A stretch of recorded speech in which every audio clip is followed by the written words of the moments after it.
I've done a lot of seasonal work, fire watch, trail clearing, and winter maintenance. But I've only ever seen one man refuse to go into a warm cabin during a snowstorm, and I'll never forget what he said when I asked him why. This was back in 2019, before COVID, before the fires got really bad up north. I'd picked up a winter gig through a contract with the Michigan DNR, checking on state-owned structures up in the Upper Peninsula, mostly fire towers, remote sheds, and service cabins that don't get much use anymore. It was good money for quiet work, and I liked the isolation, still do. There were just 2 of us assigned to the route that week, me and this older guy named Rick. Long beard, oil-stained gloves, clearly one of those men who'd done this for decades, and didn't talk unless he needed to. That was fine by me. The DNR had a snowcat drop us off about 10 miles past the last plowed road, and we were supposed to snowshoe in to 3 remote sites over 5 days. First 2 cabins were uneventful, dusty, cold, and little signs of animal intrusion. We checked the propane tanks, wiring, marked some water damage, and moved on. But the 3rd site, that was different. We were about a quarter mile out when I saw the 2nd cabin, one that wasn't on my map. It was just beyond a tree break, tucked into a shallow ravine. Fresh snow had drifted down the slope behind it, making the roof look warped and heavy. I asked Rick if we were checking that one too. He didn't answer at first, just kept walking. Then finally he said, "No one uses that one." I let it go for the moment, but made a mental note to check it later. The wind was starting to pick up and we were both tired. The main cabin at the site was typical. Metal roof, wood stove, and cold as hell. We got the fire going and bunked down for the night. Around 2 a.m. I woke up freezing. Not just chilly, but in my bones cold. The fire had died. I put on my coat and went out to grab more wood. That's when I noticed it. There were prints in the snow, bare human footprints. They came from the tree line, wandered around the perimeter of our cabin, then trailed back toward the other one.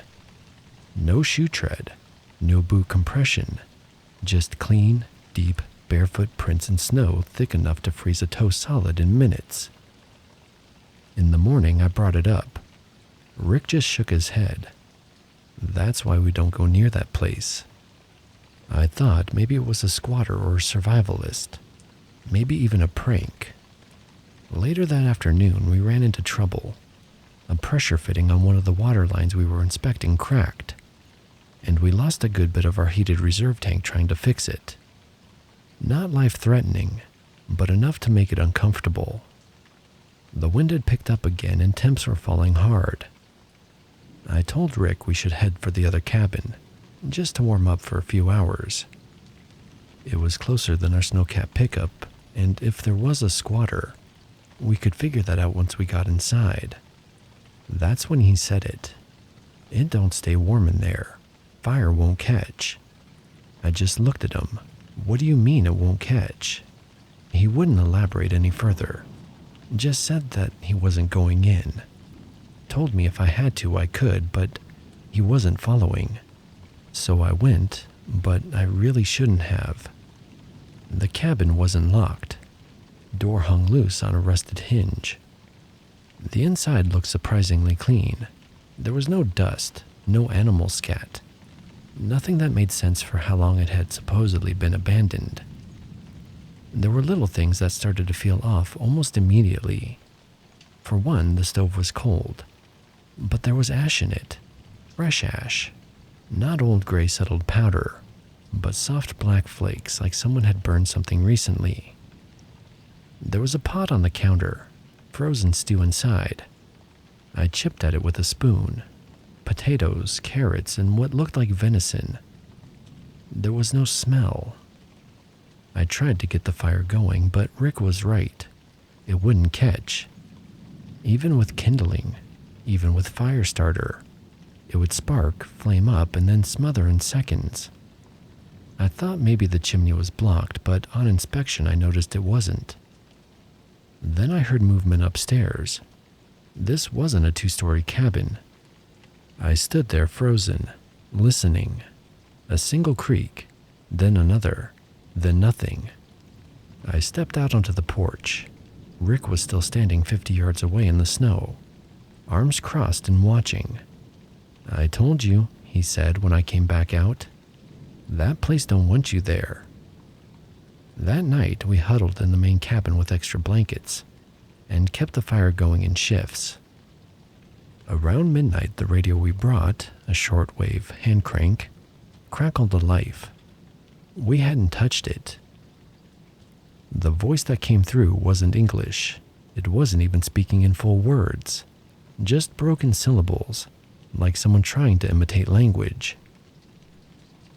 It repeated something that sounded like my name, only slightly wrong, off by a vowel. Then it laughed, low, raspy, and wet. Rick turned it off, didn't say anything, just shoved it into his pack like it had offended him. About an hour later, while I was on watch, I went outside to relieve myself. The sky was clear, moonlight hitting the snow like silver dust. And that's when I saw it, just for a moment. It was crouched halfway up the ravine, maybe 30 yards from the cabin I'd been in earlier. Gaunt, tall, arms bent the wrong way, legs too long for the trunk of the body. I thought it was a tree at first until it moved. Not toward me, but toward the cabin. It slipped around the side like it belonged there, like it had always belonged there. I stood frozen for what felt like 10 minutes. When I finally went back inside, I didn't say a word. Neither did Rick. I think he knew. When the snowcat came for us the next morning, we didn't talk much on the ride out. I asked one of the drivers about the second cabin. He looked confused at first, then a little uncomfortable. "That one? Yeah, it's on the maps, sort of. Been there for a long time, but no one keeps it up. Every few years someone asks about it, and then they stop asking."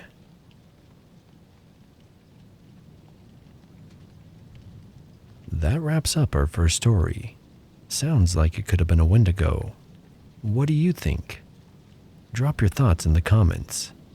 And while you're here, go ahead and hit the like and subscribe button. And if you've got a true scary story of your own, the links to send them to are up on the screen. This'll be our only break, so let's get back to it.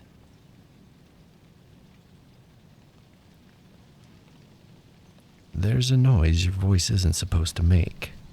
I know because I heard mine do it, from 50 feet behind me in the dark. This happened in 2022 in northwestern New Mexico, near the Navajo reservation line, but technically not on it. I was working security for a small drilling contractor. We were doing soil tests for a private development. Something about groundwater rights and mineral surveys. Boring stuff, but the money was decent, and the hours were quiet. I was the night guy. 12-hour shifts alone in a mobile trailer with a propane heater, a logbook, and a handheld radio in case one of the rigs went live after hours. They never did. Most nights I'd walk the perimeter twice between 10 and 2, then sit and wait for dawn. This was open scrubland, dry, cold at night, flat enough you could see the headlights coming from miles away. No houses, no traffic, just sand, juniper, and silence. The nearest town with a gas station was 30 minutes east. I liked it until I didn't. The first weird thing was the dog. It showed up on a Thursday night, middle of my shift, somewhere around 1:30 a.m. I was out doing my usual walk when I spotted movement near the edge of the floodlight perimeter. Just outside where the trailer's mounted lights faded into pitch black desert. At first I thought it was a coyote, small, wiry, but it wasn't moving right. Its legs were too long for the body, and its head was too still. like it was watching me, but not with the normal skittishness you get from a wild animal. Then it stood up, not all the way, just rose slightly on its back legs and held there, almost like it was testing something. I took one step backward and it dropped low again and skittered behind a rusted-out drum we'd left beside the trailer. I circled wide, kept my flashlight pointed forward. When I checked behind the drum, it was gone. No tracks, no sign of it. Next night it came back, same time, same spot. Except this time it didn't move. It just stared. I shouted at it and it didn't react. I threw a rock. It flinched but didn't run. I went inside and locked the trailer, even though I knew whatever it was probably didn't care. That night I called my supervisor, a guy named Carl, and asked if we had any security cameras installed. He said no. Then, as a joke, asked if I was getting spooked by skinwalkers. I laughed, but it didn't feel funny. Night 3 is when it spoke. I was inside the trailer just after 2 a.m. Heater was on and radio was silent. I was half asleep in the chair when I heard something outside. Not a knock, not a bang. Just this scraping shuffle, like someone dragging their feet in gravel. I stood up and turned off the heater so I could listen better. Then from right outside the door, I heard my own voice say, "Hey, I think we left the back gate open." I didn't move because I hadn't said that, and no one else was supposed to be there. Also, it was my voice. Not close to my voice, but exactly my voice. It was the same cadence, same rasp I get when I've had too much coffee. It even had the same little hitch I get on the word back. I stayed frozen in that trailer for over an hour. I didn't open the door. I didn't answer. Eventually I heard it walk away slowly like it wanted me to hear it. The next morning I found boot prints circling the trailer. They were definitely my boots, my tread pattern, even though I hadn't stepped outside. Night 4 I came armed. I brought my personal handgun and a heavy flashlight and sat awake the entire shift, staring out into the dark. It didn't come close this time, but I saw it, pacing just beyond the light. Its shape was wrong. The legs were too bent. The arms hung low and stiff, like something trying to remember how to be a human. And it was watching me. At 3:12 a.m. the radio crackled, just static at first. Then it said, "You left the back gate open." Same words, same voice, definitely mine. Then silence.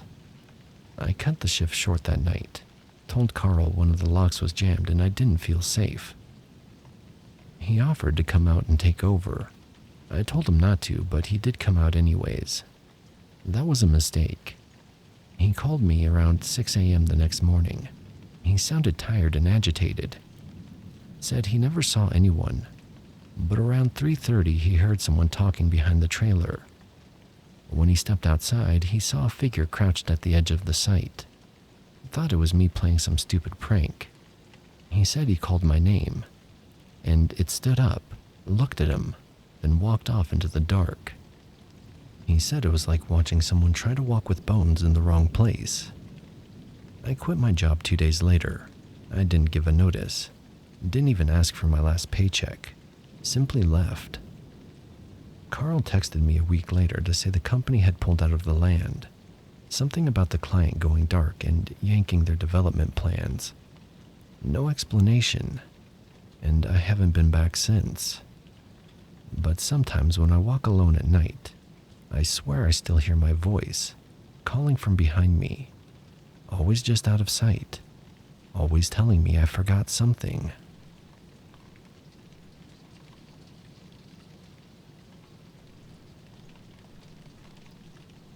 I've only talked about this once, and I wish I hadn't.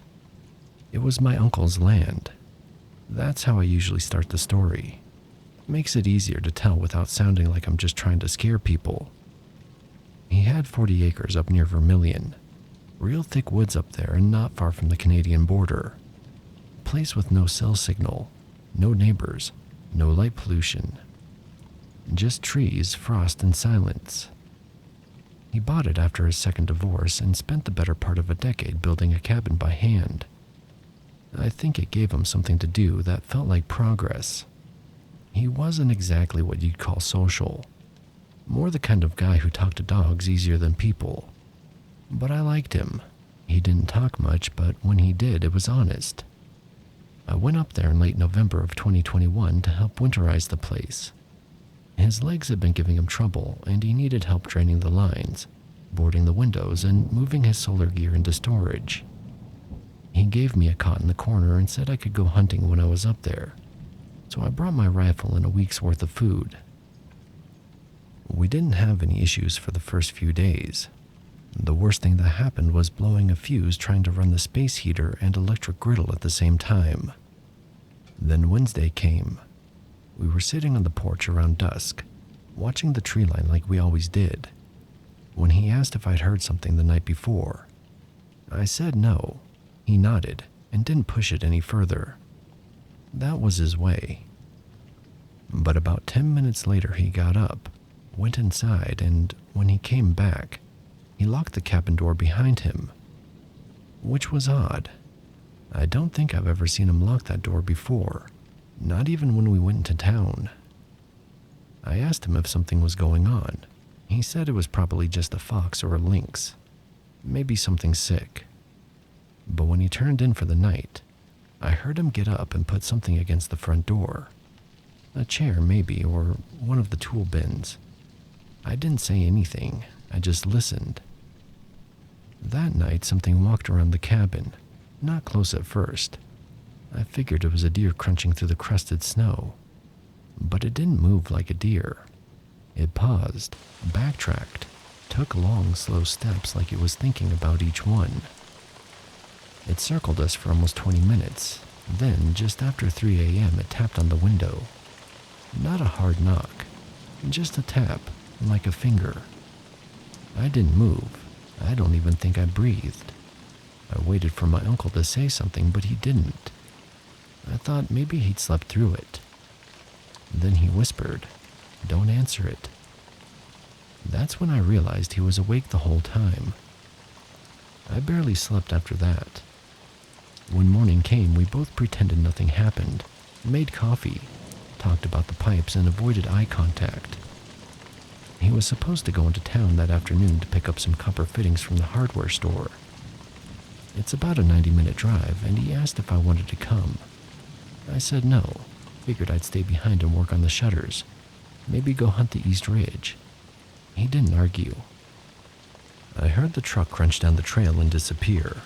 Then it went quiet.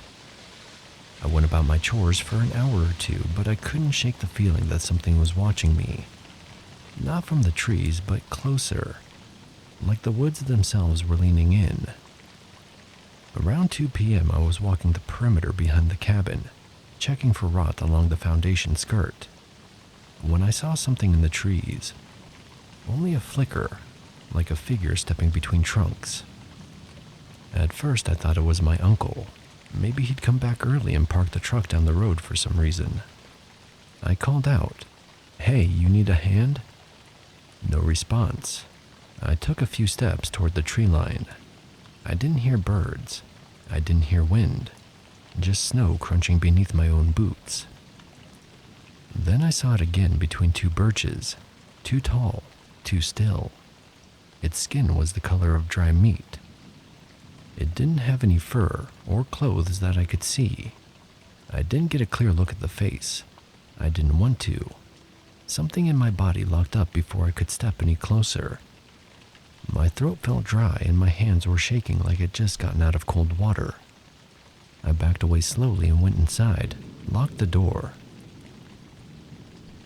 When my uncle came back, he didn't even get out of the truck, just sat there, staring. I went outside and walked up to the window. He said, "Pack your things, we're leaving." I didn't ask why, and he didn't explain. We drove an hour south and got a motel room. He sat on the edge of the bed and stared at the floor like he was trying to figure out how to say something without saying it. Finally, he just said, "That thing's been up there a long time." He told me a story about a cousin who disappeared up near Eli when they were kids. Said he thought he saw him once years later, walking along a trail, but he was barefoot in the snow and wearing the same jacket he'd gone missing in, except it looked too small on him this time. Said he was moving his landline from the main cabin to a satellite phone, but not because of coverage, just in case he needed to leave quickly. I never went back, and I don't tell people this story very often, not because I think they'll laugh, but because I don't want them going up there looking for it, thinking it's just a campfire tale or something you can film for a TikTok. Because here's the part that really sticks with me. When I packed my bag that day, I zipped it up tight and left it by the door while I went to grab the last of the food from the pantry. I wasn't gone more than 2 minutes. When I came back, the zipper was open, and inside, right on top of my clothes, was a small strip of torn fabric, the same plaid pattern my uncle had worn that morning.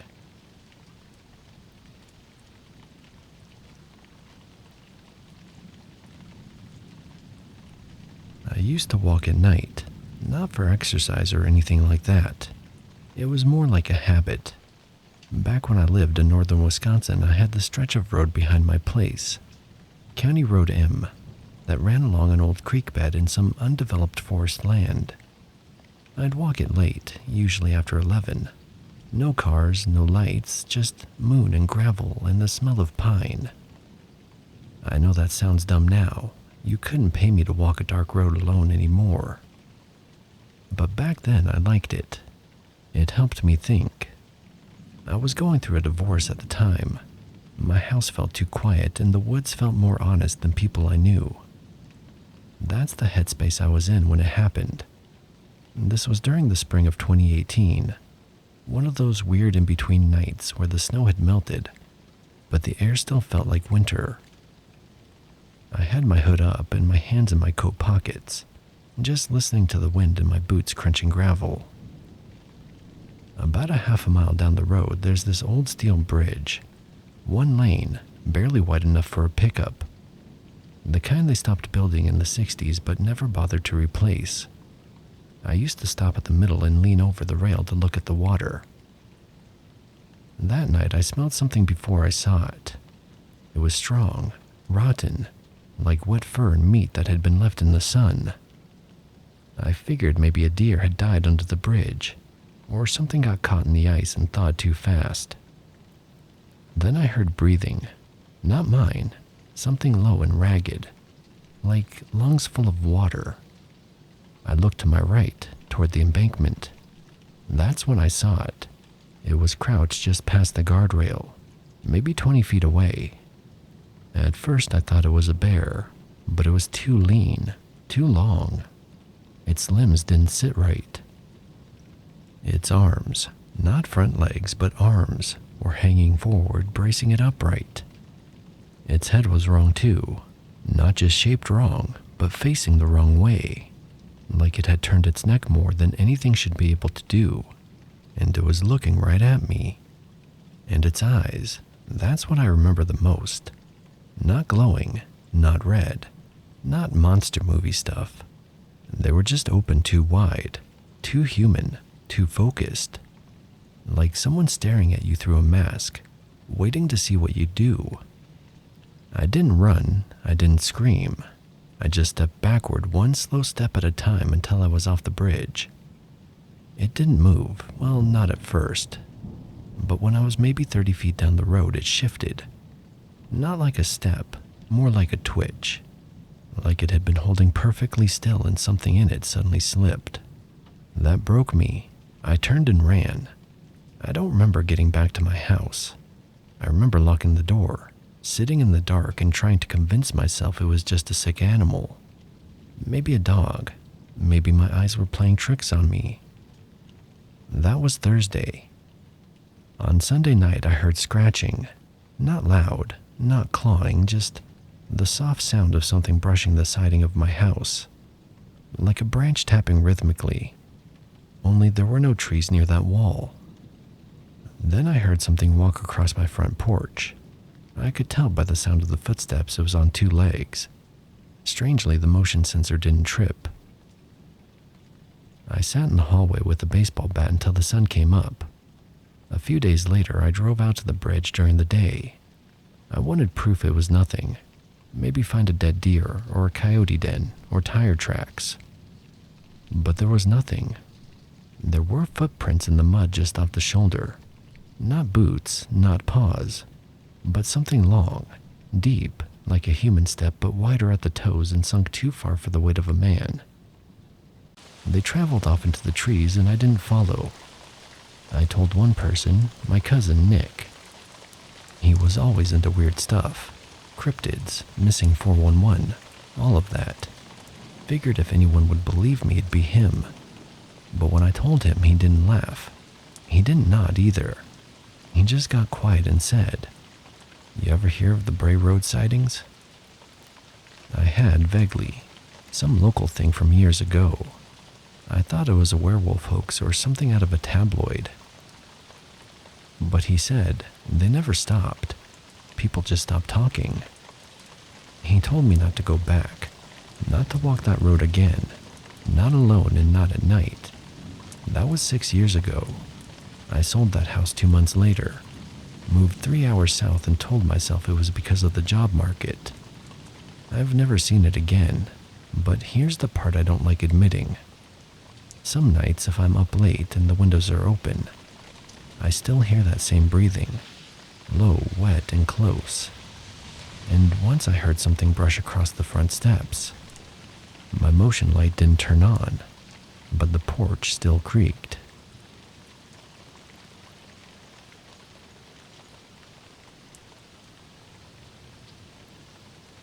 There's something in the woods behind our shop.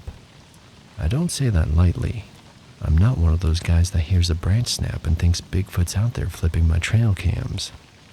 I've worked in forestry, land management, and wildlife recovery for 16 years. I've seen bears, wolves, and mountain lions. Even a moose stomped the front end of a side-by-side once. Animals don't scare me, but whatever this is, it's not an animal. Our crew does contract clearing for utility companies, brush management, fire break cuts, old cable recovery. It's dirty work, but steady.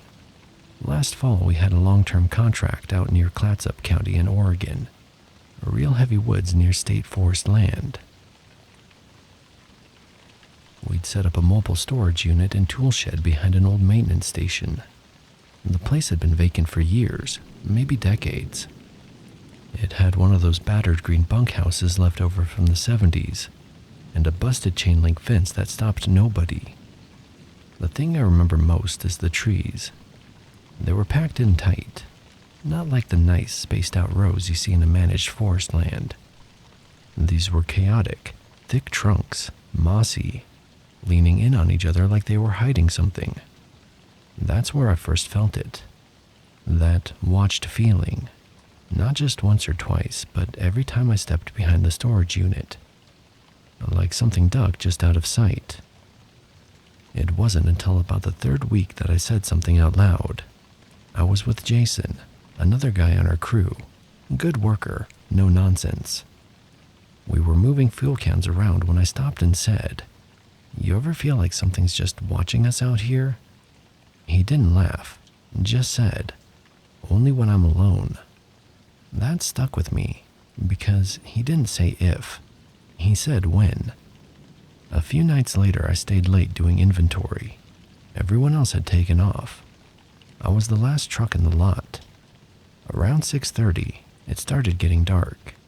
I was inside the shed checking our PPE stock, when I heard something shift behind the unit.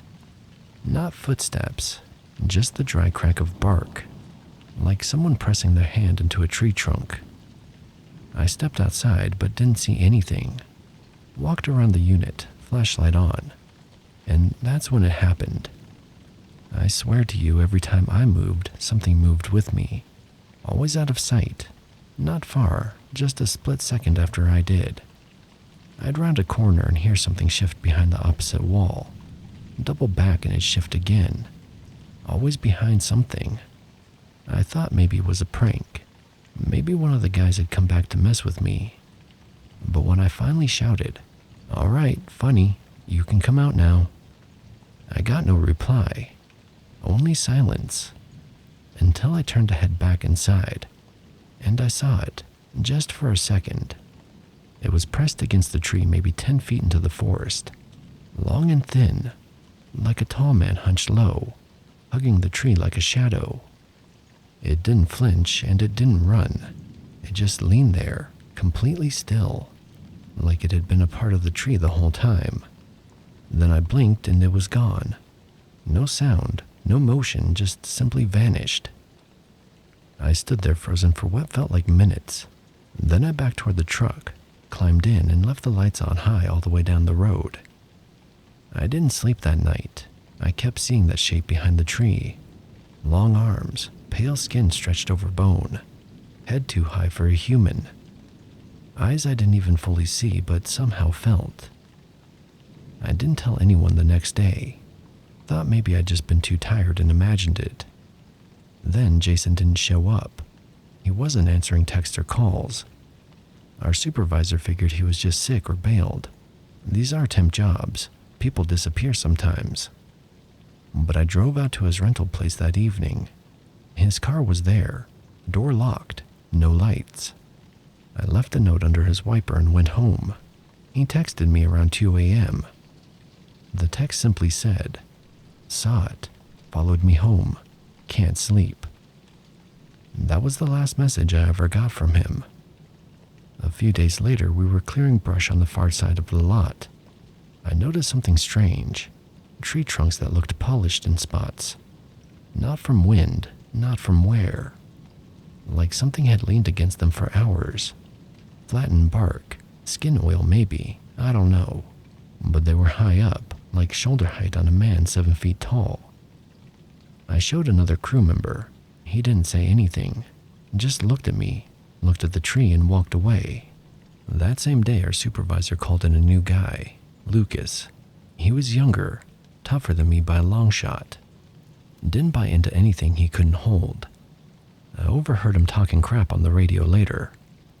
"Don't go into the woods, blah blah blah. This crew's scared of Bigfoot or some crap." That night, he decided to camp out at the lot to prove a point. Brought a sleeping bag, a cooler, and a GoPro. Next morning, he was gone. His gear was still there.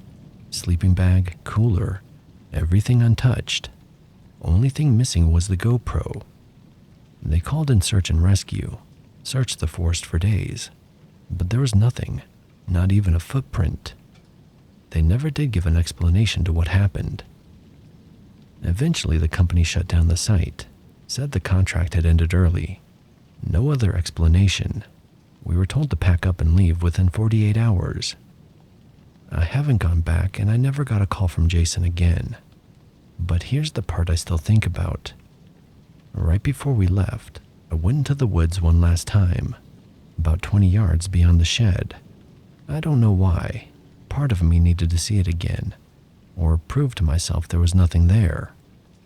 What I found was a tree, perfectly clean on one side, like something had rubbed the moss and bark away by pressing against it for a long, long time.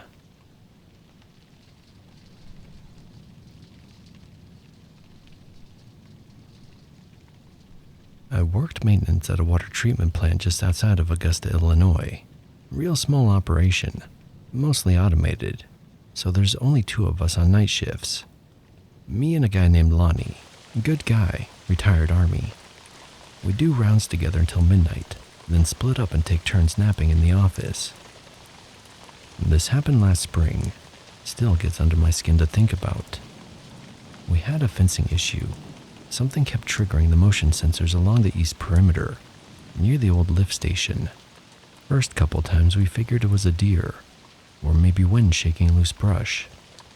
But it kept happening always in the same spot. We checked the line and there were no holes or sagging. Walked the interior twice and didn't find anything. Lonnie joked about raccoons learning how to pole vault.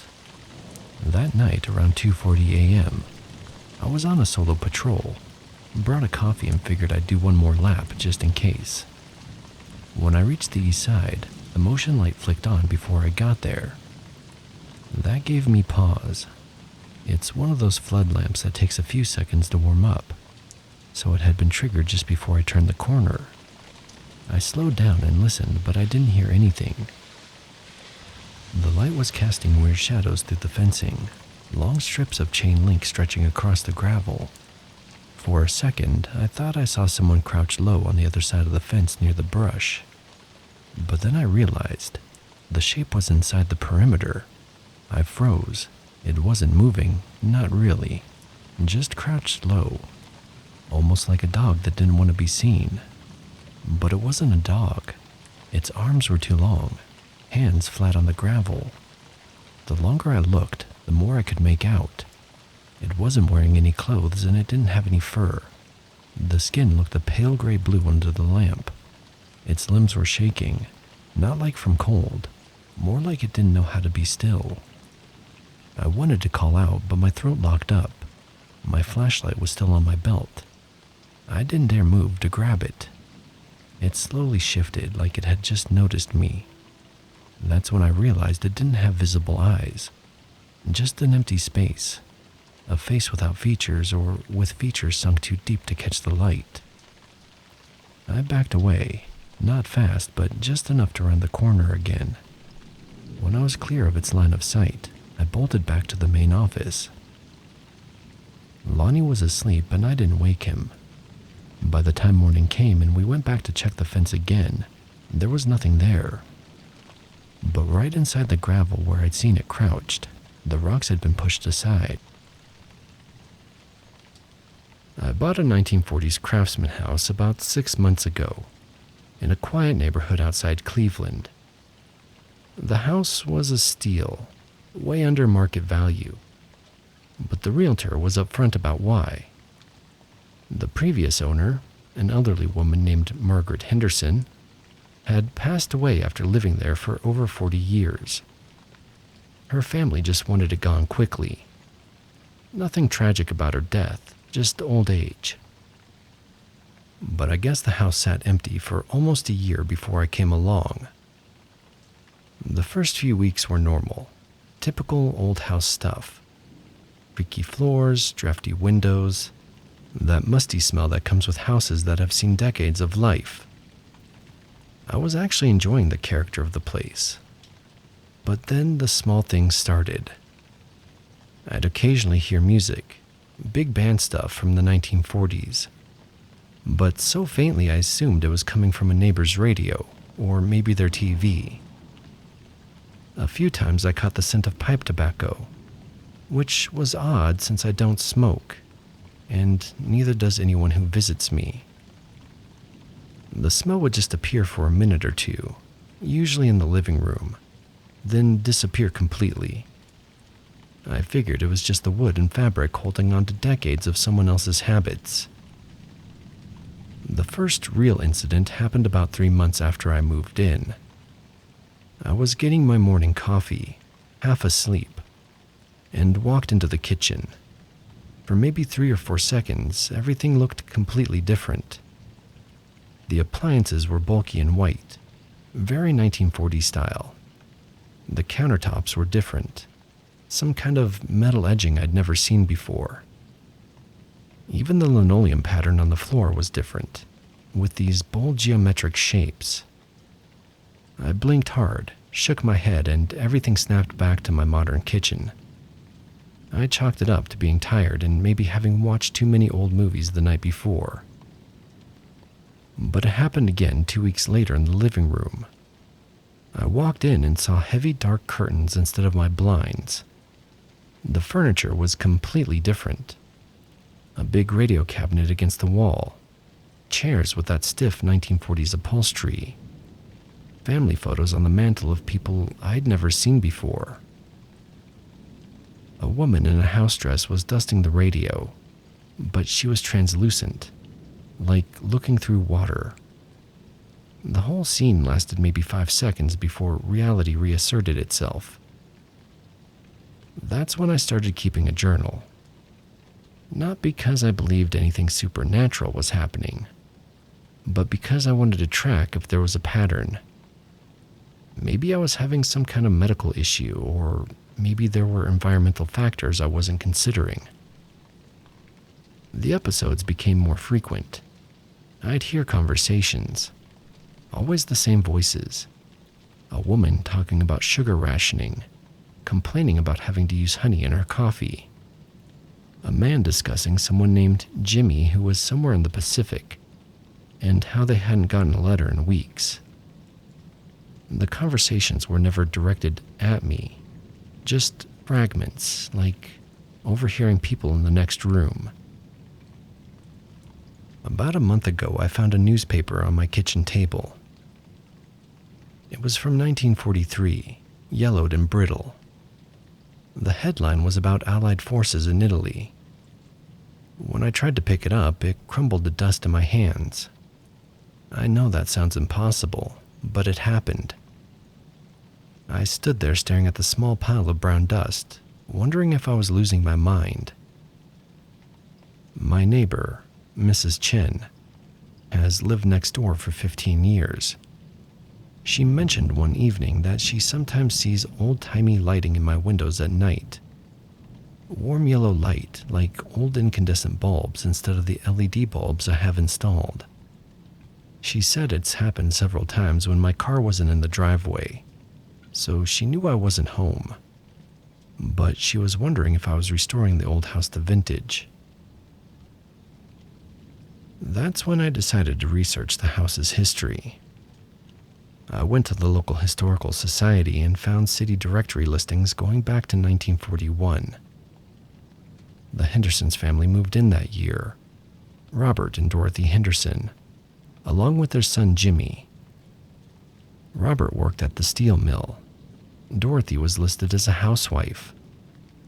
Jimmy was 18 when they moved in. I found Jimmy's obituary from 1944. He died in the Pacific Theater, just like the conversations I'd been hearing suggested. Robert died in 1967, Dorothy in 1987. Their daughter Margaret, the woman I bought the house from, inherited it and lived there until her death last year. Essentially, this house was home to the same family for over 80 years. The voices I've been hearing matched perfectly with what I learned about Robert and Dorothy. Her voice, worried about rationing and making do during wartime. His voice talking about their son, who was somewhere in the Pacific. The newspaper I found was from the exact period when they would have been the most anxious about Jimmy. What's strange is that these episodes don't feel threatening or scary. They feel melancholy, maybe. Like the house is remembering its most emotionally charged moments. The Henderson family was clearly close-knit, and losing Jimmy must have been devastating. Dorothy lived in this house for 43 years after that, probably walking through rooms filled with memories of her son. I'm not someone who believed in paranormal stuff before this. I'm a software engineer. I like logical explanations and concrete evidence. But I can't explain what's happening here with any rationality. The time slips, if that's what they are, seem to center around the 1943 to 1944 period specifically. I never see or hear anything from other decades, even though the family lived here for so long. Has anyone else experienced something like this? Especially in houses with long-term previous owners. I've read about residual energy and emotional imprints, but most of those stories involve traumatic events. The Henderson family's tragedy was losing Jimmy, but their day-to-day life in this house seems to have been happy and normal. I'm curious if certain houses are more permeable somehow, or if there's something about the emotional investments of a family living somewhere for generations that leaves a stronger impression. I'm also wondering if I should try to research more about the family, or if that might somehow make the episode stronger. Any similar experiences or insights would be really appreciated. I love this house and don't want to move, but I'd like to understand what's happening.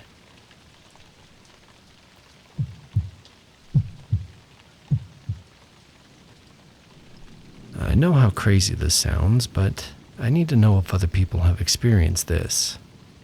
My house feels occupied even when I'm the only one there. Not haunted exactly.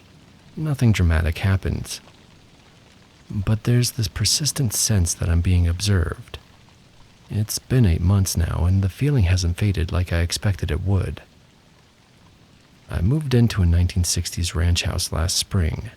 Single story, open floor plan, huge windows that should make everything feel bright and airy. The previous owners, an elderly couple named the Millers, had lived there for over 30 years before moving to assisted living. According to my neighbors, they were private people but pleasant enough.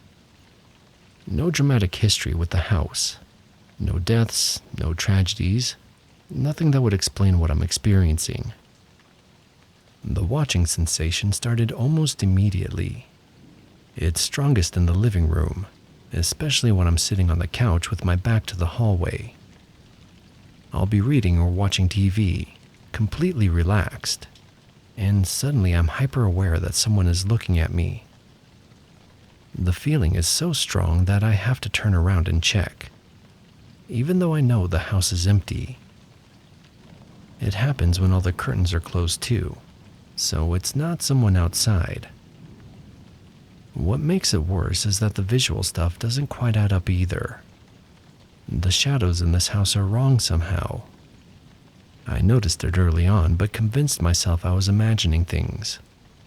They're slightly longer than they should be, or angled in ways that don't match the light sources. I've lived in a lot of different places, and I've never paid attention to shadows before. But these ones make me uncomfortable in a way I can't explain. There are 2 incidences that really stand out. The first happened about 3 months after I moved in.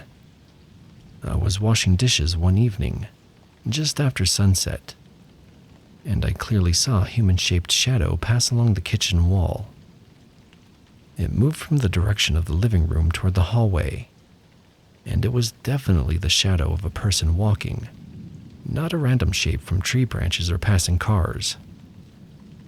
I turned around immediately to see who was there, but the house was empty. I checked every room, even looked outside to see if someone was walking past the windows, but there was nothing that could have caused that shadow. The second incident was more recent. I was reading in bed one night around 11, and I caught movement in my peripheral vision. When I looked up, I saw what appeared to be someone walking past my bedroom doorway toward the bathroom. Just a dark figure, about average height, moving with a normal human gait. I got up to investigate and found the hallway completely dark. No lights on in that direction, no one there. The bathroom was empty too.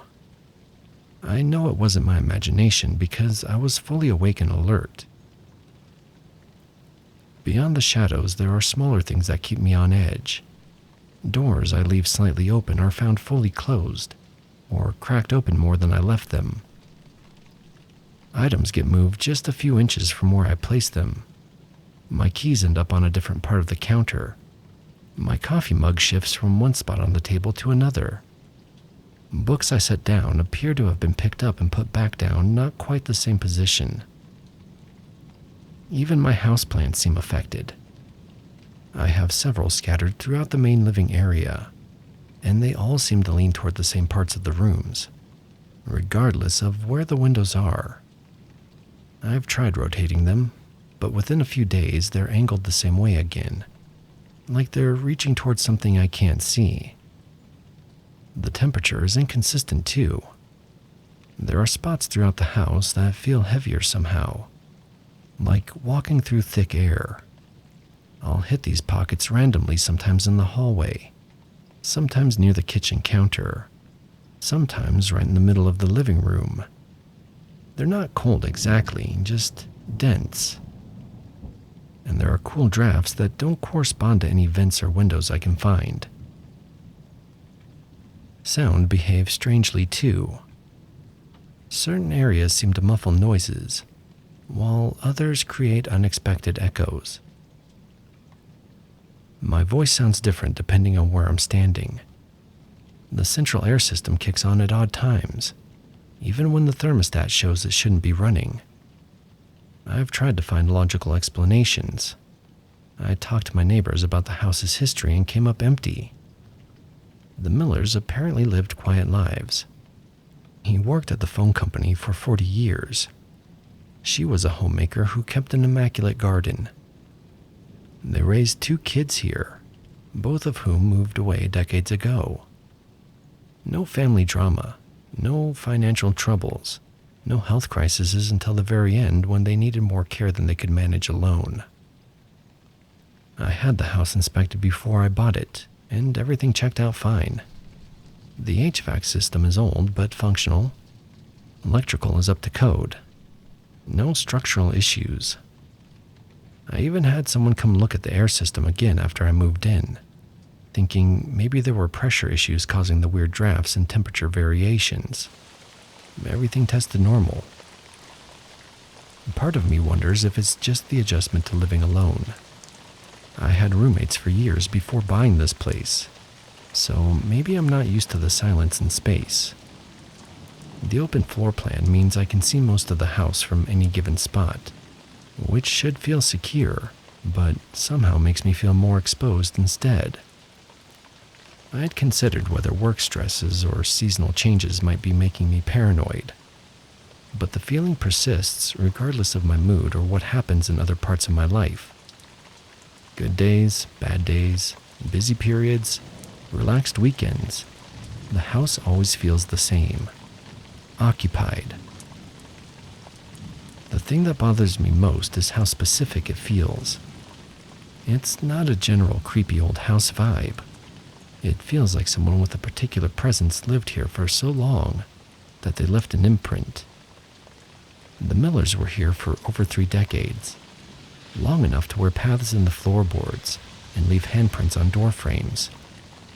Maybe long enough to leave something less tangible too. I'm not someone who believed in this kind of thing before. I'm a practical person who likes rational explanations. But I can't shake the feeling that this house remembers its previous occupants in ways that go beyond the physical marks they left behind. The weird part is that it doesn't feel malevolent. If anything, the presence feels protective, maybe even fond, like being watched over by someone who cares about the house and wants to make sure it's being taken care of properly. But being watched constantly, even benevolently, is exhausting. I love the house itself. The layout works perfectly for me. The neighborhood is quiet, and the price was right. I don't want to move, but I need to know if other people have experienced something similar. Has anyone else felt like their house has retained some essence of its previous occupants?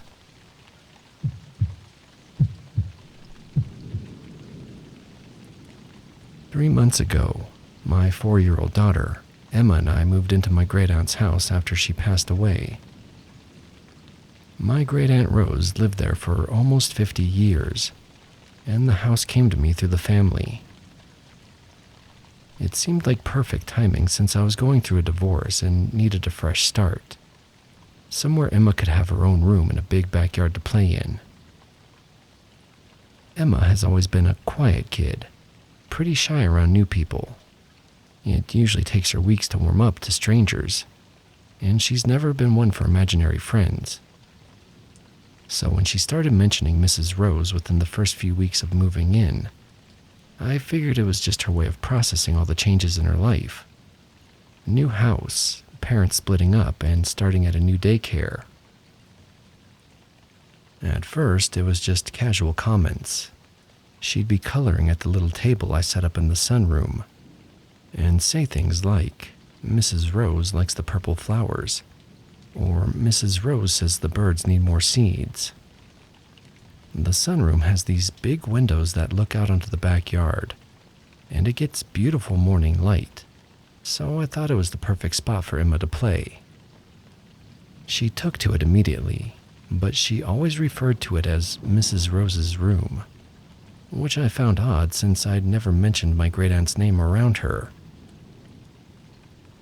Then Emma started sharing details that made me pay closer attention. She told me Mrs. Rose used to make special cookies with the orange peels, and that they were her favorite. I thought that was a cute coincidence until my mom visited and mentioned that Great Aunt Rose was famous in the family for her orange shortbread cookies. She'd made them every Christmas for decades, but it wasn't something we'd ever talked about with Emma. A few weeks later, Emma mentioned that Mrs. Rose was sad because her husband went to heaven in the big snow. That gave me chills because my great-uncle had died during the blizzard of '78. Something Emma couldn't possibly know. When I asked her how she knew that, she just shrugged and said Mrs. Rose told her. The conversations got more detailed. Emma would set up elaborate tea parties in the sunroom, always with 2 place settings even though she was playing alone. She insisted that the big reading chair by the window had to stay empty because that's where Mrs. Rose sits. If I tried to sit there while she was playing, Emma would get genuinely upset and ask me to move. I started paying more attention to what Emma was saying during these play sessions. She'd pause in the middle of activities, like she was listening to someone, then respond to comments I couldn't hear. She'd say things like, "Yes, Mrs. Rose, I like living here," or "Don't worry, Mrs. Rose, Mommy takes good care of the house." What really got to me was when Emma described Mrs. Rose's appearance. She said Mrs. Rose had silver hair in a bun and wore blue sweaters with tiny flowers on them. She mentioned that Mrs. Rose's arms hurt when it rained and that she rubbed it a lot. I found some old photo albums in the closet, and sure enough, there was my great aunt in her later years, silver hair always in a neat bun, wearing the exact blue cardigans Emma had described. Great Aunt Rose had arthritis in her left arm from an old break, something she complained about whenever the weather changed. The detail that convinced me something real was happening came about a month ago. Emma was chatting away in the sunroom and suddenly got quiet. When I asked her what was wrong, she said Mrs. Rose was sad because her children never come to visit anymore. She said Mrs. Rose missed them and wished they would come see the house. I knew my great aunt had 2 adult children, but we'd lost touch over the years. They'd both moved away decades ago and only came back for the funeral. I decided to reach out to her daughter, Patricia, who lives in Oregon now. When I called and mentioned Emma's comment, there was a long silence on the other end. Patricia told me that her mother had always worried about being forgotten after she died. She said Great Aunt Rose used to say she'd never leave that sunroom because it was where she felt most at peace. Patricia confirmed every single detail Emma had mentioned. The orange shortbread recipe that had been passed down through generations, the blue cardigans Great Aunt Rose lived in, even the arthritis from when she'd broken her arm falling off a ladder in 1985. What shook Patricia the most was Emma's knowledge about the blue car that wouldn't start. Emma had mentioned it in passing, saying Mrs. Rose was frustrated because she couldn't drive to the store anymore. Patricia said their mother's old blue Ford had been giving her trouble in her final years, stranding her several times before they finally convinced her to stop driving. I asked Patricia if she thought I should be concerned about Emma's interactions with what seemed to be her mother's spirit. Patricia was quiet for a long time, then said she thought her mother would love having a little girl to talk to again. She said Great Aunt Rose had always regretted that her grandchildren lived so far away, and she rarely got to see them. Emma seems happier since we moved here. She's more confident, sleeps better, and has adjusted to all the changes in her life remarkably well. Sometimes I catch her giggling in the sunroom like she's sharing a joke with someone. When I ask what's funny, she'll say Mrs. Rose told her something silly. I've stopped questioning it. Whether it's Emma's imagination helping her cope with change or something more, it seems to be exactly what she needs right now. The house feels warm and welcoming, like it's happy to have a child's laughter in it again, after so many quiet years.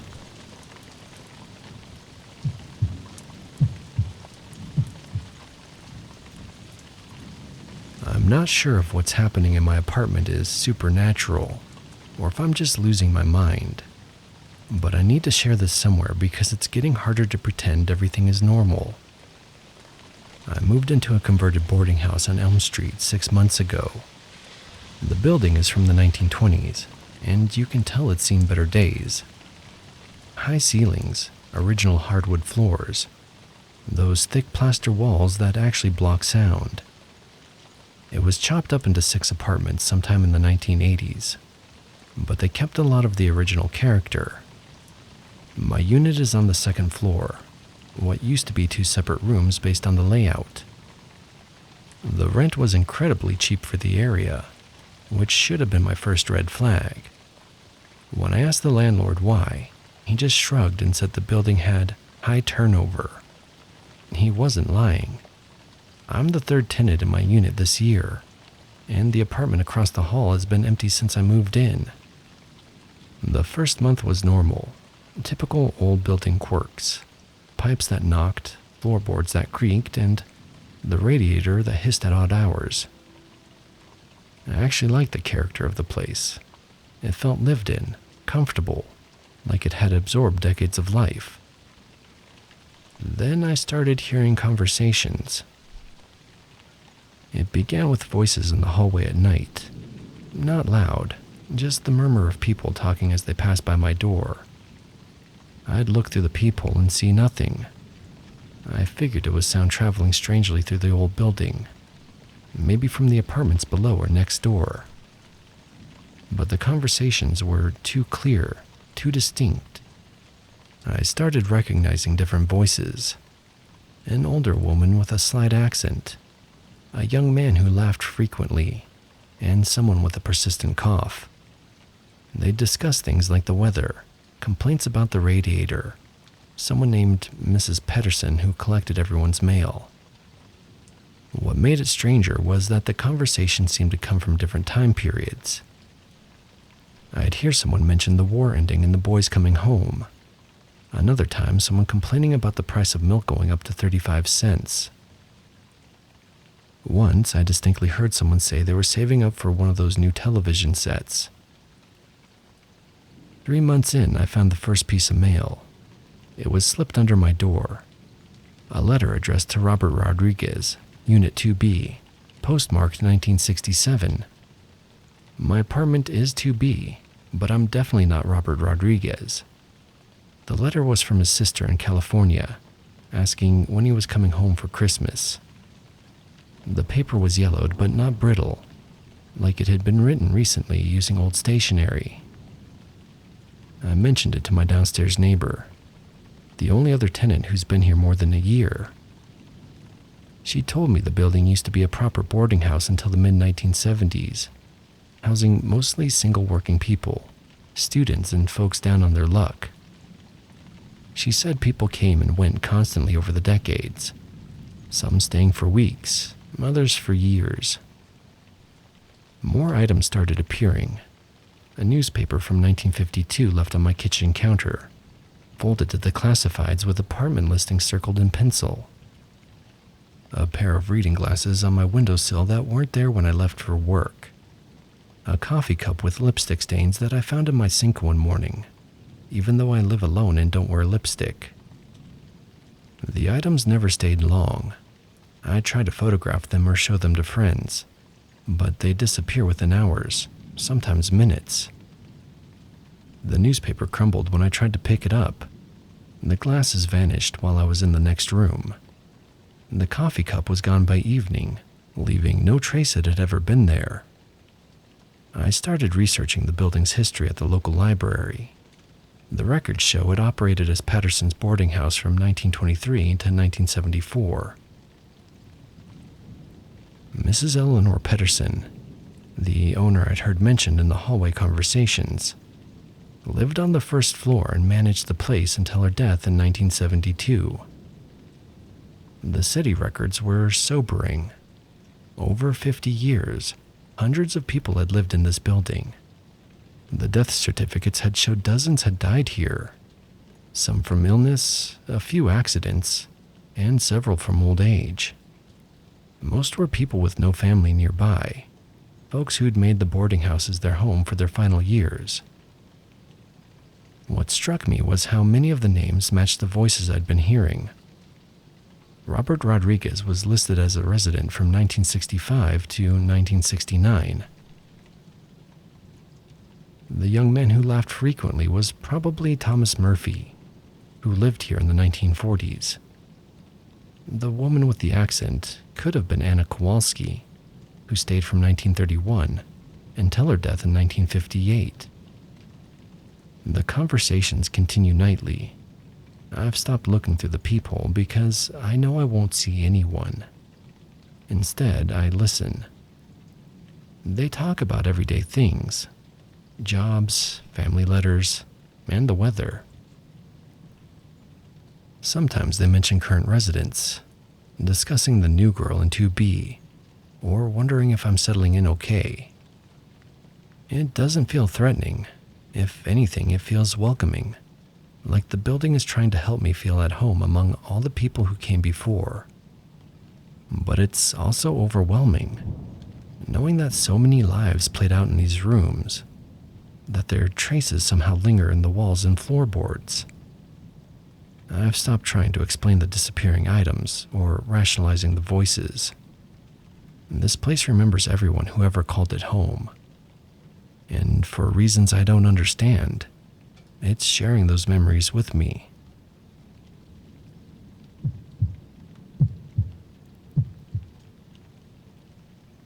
I've been staying in my grandmother's house for 2 months now while I sort through her estate, and I'm starting to think she never really left. I know how that sounds, but I need to tell someone about what's been happening, because it's getting harder to dismiss as coincidence. Grandma Ruth passed away in her sleep 3 months ago at age 87. She'd lived in this house for over 40 years, ever since my grandfather died. The family asked me to stay here while we figure out what to do with the property, partly because I'm between jobs right now, and partly because someone needs to maintain the place. I was close to Grandma growing up, spent summers here as a kid, so it felt natural to help out. The first thing I noticed was the coffee pot. Every morning at exactly 6 a.m. it turns on by itself. It's not the automatic timer, I checked, and it's not set. The machine is probably 15 years old. One of those basic models with just an on-off switch. But every single morning, I wake up to the sound of coffee brewing. 6 o'clock was when Grandma always started her day. She'd make coffee, sit at the kitchen table with her crossword puzzle, and plan out her morning.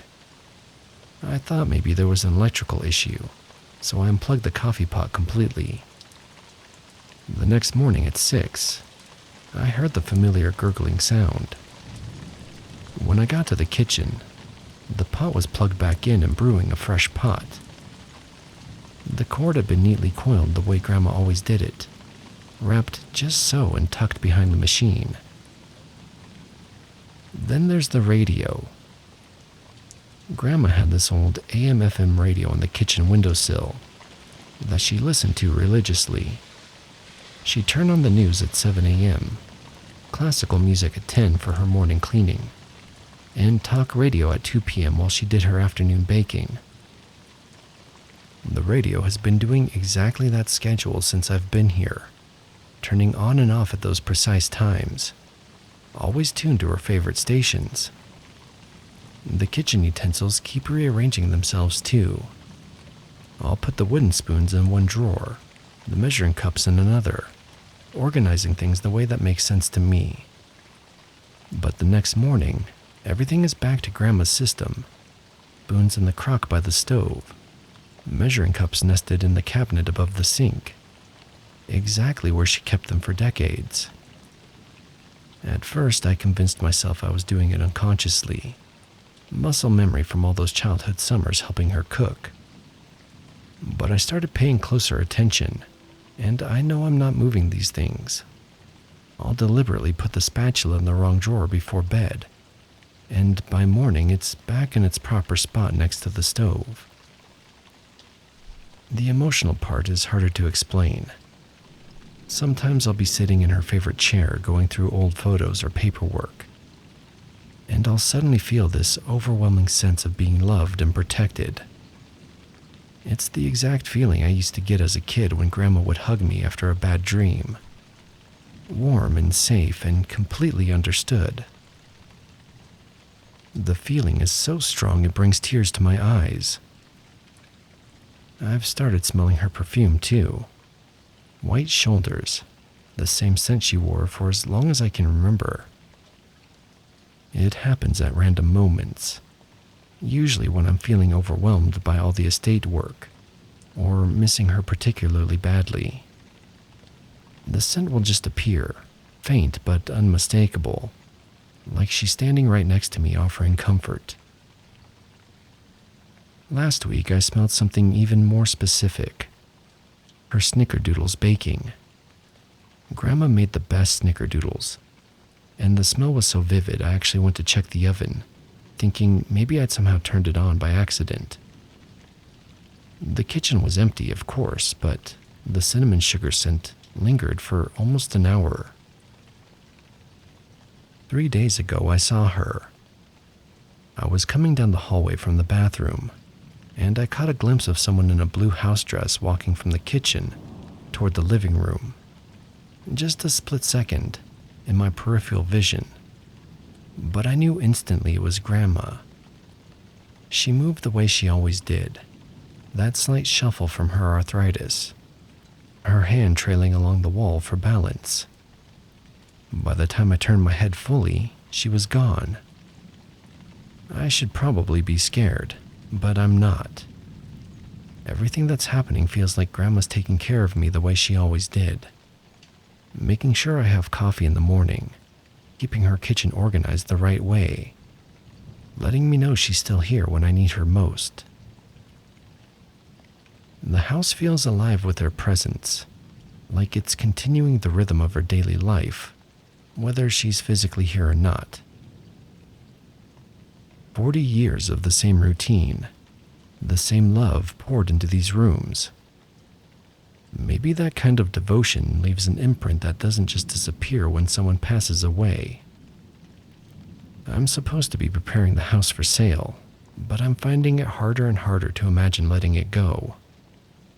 How do you sell a place where someone's spirit still lives so completely?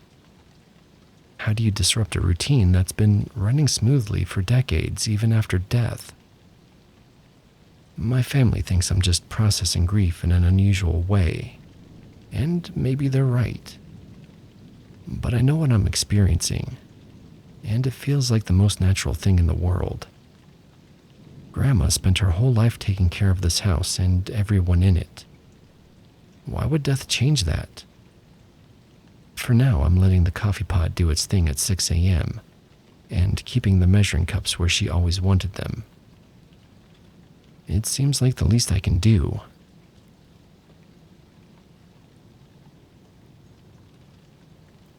I didn't know someone could live in your house without you knowing. Not until I found the crawlspace panel open and realized it hadn't been that way yesterday. My parents had gone out of town for 4 days. I'm 19. College didn't work out, so I've been back home working at a hardware store, taking care of the house while they do their little Airbnb getaway thing. Pretty normal deal. Water the plants, bring the bins in, and keep the doors locked. I was in our 2-story house in the suburbs. Just me. I actually liked it. I think that's part of why this happened, because I got too comfortable. It started with the back door being unlocked on the second morning. I always lock it. I know I do. But I also forget things.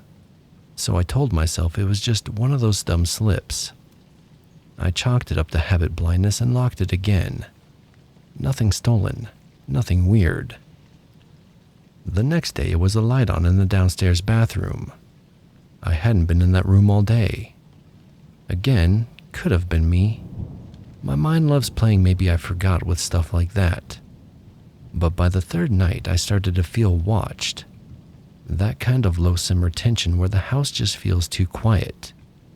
Like it's pausing with you, listening. Here's the thing. We have this crawlspace access panel in the laundry room. It's a square plywood hatch behind the dryer that leads to the narrow guts of the house. Insulation, pipes, and spiders. My dad built it himself when he rewired something years ago and left it unfinished. So it's just a dark little wood box that leads into more darkness. I never open it. I've never had to. Until I walked in that morning and saw the panel sitting slightly askew, like it had been lifted and set back down crooked. That time I didn't chalk it up to memory. I went cold. I stared at that stupid square piece of wood for probably 2 minutes, holding the dryer door open like a shield. I didn't hear anything, didn't see anything, but I locked every single door and window in that house after that, and even stuck a broom handle in the tracks of the sliding glass door. That night I couldn't sleep. I left my TV on low and kept the bedroom door cracked. The hallway light buzzed faintly, but it was better than being in full darkness. Sometime after 2 a.m., I swear I heard footsteps downstairs. Not like a creak or the house settling, but full-on footsteps, soft, careful, but definitely there. And then nothing, just silence. I sat there in bed with my heart thudding for maybe 10 minutes before I got up and checked the hallway. It was empty. I grabbed my metal flashlight, the one we keep in the junk drawer, and crept down the stairs like I was disarming a bomb. I didn't find anyone, but the laundry room light was on. I hadn't been in there since that morning. I didn't go back to sleep. I stayed on the couch with my flashlight and a steak knife, and just waited for daylight. The next morning I called my dad. He told me to call the non-emergency police line, maybe have someone do a walkthrough just in case. But by then I'd already checked every room, every closet, even the attic. No one else was in the house. No signs of forced entry. No broken windows. The cops came by anyway. They were polite, but clearly thought I was being jumpy. One of them, a guy maybe my age, told me he used to get freaked out when he was home alone too. Just keep the place locked up, he said, and don't go reading creepypastas at 2 a.m. I tried to laugh, but I couldn't. That night was the last night I stayed in that house. It was around 3:30 a.m. when I woke up to a noise that I still can't describe exactly. It was like someone trying to breathe quietly while panicking. Soft, fast breaths and close by. I was on the couch again. The TV was off. I must have turned it off without remembering. The hallway was black. The kitchen was darker. And there it was again. That breath coming from behind me. I turned around and shined the flashlight. Too fast, my hand shaking. And for a split second, I saw a hand disappearing behind the far side of the couch. I screamed loud, not just startled, but horrified. Because this wasn't someone trying to rob me. This guy had been living in my house for days.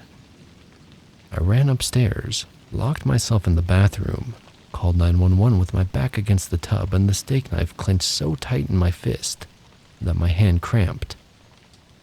The operator kept me calm. I told her someone was in the house, that I'd seen him, that I didn't know how long he'd been there. Police showed up fast. I stayed on the line the whole time. They found him in the crawl space. He'd pulled the panel shut from the inside. They had to pry it open. He was curled up behind the water heater, filthy, silent, eyes wide like a trapped animal. He didn't fight. He didn't even speak. He had a duffel bag with him. Inside it was a disposable razor, 3 granola bars, a phone charger, one of my dad's t-shirts, a USB drive, and a notebook full of handwritten notes. The notes weren't about me. They were about the house, its layouts, the time I left, the times I slept, where the vents led, what the window sounded like when opened, how long the fridge stayed open when I cooked. And there was one last page, ripped and dirty, that said, "Stay quiet, stay small, stay long." That's all. He hadn't been trying to rob me. He hadn't even been trying to leave. He planned to live there. I stayed at a friend's house the next night. I haven't been back since, not alone. My parents got home the next day and put in security cameras. But I told them I won't house sit anymore. Not unless that panel is sealed. Not unless I know, without a doubt, that I'm the only one breathing in that house.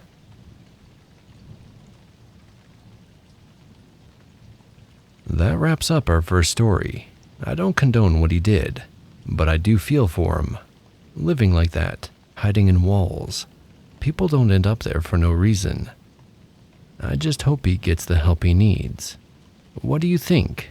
Drop your thoughts in the comments. While you're here, go ahead and hit like and subscribe. It helps a lot more than you'd think. And if you've got a true scary story of your own, the links to send them to are up on the screen. This'll be our only break, so let's get back to it.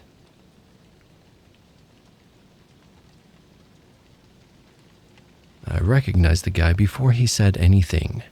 He'd sat next to me at a bonfire 6 months ago and never took his eyes off of me. Now he was parked at the bottom of my driveway. My family owns an old ranch house on 6 acres just outside of Benson, Arizona. Nothing fancy. Stucco siding, metal roof, big wraparound porch that creaks when you shift your weight. We've had the place since I was a kid, but my folks retired to Idaho last year. I stayed behind, took over the land and the bills, and honestly, I don't mind being out here alone most nights. But this happened during one of those stretches in spring where it still drops into the 40s at night. It's windy and dry with the kind of cold that makes you hear things through the walls. I work at the small feed store in town. That's where I saw him again. His name's Cole, or at least that's what he said at the bonfire. He'd been passing through with a friend, some guy with a lifted truck and a whiskey flask.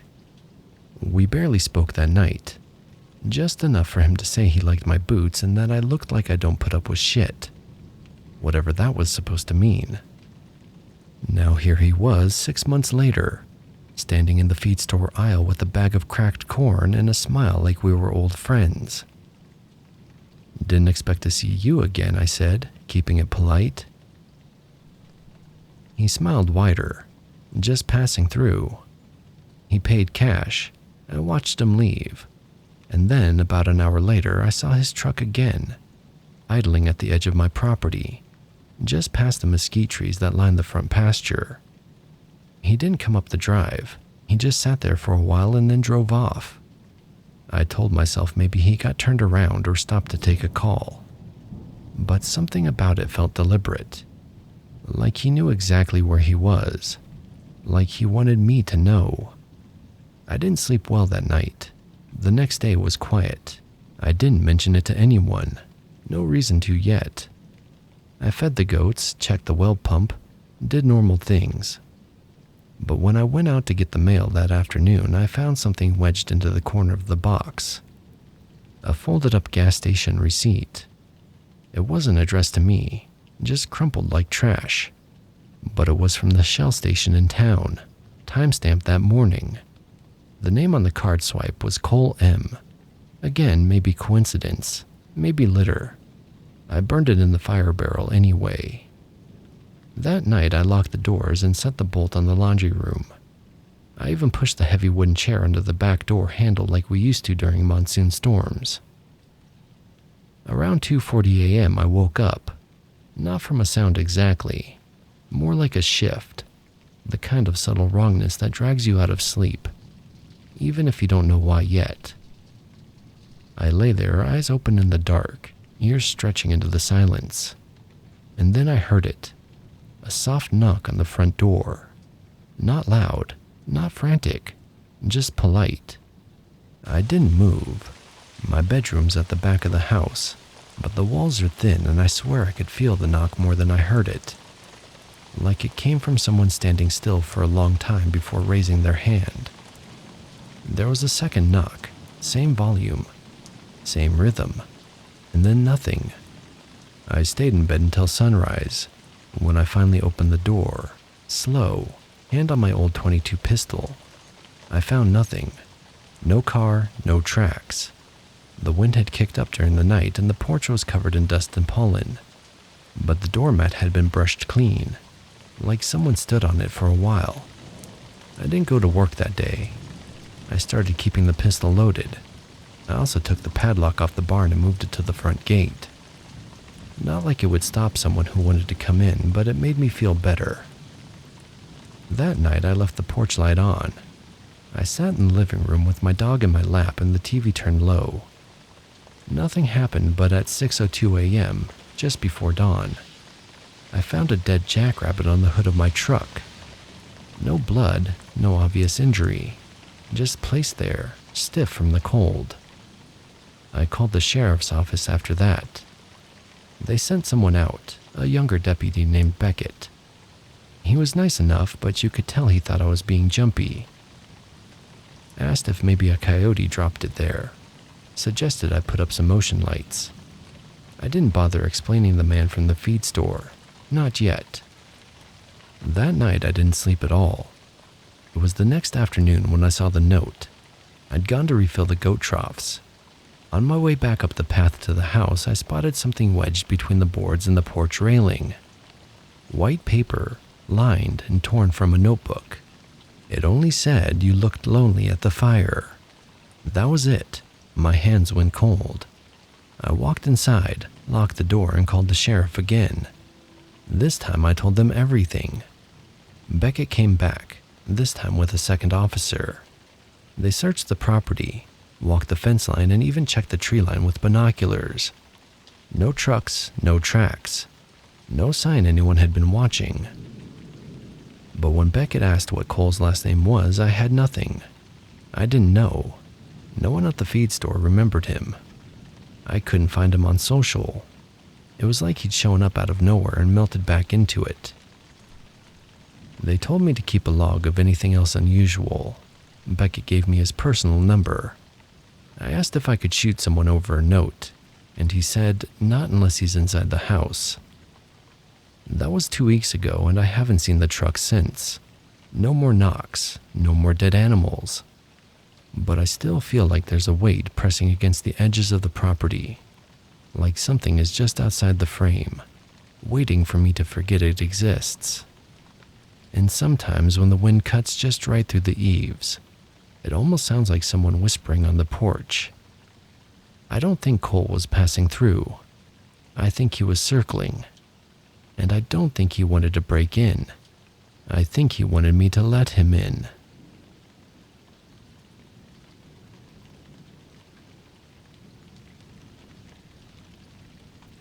The first time someone buzzed my apartment after midnight, I figured it was a drunk neighbor pressing the wrong button. The second time I stayed up and listened. They buzzed 3 times, waited, then buzzed again. Still no voice, no footsteps, nothing. I live in a second-floor apartment in Pittsburgh. Not a great part of town, but not the worst either. Just that middle zone of aging brick buildings, tiny corner stores with faded awnings, and the occasional siren in the distance. It's me and my mom most of the time, but she works overnights at the hospital. That week, she was pulling 4 12-hour shifts in a row, which meant I had the place to myself. I'm 17, I've been home alone plenty of times, but this felt different. The buzzers in our building are old. They don't just chime, they growl. This harsh electric buzz that vibrates through the walls. Ours is labeled 2B, and the first time it went off that night was 12:42 a.m. It startled me awake. I was on the couch half asleep watching YouTube. I figured someone hit the wrong button. Happens all the time. There's a guy downstairs who orders Uber Eats and never gives good delivery notes. So they end up buzzing everyone. But then it buzzed again, then again. Then a long pause and another buzz. I didn't answer. I didn't even get up. Eventually it stopped. The next night, same time, 12:39 a.m. Buzz, pause, buzz, buzz, long wait, one final buzz. Still no voice on the intercom. I left it alone again, but this time I turned off the TV and sat in the dark, listening. I didn't hear footsteps. No one came up the stairs. No door opened. Just silence after the buzzing stopped. It was creepy, yeah, but still probably nothing. Until the third night. This time I was ready. I had kept the lights off and blinds angled just right. I left the TV off, sat in the armchair facing the front window and waited. 12:41 a.m.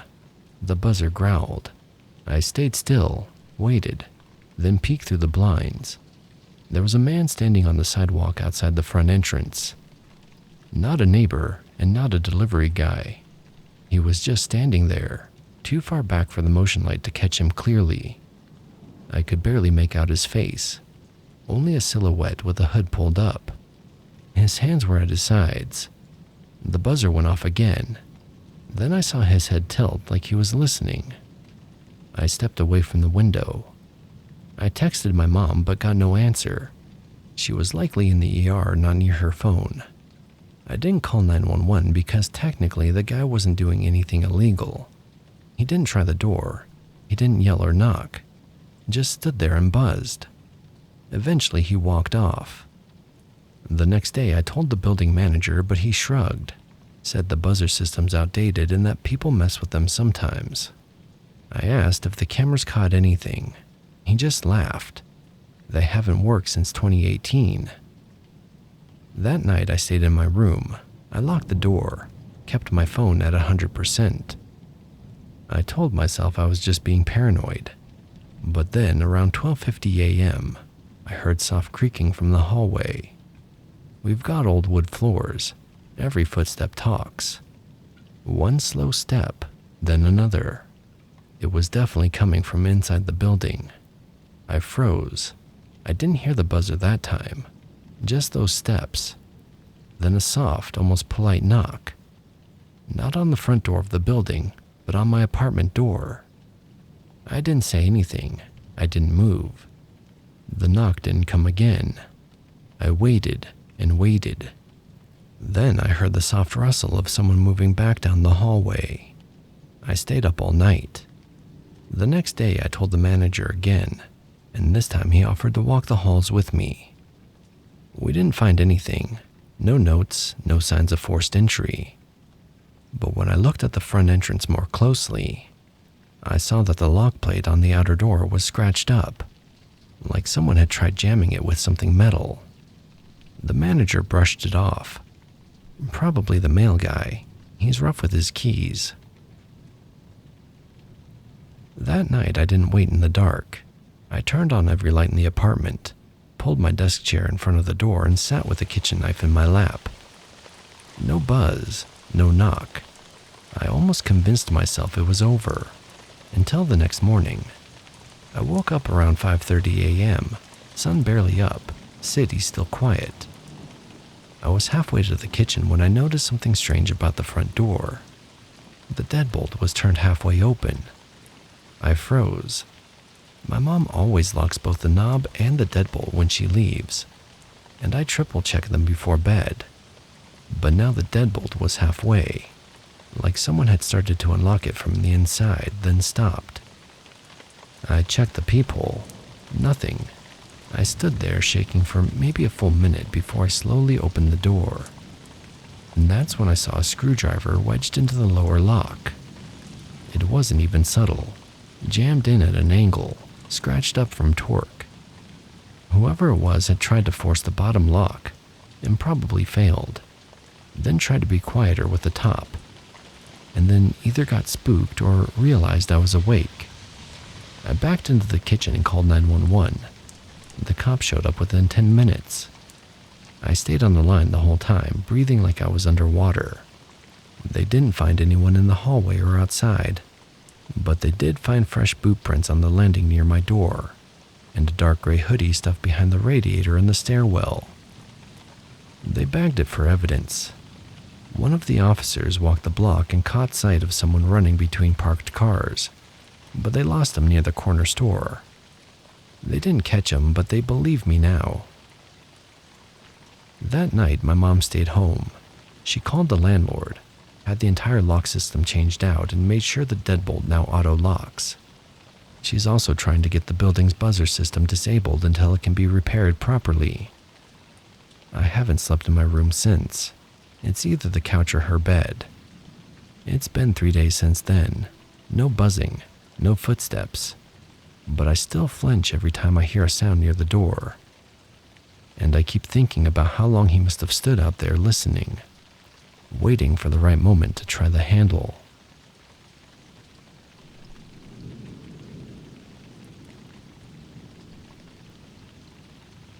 I was babysitting for a couple in a gated neighborhood.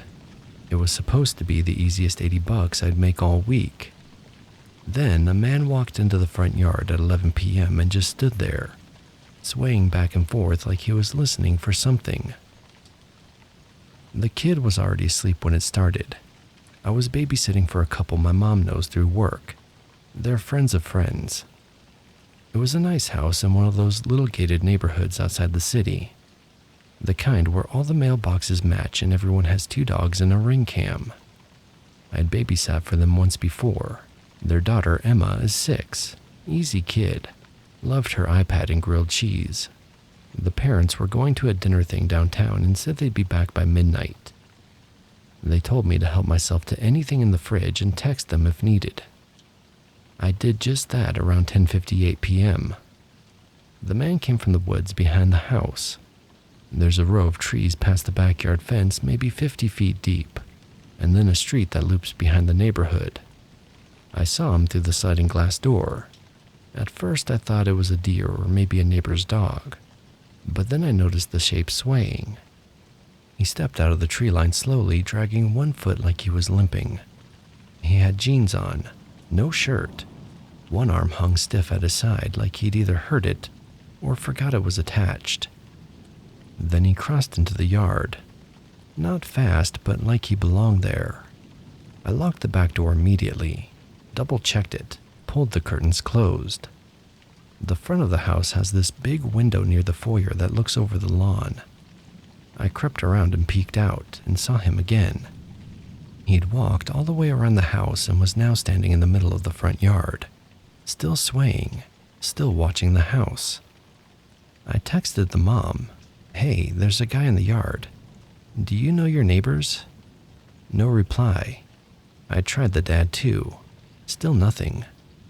I debated calling 911 right then, but I didn't know what I'd even report. The guy wasn't breaking in, wasn't yelling. He was just there, like static on a TV screen. Then he walked up the path to the porch. My stomach dropped. I stepped back into the kitchen and grabbed the biggest knife I could find from the block. My hands were sweating. There's a small window in the front door, one of those vertical frosted glass panes that distorts faces. I watched his shape fill it. He stood there just outside, not knocking. Then I heard his voice, muffled through the door. He said, "She said I could come in." That was a big nope for me. I texted again, now full on panicking. Someone's on the porch saying he was invited. No reply to the text, but he spoke again. Same flat tone. "I'm not gonna hurt her, I just want to see her." My heart was hammering by now. I didn't know if he meant Emma or me, and either option made me feel sick. That's when I dialed 911. I whispered everything to the dispatcher. She told me to stay on the line and not engage because help was on the way. She said stay calm, stay inside, and stay quiet. I backed away from the door. The man knocked once, soft, like he didn't want to wake the kid. Then he knocked again, harder. Then he pressed his face to the frosted glass. I saw the shape of his eye, wide and erratic, darting left and right like he was trying to peer inside. He started mumbling again, broken phrases, pieces of sentences. She knows I'm here. Not gonna scream this time. Don't lock it. I said don't lock it. I moved into the hallway, clutched the knife tighter. Emma stirred upstairs but didn't come down. I'm so glad she didn't come down. The dispatcher asked if I could still see him. I peeked again. He was off the porch. Not gone, but pacing in the yard, staggering like he was too drunk to focus. He grabbed up one of the lawn chairs, tipped it, then stood it back up again, like he didn't remember what he was doing. Then the headlights came around the cul-de-sac. He bolted, just like that, ran towards the woods full sprint, stumbling into the trees the same way he'd come. By the time the two officers got to the door, he was long gone. I gave them everything I remembered, height, build, the phrases I heard. They checked the yard but didn't find anything except a dirty paper bracelet. It was one of those hospital-style ones. No name on it, just the word visitor and a blank sticker space where someone had ripped the ID off. The parents got home around 1:15 in the morning. The mom had missed my texts. She left her phone in the car. The dad was apologetic but weirdly quiet. Apparently, their backyard borders the edge of an old assisted living facility that shut down last year. Half the building's been condemned. There's still some transient traffic around there, and occasionally people wander through the woods looking for help, food, or a place to sleep. But this guy didn't seem lost. He seemed like he was looking for someone. They offered to drive me home, and I said yes. I haven't babysat for them since.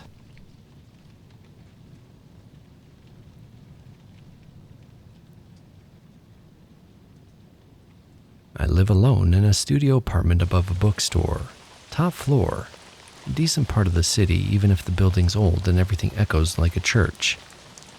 I work evenings at a cafe and I'm usually home by 8 or 9. The neighborhood quiets down after that except for the buses.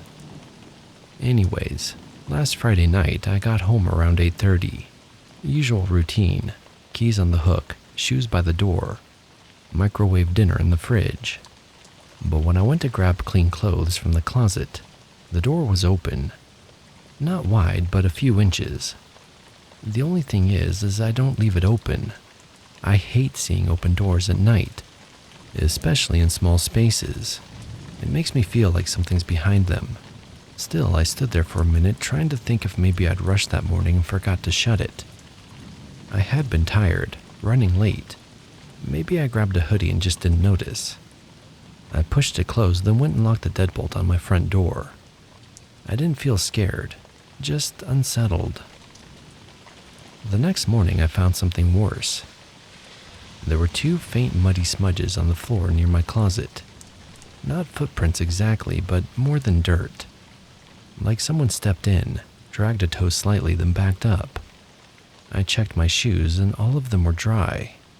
No tread marks that matched. I looked closer at the rest of the apartment. Nothing obviously wrong, but little things started to jump out. The power strip by my bed had been unplugged. My charger was coiled not how I leave it. The shampoo bottle was turned sideways. My toothbrush was dry and clean but moved just slightly on the counter. None of it screamed break-in, but none of it felt like me either. I called the landlord. He swore no one had been in the building. Said the only maintenance scheduled had been on the second floor 2 days earlier. I asked about lock records or keys. He said only he and I had access to my unit. I didn't press it any further. I just said thanks and hung up. That night I didn't feel safe. I dragged one of my chairs in front of the front door, not because it would stop anyone, but because I wanted to hear it fall if someone tried to come in. I left the bathroom light on and kept a kitchen knife under my pillow. I didn't sleep much that night. At 2:50 a.m. I woke up, not from a noise, just that wrong feeling, the kind that pulls you up from sleep like someone standing over you. I listened. There were no voices or footsteps, but then I heard a creak, soft and slow, from the closet. I sat up. It was pitch black outside, the bathroom light spilling into the room. Then I heard another sound, a breath, not mine. It was a shallow inhale, just one, like someone holding perfectly still. I grabbed my phone and called 911. I whispered everything, the noises, the open door, the mud, the breath. Dispatcher told me to lock myself in the bathroom, that officers were on the way. I started to move and then I heard it, the closet door click open, just an inch. I didn't turn to look. I didn't want to see what was in there. I backed down the hall toward the bathroom, locked the door and sat on the floor with a knife. A few minutes later, the police knocked on the door.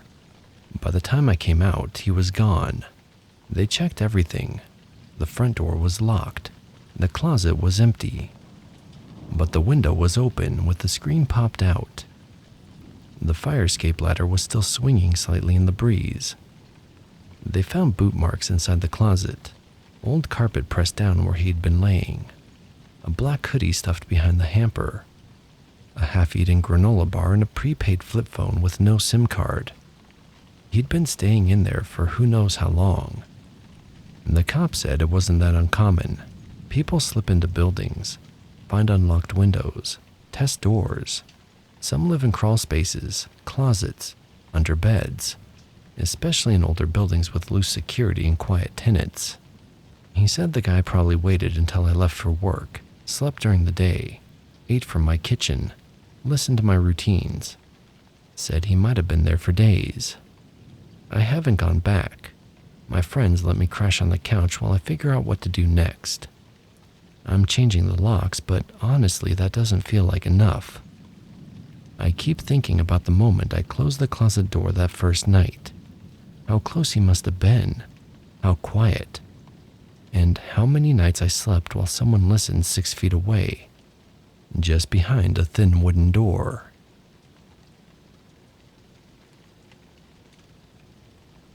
You don't forget the sound of snow trying to swallow you whole. That muffled hiss, like the world is being erased inch by inch. This happened 6 or 7 years ago, up in northern Minnesota.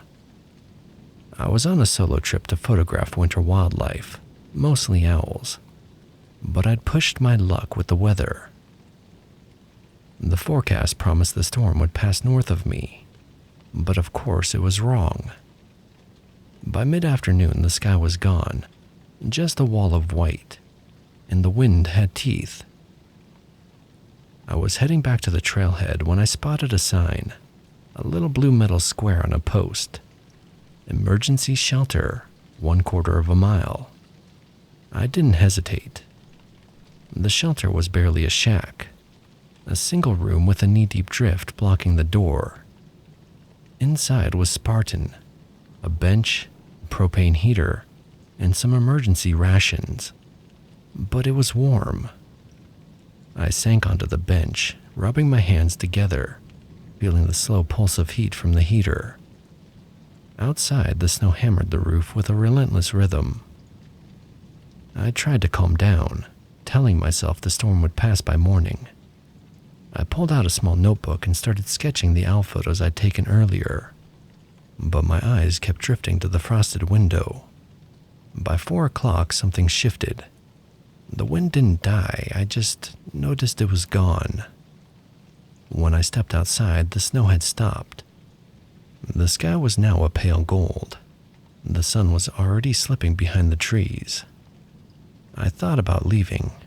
My truck was 6 miles away, but fresh snow meant hidden tree wells, and I couldn't risk it, not in fading light. so I stayed. About an hour later, I stepped out for wood, and that's when I saw them. Bare human footprints, clean and crisp. There was no melting or drift. They came from the trees, passed 10 feet from the shelter, circled once and went back. I froze, confused, trying to make sense of it. Who could have been out there? I scanned the tree line, but nothing stirred. Maybe a snowshoer came through before the storm, but the snow had fallen hard all afternoon.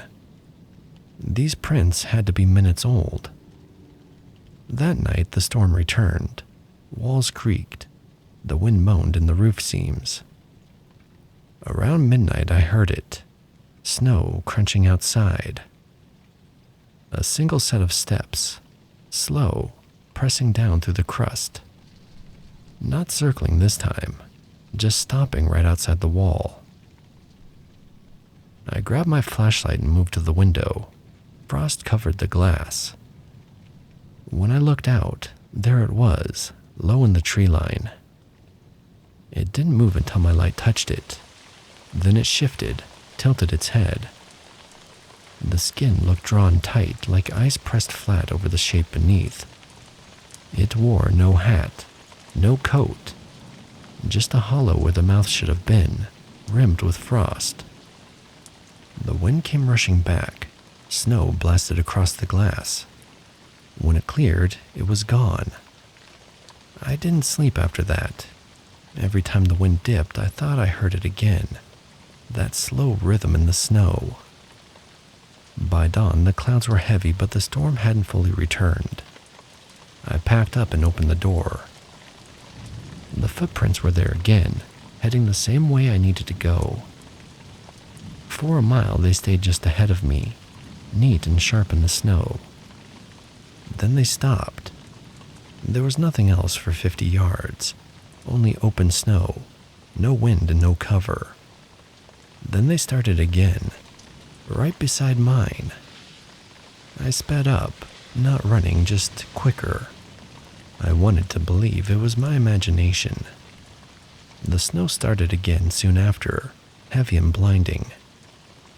When I reached the ranger station, my legs shook so badly I had to lean on the desk. The ranger said no one else had been out there all week. No rescues, no hunters. The ranger said no one else had been out there all week. There were no rescues and no hunters. I'm still not sure what to make of it. I do go back north sometimes, but I've learned to keep my distance after a storm. Because sometimes when it's quiet enough, you can hear the snow moving, even when no one else is there.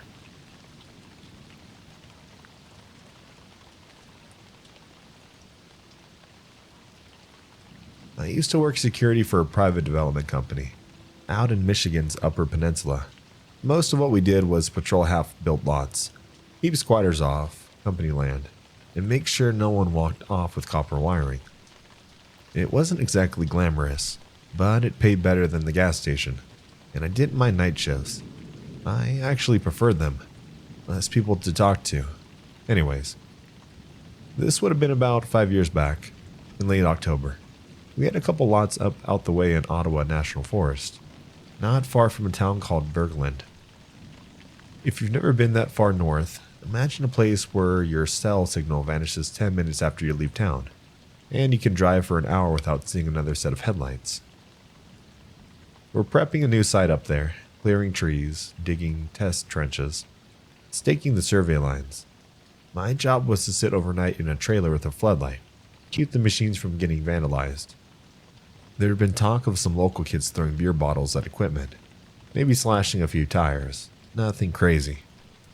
The first couple nights were uneventful, just me and a thermos of coffee, a heater that barely worked, and the sound of the wind moving through the tree line.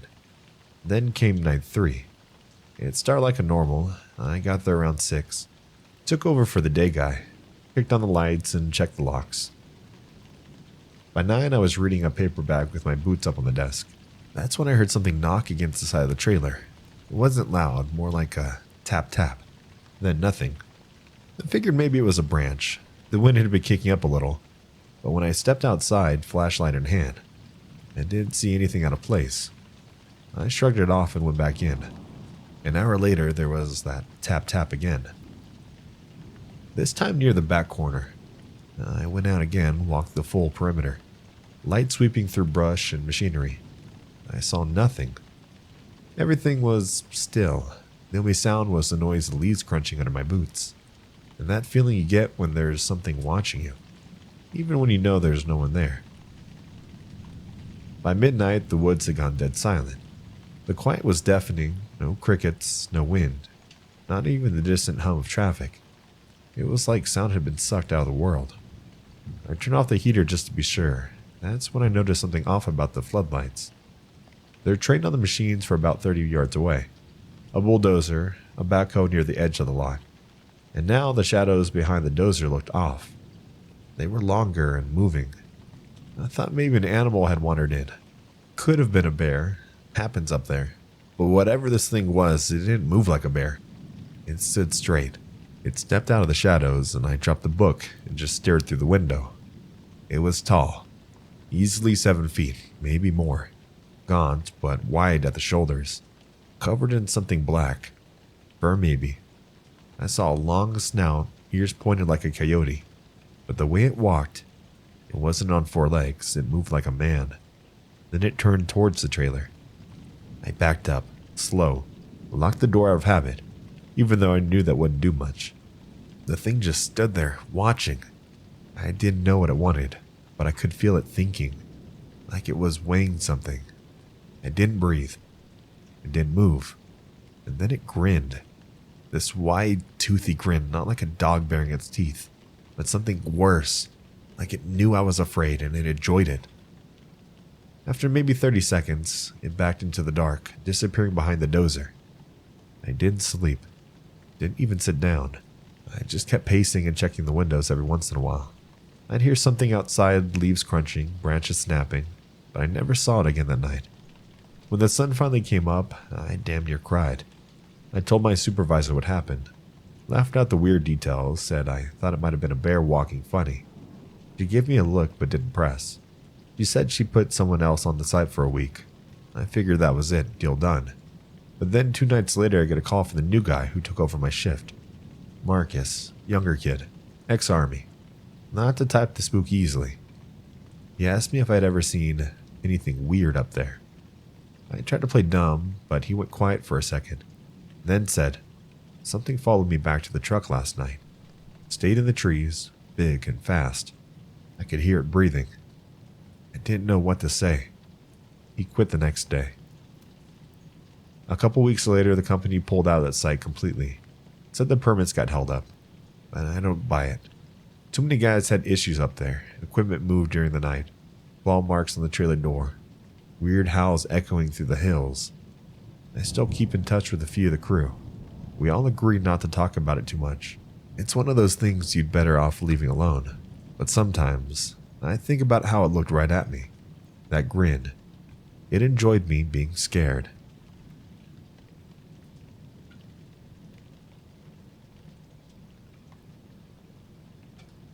I booked the fishing trip because it was supposed to be the kind of experience people bragged about for years afterward. A couple of days on a charter in southeast Alaska. Deep water. Nothing but glacier-fed swells and snow-capped mountains in the distance. The kind of backdrop they put on postcards. It was me, 2 other tourists, and the guide, a guy named Rick, built like he'd been swinging nets since he could walk. He didn't talk much, just nodded when you asked a question, gave short answers and focused on the gear. I liked that about him. No hard sell on local history or bad jokes.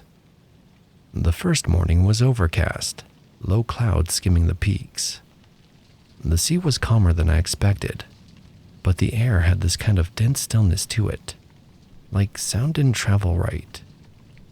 We motored out for hours, the shoreline shrinking until it was just a smudge of dark green against the horizon. We'd been fishing halibut most of the morning, pulling up a few keepers, when Rick decided to take us to a deeper spot. I could tell from the way he adjusted the throttle, he knew exactly where he was going. Not checking a GPS, not lining up landmarks, just heading there. The other two were sitting in a cabin when we stopped. I stayed on deck baiting my line, feeling the sway of the boat. That's when I noticed how the water looked different here. Darker, but not just because it was deeper. It had a strange, almost oily sheen. Not rainbow like fuel, more like the color was thicker. Rick tossed a baited rig into the water and told me to drop mine about 200 feet. I did, counting off the colors on the line as it spun out. When it finally hit bottom, I settled in, bracing the rod against the rail. About 15 minutes passed before I got my first strike. It was heavy, stronger than any fish I'd hooked before. It didn't fight in short bursts like halibut usually do. It pulled in these long, steady drags, like something down there was just walking away with my line. I started reeling, careful not to snap it. The other two came out when they saw the bend in my rod, cheering me on. Rick didn't say anything, but I noticed he'd stopped baiting his own line. He was watching the water. The thing surfaced before I was ready for it. At first, I thought it was just a massive fish, too big to haul on deck. But as the head broke through, I realized it wasn't a fish I recognized. The skin was a mottled gray, slick, with patches that looked almost like scars. Its mouth wasn't just a mouth, more like a vertical seam that split open just enough to show a row of rounded, grinding teeth. Its eyes, there were more than 2, 4, 6. It was hard to tell because they weren't arranged right. They dotted its face in uneven patches, all milky and unfocused. But I swear they turned toward me when I leaned over the rail. It didn't thrash when it reached the surface. It just looked at me, or through me. Then it sank again, slow and deliberate, the line peeling back into the water. I let go before it could drag me in. The weight vanished a second later, the hook coming up clean. Rick didn't say a word. He just reeled in his own untouched line, started the engine and headed back without explanation. The other two tried asking what it was, but he ignored them. Back at the dock, when the others went inside to get their catch weighed, Rick leaned over to me. "You hook something you don't talk about," he said. "And you don't go back out there again, understood?" I nodded and he turned away like the conversation never happened. I've looked through books, old articles, anything I could find about weird sightings in Alaska's waters.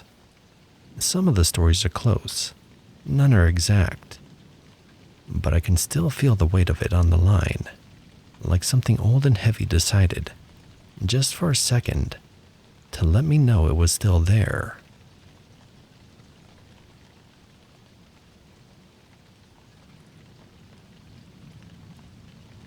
I was working the night shift down at the old cannery. One of those dead-end gigs, mostly salvage and cleanup. Nobody wanted to be there after dark, except me and a couple other guys who needed the cash. The place is a skeleton of what it used to be. Rotting planks slick with algae. Rusty machinery smelling like old fish oil mixed with salt and decay. The whole town feels empty. The fishing boats are gone. The folks moved on. Left the docks to the gulls in the wind. That night I was making my rounds, flashlight in hand, checking equipment when I started hearing noises down by the tidewater side. Not footsteps, more like a scrape thump, slow and heavy, like something big dragging itself along the pilings. I stopped and listened. There was this smell, wet dog but mixed with something iron rot I couldn't place. Funny thing is, there's no dogs in town anymore. I kept moving toward the sound, but the closer I got, the more the air felt thick, like right before a storm hits. The gulls stopped calling and even the insects went quiet. I caught movement in a broken window reflection, tall, too angular to be a person. The hairs on my neck stood up. Then came the breathing, heavy and ragged, but not mine. It was close, but not right next to me. I looked down through a gap in the floorboards. There, curled around one of the pilings, was matted fur coated in salt water. Long curled claws gripping wood, worn smooth by the tide. It pulled itself up, just enough for its head to break the floor level. Its snout dripped with water, and its eyes caught the orange glow of the street lamps, deep, wet, and watching. It didn't lunge, didn't growl, just stared like it was waiting.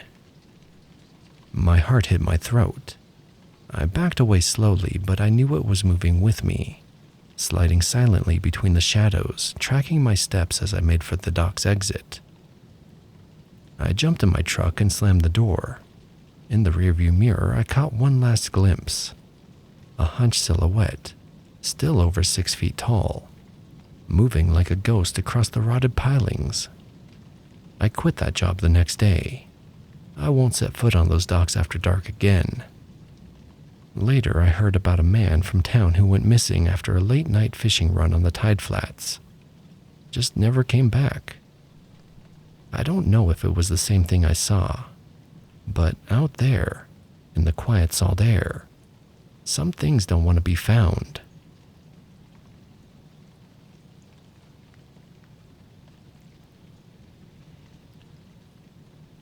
Winter in northern Maine isn't just cold, it's something else entirely. The kind of cold that seeps into your bones and stays there. I was working at a logging camp deep in the woods, a place so far from the nearest road you couldn't hear a car even on a clear day. The men kept to themselves mostly.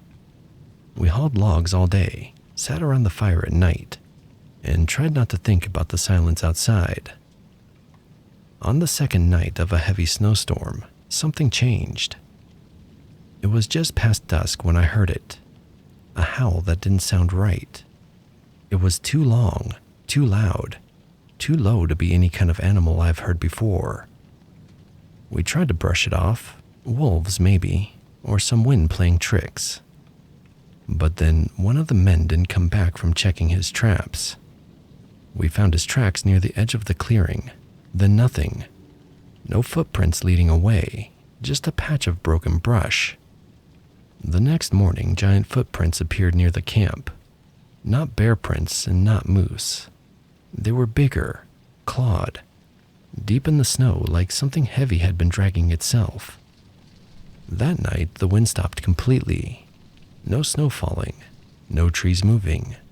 Just silence so thick it felt like the whole forest was holding its breath. And then the noises started, scraping and scratching at the cabin walls, branches snapping outside like something pacing. I looked out the window and saw a figure standing just beyond the tree line. Tall, skin stretched tight over bones, eyes glowing faintly in the dark. Not quite human, not quite animal. I didn't move and I didn't breathe. It stayed there for a long moment, then vanished back into the woods. By morning, the snow had started again. The footprints were frozen and half covered. The ranger came through later that day. He said he'd heard the same howls further north. I left that camp a week later. The woods feel different now, colder, quieter. And sometimes, when the wind dies down, I swear I hear those howls again.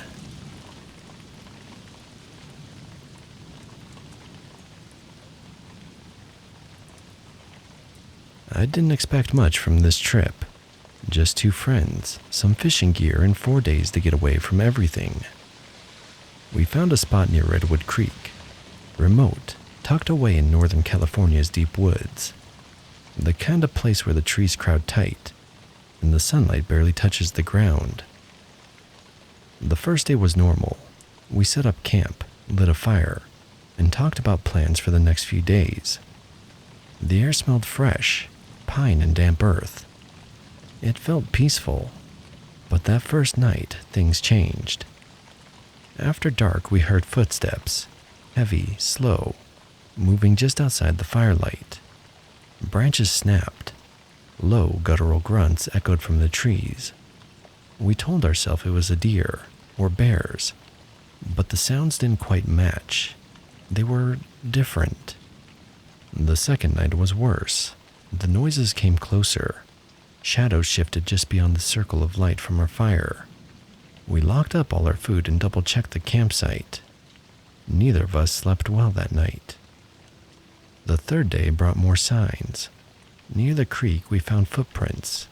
They were huge, bigger than any bear's tracks I'd ever seen. The mud was soft and the prints sunk deep.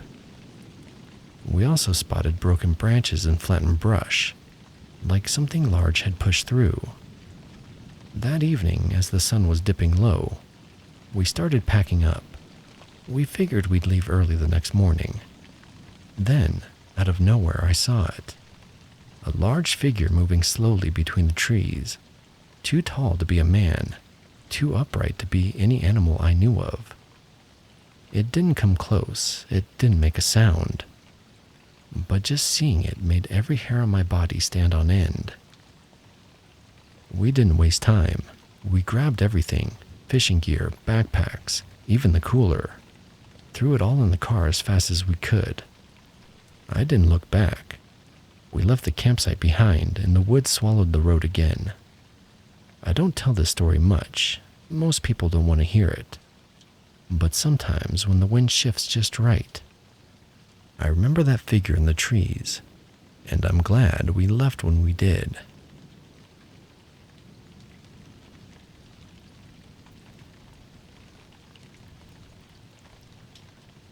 I've always been drawn to that ridge. Maybe it's the way the land stretches out beneath those towering pines, or the silence you find when you get far enough from the roads. The cabin there is old, weathered, rough-hewn but sturdy, built by someone who knew the woods well. That late autumn, after hunting season wrapped up, I decided to spend a few nights alone up there. Just me, the crackle of the fire, and the kind of quiet you don't find anywhere else. The first evening was like any other. I unpacked my gear, rifle, food, and a few essentials and settled in. The sun dipped behind the ridge, bleeding orange and purple through the trees. I watched the shadows grow long and sharp and felt the deep pulse of the forest settle around me. But the woods weren't still.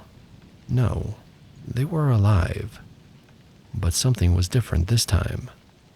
The birds were restless. Their calls came fast, sharp and frantic, overlapping like they were trying to say something urgent.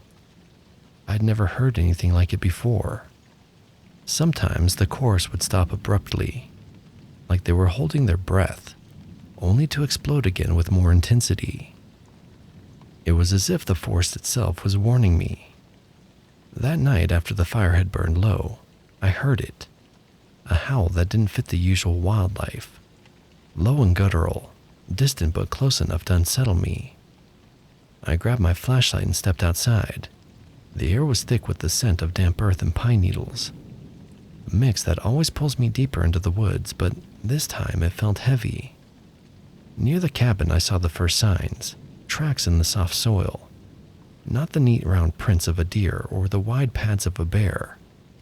These were deep and long, with sharp claw marks sinking into the earth. I'd shown the beam toward the tree line. Movement flickered, just shadows but enough to make my heart skip. That's when I saw it. A figure standing just beyond the clearing, hunched but towering over the trees. Its fur was matted and dark, blending into the night like smoke. The eyes caught the moonlight, a faint, glowing amber locked onto me. It didn't move forward. It just watched, silent and still, like it was studying me. Over the next few nights, the pattern repeated. The same restless bird calls, almost frantic warnings, heavy footsteps just beyond the cabin's reach. And the figure, always watching from the ridge or slipping between the trees. Each night it felt less like a random encounter and more like it was tracking me, following my movements without ever showing itself fully. One night I stayed up later than usual, staring into the fire, trying to convince myself it was all in my head. But then I heard breathing, slow and ragged, close enough to freeze me in place.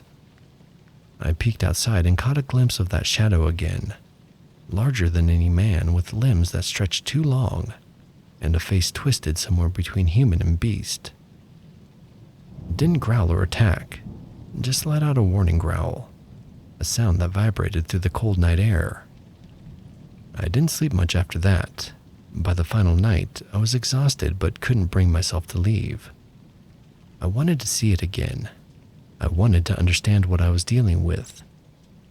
When dawn began breaking, I finally got my chance. That morning, the creature stepped into a patch of weak sunlight. Its fur was soaked with dew, clumped and tangled. The face was long and gaunt, eyes burning with a strange intelligence. Its limbs moved with an unnatural grace, like it was both animal and something else. It looked right at me. For a moment that felt like hours, we just stared. Then it turned and vanished into the forest. I packed up that morning and left the ridge with a knot in my stomach. I still go back sometimes, but I never stay overnight anymore. That thing's still out there, and it's nothing like anything you'd expect.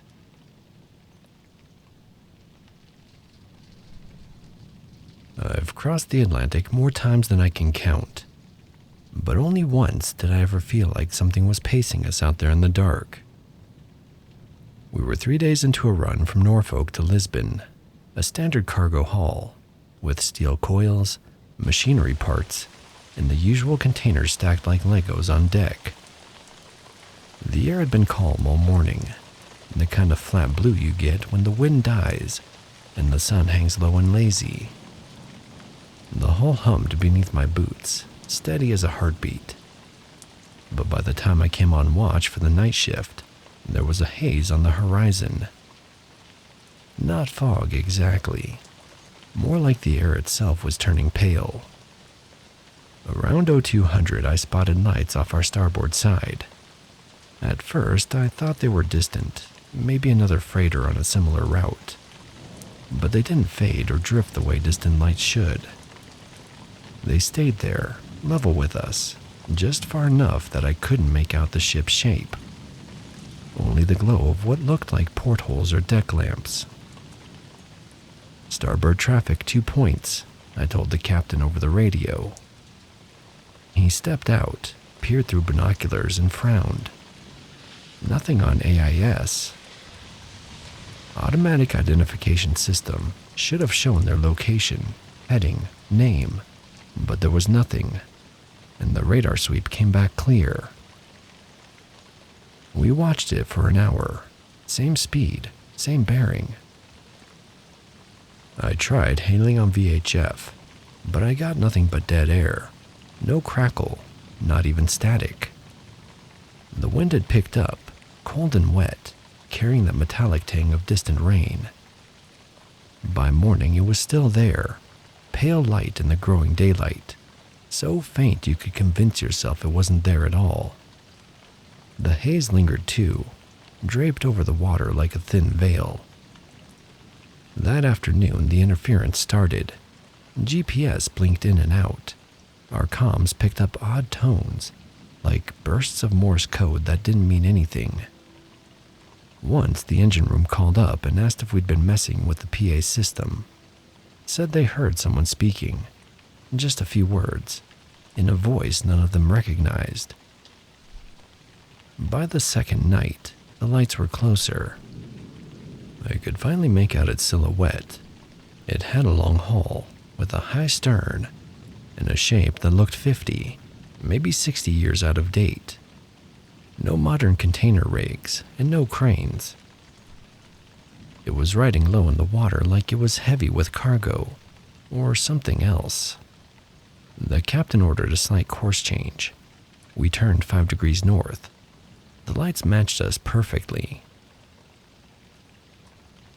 Sometime before dawn, I went back out with binoculars. The deck was slick with salt spray and the cold seemed to bite deeper than it should have. I caught the briefest flash of detail: rusted rails, peeling paint, portholes without glass. There was no crew, not one shadow moving, just those steady, unnatural lights. And then, like someone had flipped a breaker, they winked out. By sunrise, the horizon was empty. No haze and no more ship. Our electronics came back like nothing had happened. No one on board talks about it now, but sometimes when I'm on a night watch, I'll catch myself glancing starboard and wondering if I'll see those lights again.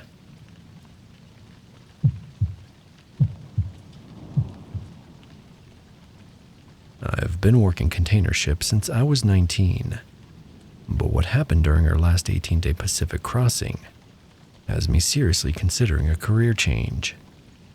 We loaded cargo in Singapore, like any other run, until we picked up this one container, MSKU 789-44557, special handling cargo from some law firm I'd never heard of. The paperwork was weird. No manifest details beyond personal effects, estate settlement. The container was sealed with not just the standard customs lock, but 3 additional heavy-duty seals. Instructions were clear: do not open, do not inspect, minimal handling. Chen, our cargo supervisor, assigned it to Base 7, Stack 3. The client specifically requested that location. First weird thing happened on day 2.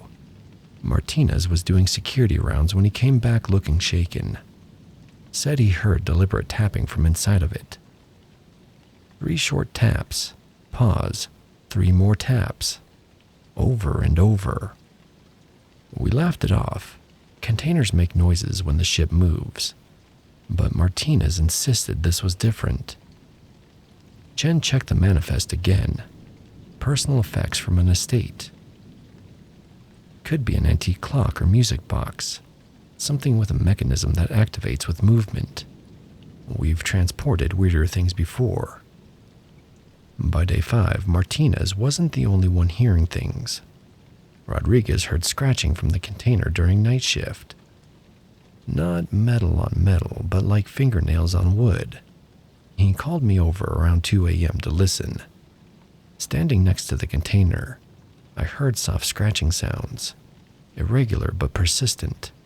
Lasted maybe 10 minutes before stopping completely. Maybe there's a cat trapped inside, Rodriguez suggested. But the scratching was too deliberate, too rhythmic, and any animal would have been dead by now. Day 7 is when things got really strange. Kowalski was inspecting the container stacks when he came running up, face white. Said there was someone standing on top of it, staring out at the ocean. I grabbed my flashlight and we went back together. There was no one there, but Kowalski swore he saw a tall, thin figure in what looked like a long coat. Shadows don't move like people, he said when I suggested it might be equipment shadows. This thing turned to look at me, he replied. That night, I decided to keep an eye on Base 7 myself, set up in the equipment room with a clear view of the container stacks. Around 3 a.m., the motion sensor lights in the bay started flickering on and off in sequence, like something was moving between the containers. I went out to investigate, flashlight in hand. The light stopped flickering as soon as I entered the bay. Everything looked normal, but the temperature around the container felt noticeably colder than the rest of the space. Not drastically cold, but definitely different. I put my hand on the container's surface. The metal was ice cold, even though the adjacent containers were normal temperature. And I swear I could feel a vibration through the steel, like a very faint heartbeat. By day 10, word had spread through the crew. Guys were avoiding Base 7 unless absolutely necessary. Chen was getting irritated with the rumors affecting work efficiency. but even he seemed uneasy when he had to go near that container. Williams, our engineer, reported that the ship's electrical systems kept having minor glitches whenever he ran diagnostics near Base 7. Nothing serious enough to affect navigation or safety, but consistent enough that he started routing his inspections around that area. Electronics don't like whatever's in that container, he told me privately. My multimeter goes haywire every time I get within 20 feet of that thing. The scratching sounds continued nightly. Different crew members reported hearing them during various shifts, always around the same container. Some nights it was soft, almost tentative. Other nights it was more urgent, desperate even. Peterson swore he heard muffled voices one night, like people having a conversation inside the container.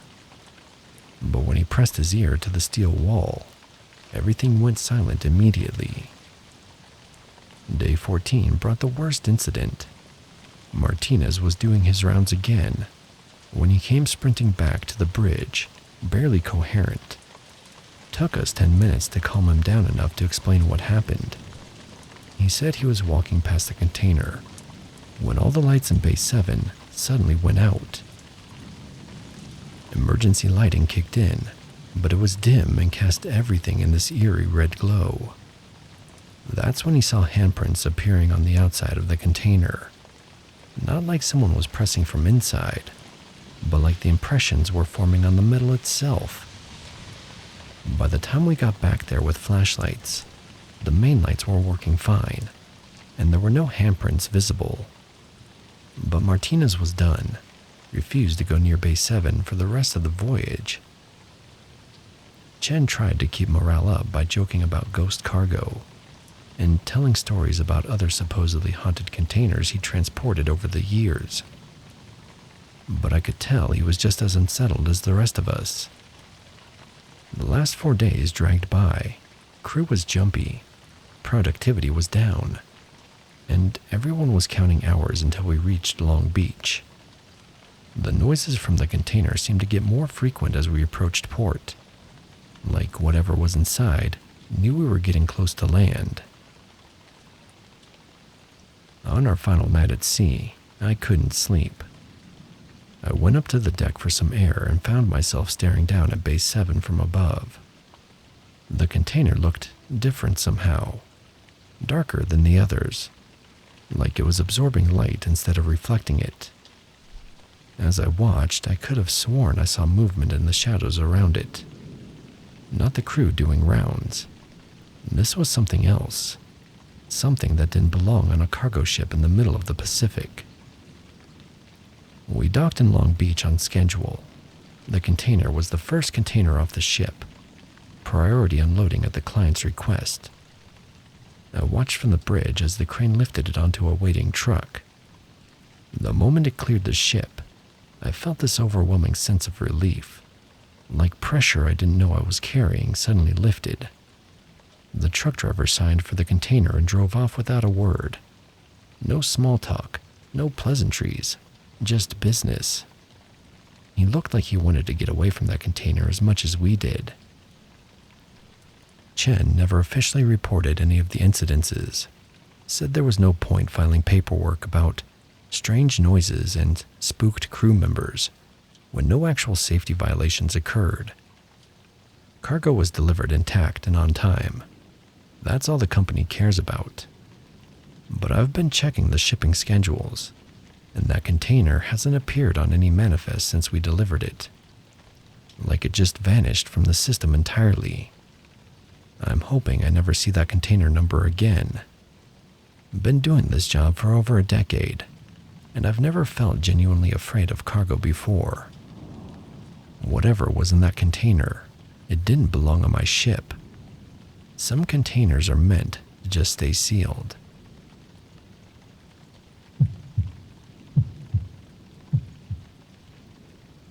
I just got back from what was supposed to be a relaxing 7-day Caribbean cruise, and I honestly don't know if I'll ever feel normal again. I keep telling myself there's a logical explanation for everything that happened. but deep down I know there isn't. My wife Sarah and I booked this cruise for our 10th anniversary. We're not rich people. This was a big splurge for us. Saved up for over a year. Got an interior cabin on deck 6, room 6247. Nothing fancy, but we were just excited to finally take a real vacation. The first day was perfect. Beautiful weather, great food. Sarah was already talking about booking another cruise next year.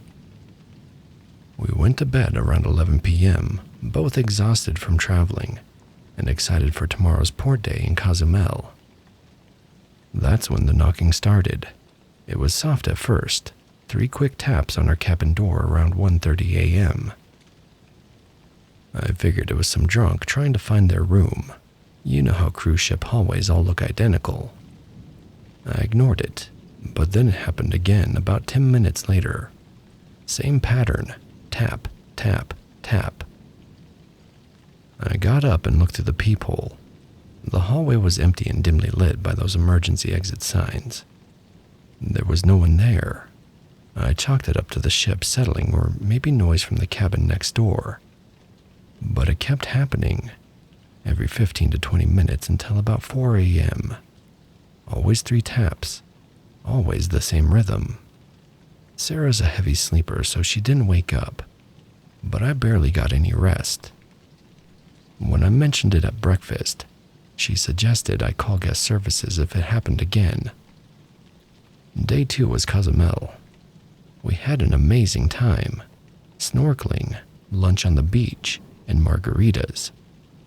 I almost forgot about the weird night before. We got back to the ship around 6 p.m., showered and went to dinner. Everything felt normal again, until we got back to our cabin around 10 p.m. The temperature was wrong. Not cold exactly, but noticeably cooler than the rest of the ship. Sarah commented on it too. Did we leave the AC cranked up? But when I checked the thermostat, it was set to 72, same as always. The room just felt weird. We were getting ready for bed when Sarah called out from the bathroom. "Babe, did you use all the towels?" I walked over. The 2 bath towels that housekeeping had left folded on the counter were now on the floor, soaking wet, even though neither of us had showered since before dinner. Sarah looked at me like I was supposed to have an explanation, but I was just as confused as she was. We hung them up and went to bed. No knocking that night, but I woke up around 3 a.m. with this overwhelming feeling that someone was watching me. I lay there for probably 20 minutes, too afraid to open my eyes or move. The next morning, Sarah was quiet during breakfast. Finally, she said, "I had the weirdest dream last night. There's a woman standing at the foot of our bed, just watching us sleep. She looked so sad." I didn't tell her about waking up with that feeling of being watched. Day 3 was a sea day. We spent most of it by the pool trying to enjoy ourselves. But there was this underlying tension now. Sarah kept asking if I thought something was wrong with our room. I kept saying no, but honestly, I was starting to dread going back there. Around 4 p.m. we went back to the cabin to get ready for dinner. The door was propped open about an inch, even though I distinctly remembered Sarah pulling it shut behind us when we left. The electronic lock showed it was secured, but the door itself wasn't fully closed. Inside, our suitcases had been moved, not ransacked or anything dramatic, just shifted slightly from where we'd left them. My suitcase had been next to the desk. Now it was a few inches closer to the bathroom door. That evening at dinner, I couldn't shake the feeling that something was seriously wrong with our cabin. We lingered at dinner longer than usual, neither of us wanting to go back to the room. When we finally did, around 9 p.m., the bathroom light was on. Neither of us had left it on. I specifically remembered Sarah turning it off before we left for dinner, because she always does that at home. But that wasn't the worst part. The worst part was the mirror. There were handprints on it, not like someone had pressed their palms against the glass. These were the foggy kind you get when someone with wet hands touches a mirror. 5 distinct fingerprints and a thumbprint on each side. About shoulder height for someone maybe 5'4". Sarah's 5'6", and I'm 5'10". These prints were too low for either of us. "What the hell is going on?" Sarah whispered. I wiped the prints away with a towel, trying to think of some rational explanation. Maybe condensation from someone's shower in the cabin next door somehow affected our mirror. But I knew I was grasping at straws. We barely slept that night. Every little sound made us both tense up. Around 2 a.m., we heard what sounded like someone crying. Very faint, like it was coming from inside the walls. It lasted maybe 30 seconds before stopping abruptly. "Did you hear that?" Sarah whispered. I nodded, afraid to speak out loud. The crying happened twice more before dawn. Same duration, same volume, same abrupt stop. By morning, we were both exhausted and on edge. Day 4, I'd had enough. While Sarah was getting coffee, I went to the guest services desk. The woman behind the counter was friendly but seemed unsurprised when I described our issues. "Oh, you're in 6247, she said, typing on her computer. "Yes, we've had a few concerns about that cabin recently. Let me see what we can do about relocating you." 20 minutes later, we were moving our stuff to a cabin on deck 8. The guest services manager, a guy named Michael, helped us with our bags. As we were leaving 6247 for the last time, he paused in the doorway and looked back into the room. "You folks have a much better rest of your cruise," he said. Then quieter. "Poor things need to find some peace." I wanted to ask what he meant by that, but Sarah was already halfway down the hall with her suitcase, eager to get away from that room. Our new cabin was perfect. Normal temperature, no weird sounds, no mysterious handprints. We actually enjoyed the last 3 days of our cruise, but I couldn't stop thinking about what the guest services manager had said. On the last night, I ran into Michael in one of the bars. A few drinks in, I worked up the courage to ask him about his comment when we were leaving our old cabin. He got this uncomfortable look and glanced around to make sure no one was listening. Then he leaned in close. "Look, I probably shouldn't tell you this, but you seem like decent people who got caught up in something that wasn't your fault. We had an incident in that room about 8 months ago. Young woman, traveling alone, never found her body." He paused, took a sip of his drink. "Thing is, her cabin door was locked from the inside when we found the room empty the next morning. Security footage showed she never left through the main door. But 6247 is an interior cabin, no exterior access." I felt my blood go cold. "What are you saying?" "I'm saying we've had to relocate probably a dozen guests from that room since then. Always the same complaints, cold spots, sounds, things moving around. Management doesn't like us talking about it, says it's bad for business. But between you and me, I think she never really left." I haven't told Sarah about that conversation. She's finally sleeping through the night again, and I don't want to set her back. But I can't stop thinking about those handprints on the mirror, about the crying we heard, about a woman who somehow disappeared from a locked interior cabin. We got the photos back from our cruise yesterday. In one of them, a selfie Sarah took of us in our original cabin on the first day. There's something in the background that we didn't notice at the time.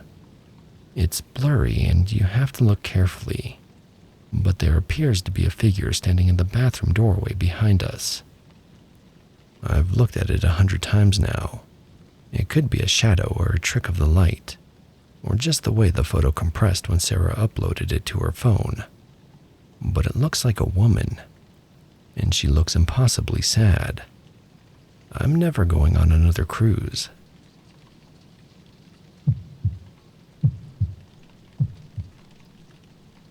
I signed onto the Marlin Grace out of Gloucester in early spring. She wasn't much to look at, 30 years old, paint peeling down to bare wood in places. But the pay was decent, and the season was just starting. The captain was an older guy named Hollis. He had that quiet, weathered look fishermen get after too many winters at sea. He didn't talk much about the boat, just told us what needed doing and expected it done. The rest of the crew were like me, green to this particular boat. A mix of locals and a couple of guys from down south who'd come up chasing work. The first odd thing I noticed was the logbook. Every page before the day we left was missing, neatly cut out with a razor. When I asked Hollis if he had the older records, he just said, "It doesn't matter now." The pages smelled faintly of salt and something else. Old oil maybe, or something sharper I couldn't place. On the second day out, we started hearing things in the wheelhouse radio. Not voices exactly, more like a low, drawn-out tone that would cut in between weather reports. The captain swore it was just interference from a nearby trawler, but we never saw another vessel. Sometimes the tone would shift, almost like a breath held too long, and you'd swear for a second there was a soft sigh beneath it. Other things followed. A deckhand named Ray swore he saw a man standing on the stern at night smoking. But when he went back there, the place was empty, just the rail wet from spray and the salty breeze tugging at the loose ropes. Another guy found his bunk soaked one morning, even though the hatch above him was shut tight and the weather had been clear all night. He swore the smell of diesel lingered, like someone had been there running the engine late. The thing that stuck with me happened on the 5th day. I was working the winch when the net snagged. We hauled it up expecting rocks or debris, but instead found an old orange slicker tangled in the mesh. It was faded and stiff with salt. But the strangest thing was the name stitched into the collar, a name none of us recognized, and none of us had seen among the new crew. No one said much after that. You could feel the unease settling in. Everyone kept glancing at the dark corners of the deck or the empty wheelhouse doorway, like expecting to see someone there. I caught myself avoiding the captain's cabin, not because he was mean or anything like that, but because it always smelled faintly of old tobacco and something else, like burned wood and salt. When we finally made port, I mentioned some of it to a guy at the dock who'd been eyeing our boat. He just shook his head and said, "Didn't know Hollis finally got a crew to stick." I asked him what he meant. He said there'd been an accident last fall, lost a man overboard. The story went that it wasn't a storm, just bad luck in clear weather. The rest of the crew quit within a week. Hollis never renamed the boat, never repainted the stern where the old name had been scraped off. Just hired new hands and went back out.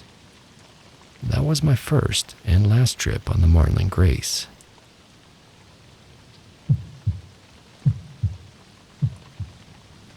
I've been a sonar operator on research submarines for 8 years, mostly deep-sea geological surveys, marine biology expeditions, that kind of thing. You hear weird sounds down there, whale songs, thermal vents, shifting sediment. But what happened during our mission in the Denmark Strait last month has me questioning everything I thought I knew about what's down there.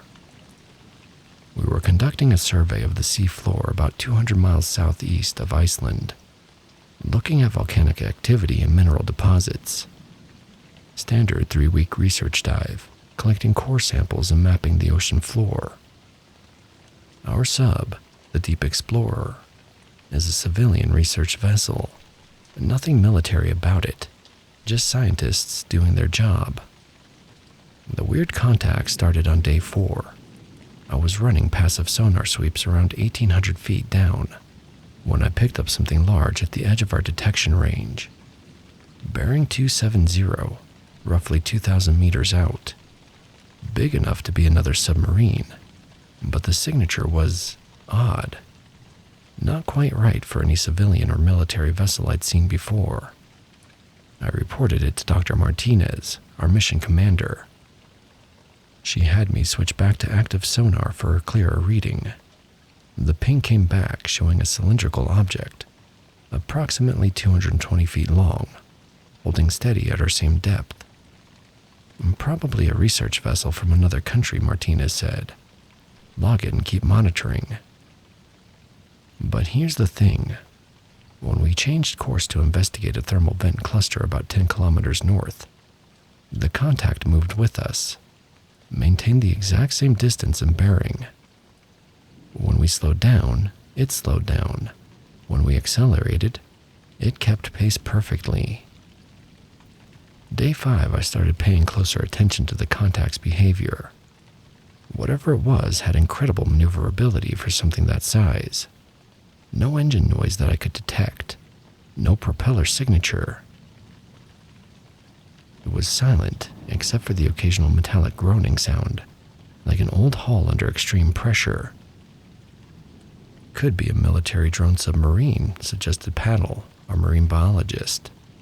Some navies have autonomous deep-sea vehicles now, but autonomous subs don't typically shadow civilian research vessels for days at a time, and they definitely don't maintain radio silence when hailed on standard maritime frequencies. By day 6, the whole crew was aware we had a follower. Dr. Martinez tried raising them on every frequency we had, civilian, military, even emergency channels. Nothing but static. The contact just kept maintaining that perfect 2,000-meter distance, matching our every move like it was tethered to us. That night, while most of the crew was sleeping, I was alone in the sonar room when I heard something that made my blood run cold. Through the hole, barely audible, came the sound of metal striking metal. 3 short taps, pause. 3 long taps, pause. 3 short taps. SOS in Morse code. I immediately switched to active sonar maximum range. The contact was still there, but now I was picking up something else. Smaller debris scattered around it. The sonar signature looked wrong, distorted somehow. Parts of the contact seemed to fade in and out of detection, like sections of the hull were compromised. I woke up Martinez and showed her the readings. She stared at the sonar display for a long time before asking me to pull up our mission charts. We cross-referenced our current position with historical maritime records.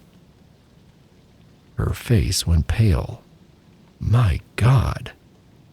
Turns out we were operating almost directly above the last known position of U-972, a German-type V-2C U-boat that went missing in these waters on December 1943.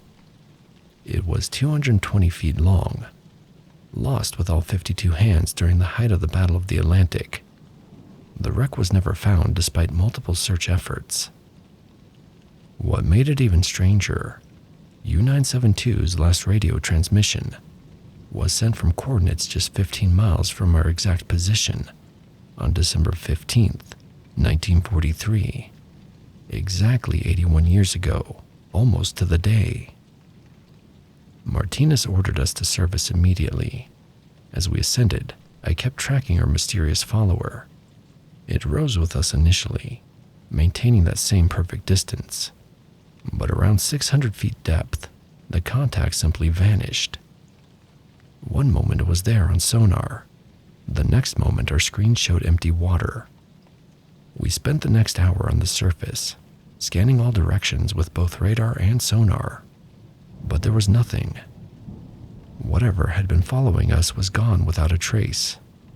But here's what really unsettled me. During those final minutes before it disappeared, I swear I heard something else through our hydrophones.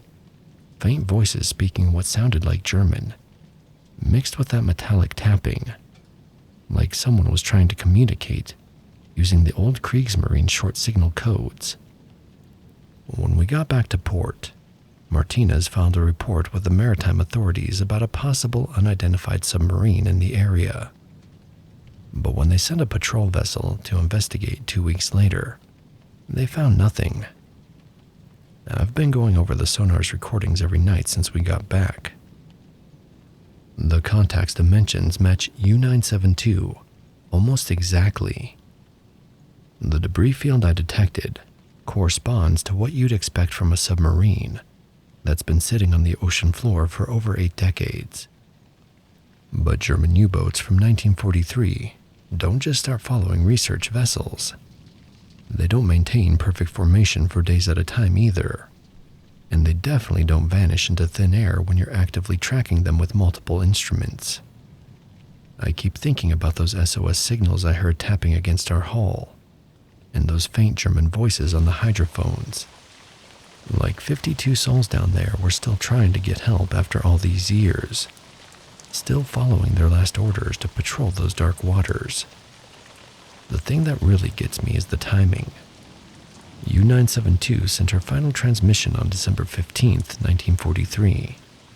Our mission was December 12th through the 18th, 2024. We were there on the exact anniversary of her disappearance. I don't know what followed us for 3 days in the Denmark Strait. Part of me hopes I never find out. But I can't stop wondering if there are still crews trapped down there in the dark. How many other research missions have they shadowed, trying to send their final message home? I've got another deep sea assignment coming up next month. Different location, thankfully. But I'm not sure I'll ever feel the same about what might be lurking just beyond sonar range, waiting in the depths where the Battle of the Atlantic claimed so many souls.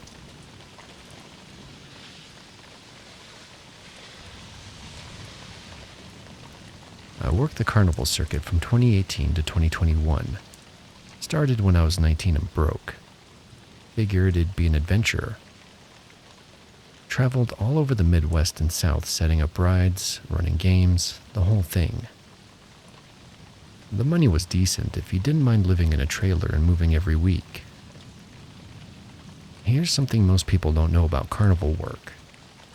Nobody asks too many questions when you show up looking for a job. Half the guys I worked with were using fake names.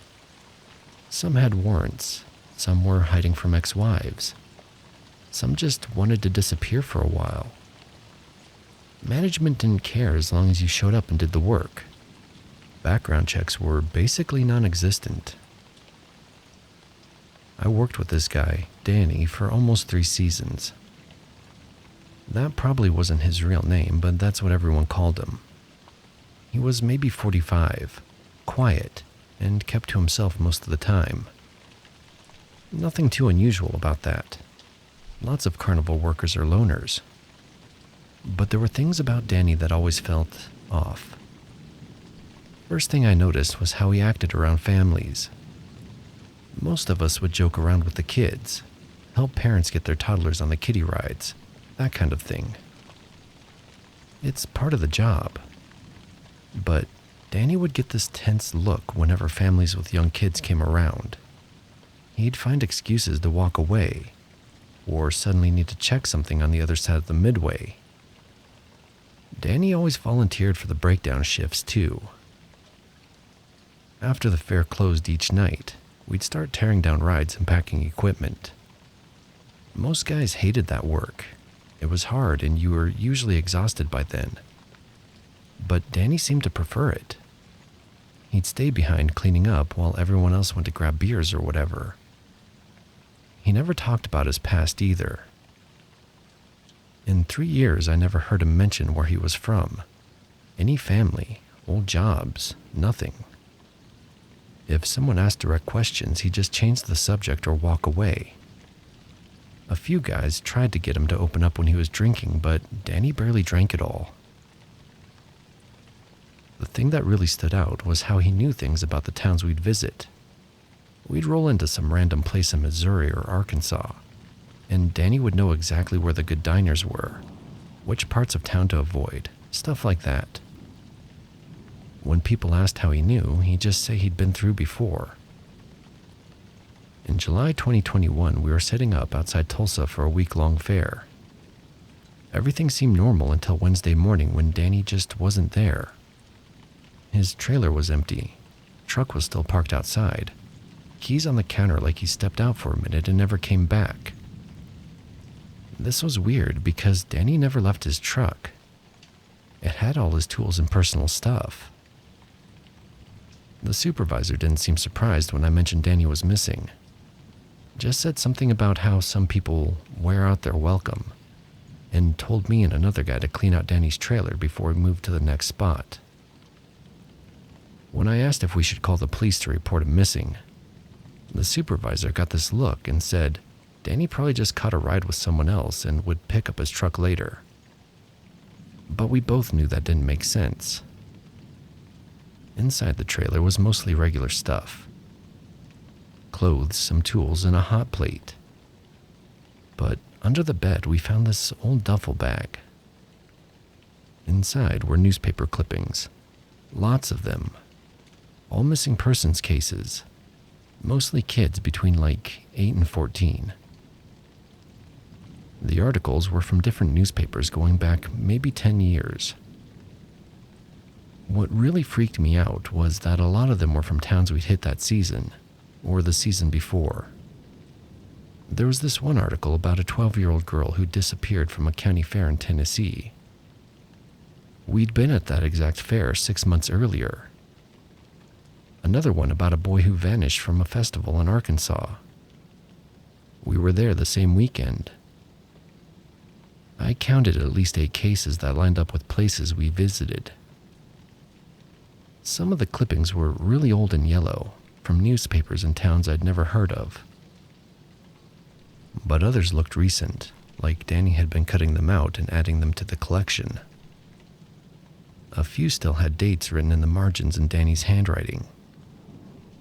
I showed the other guy and we both kind of freaked out. We talked about calling the police, but when I brought it up to the supervisor later, he pulled me aside and said it would be better if we just forgot about Danny and moved on. Said the carnival had a reputation to maintain, and getting cops involved would just cause problems for everyone. The way he said it made me think maybe other people have figured out what Danny was up to. Maybe that's why Danny's truck was still there, but he wasn't. In that line of work, people handle problems their own way sometimes. But the timing was too weird to ignore.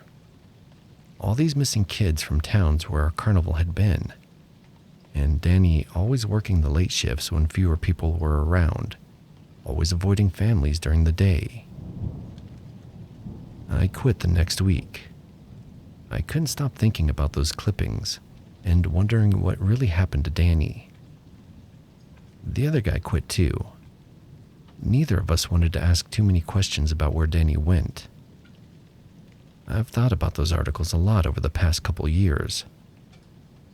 Part of me wonders if Danny was just some true crime obsessive who collected that stuff as a hobby. But the way he acted around kids, the way he knew those towns, the timing of everything, it all felt connected. The thing that really bothers me is that Danny had been doing this for years before I started working with him. But maybe someone finally figured it out. In that world, people don't always go to the cops when they find out someone's been hurting kids. They handle it themselves. I wonder if Danny's truck is still sitting in some impound lot in Tulsa, or if the supervisor eventually had it moved to a secret spot. I never tried to find out.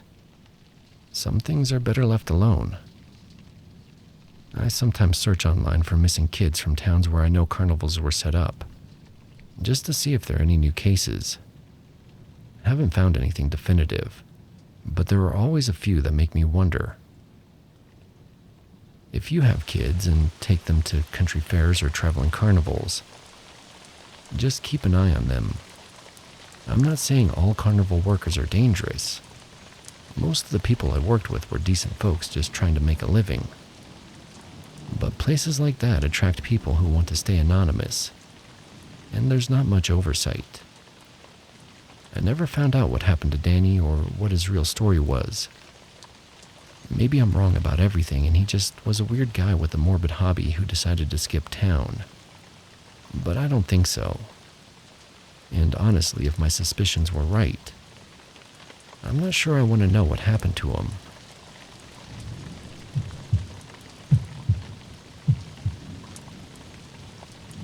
I worked for a traveling carnival company, we'll call Midwest Amusements, from 2019 to 2022. Started as general labor setting up games and food stands, but after my first season they moved me to ride operations. Better pay and you got to interact with customers instead of just hauling equipment around all day. The Zipper was always my least favorite ride to operate.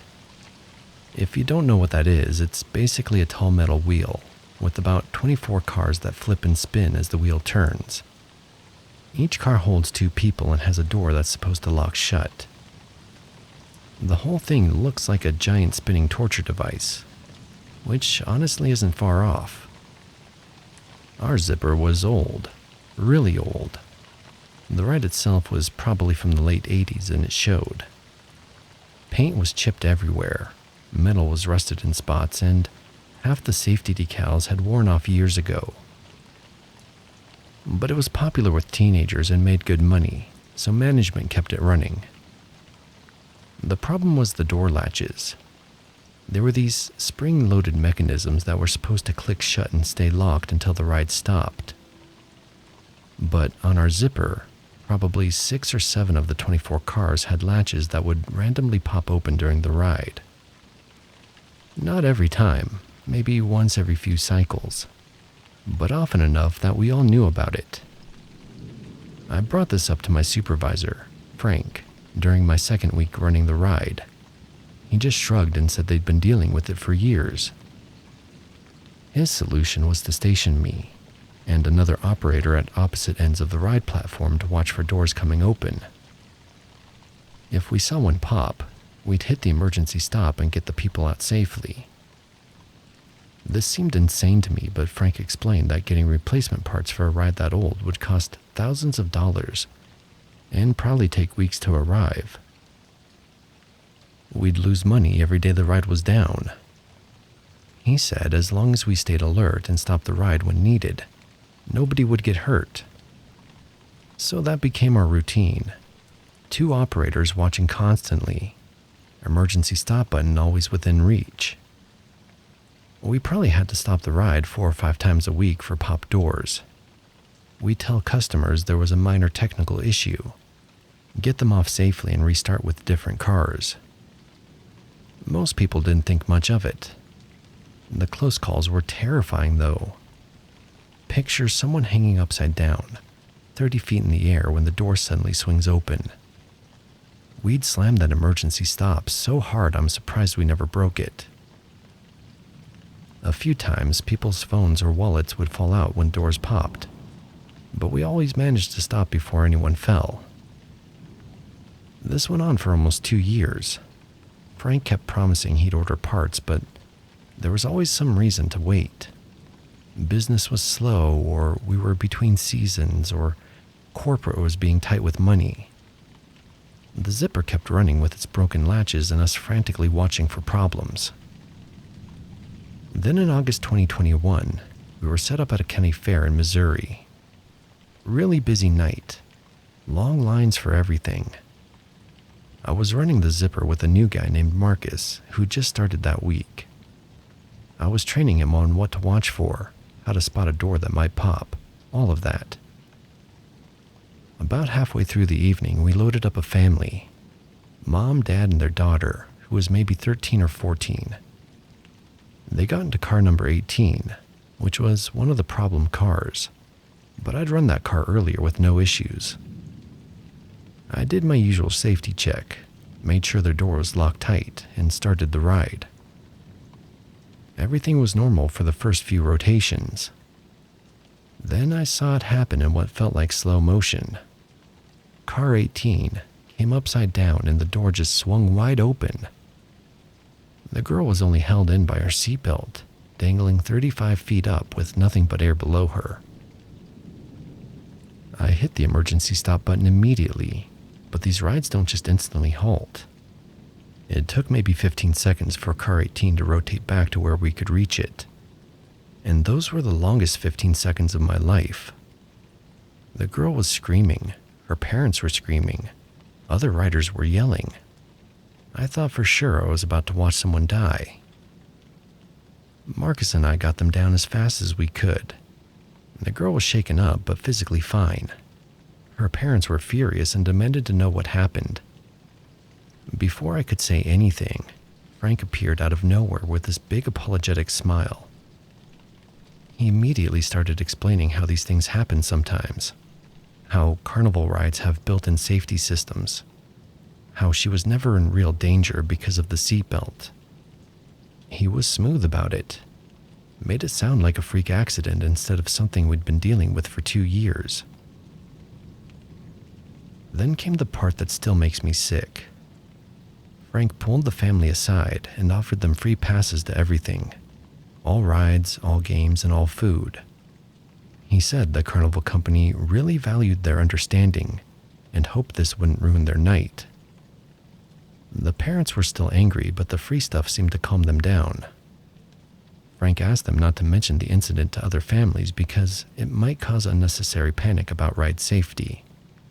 He said the carnival rides were statistically safer than driving to the fair, which was probably true, but it felt wrong coming from him. The family agreed to keep quiet and spent the rest of the night using their free passes. After they left, Frank came over and told me and Marcus that if anyone asked, the door malfunction was a one-time mechanical failure that had been immediately fixed. We were not to mention that this was an ongoing problem, or that we'd been watching for it. He said our jobs depended on keeping this simple and not creating drama. I quit 2 weeks later. Couldn't handle watching that ride every night, knowing those doors could pop open again. Marcus quit too. When I turned in my equipment, Frank acted like nothing had happened and said I was welcome back any time. I heard through other carnival workers that they finally fixed the zipper door latches the following season, but only after someone complained to the state inspector. Apparently, a family from a different fair had reported a similar incident, and it triggered an investigation. I think about that girl a lot. She trusted the ride was safe, trusted that we checked everything properly. She had no idea she was getting on a ride that we knew was dangerous. If her seatbelt had failed too, or if she'd been smaller and slipped through it, she'd be dead. The worst part is how normal Frank made it all seem. Like covering up safety problems was just part of the business. And maybe it is. Maybe that's how all these traveling carnivals operate, and I was naive to think otherwise. I still go to local fairs sometimes with my own kids, but I never let them get on the rides. I know too much about how things really work behind the scenes. Every time I see a zipper or any other spinning ride, I wonder what problems the operators are watching for, and whether management actually cares about fixing them.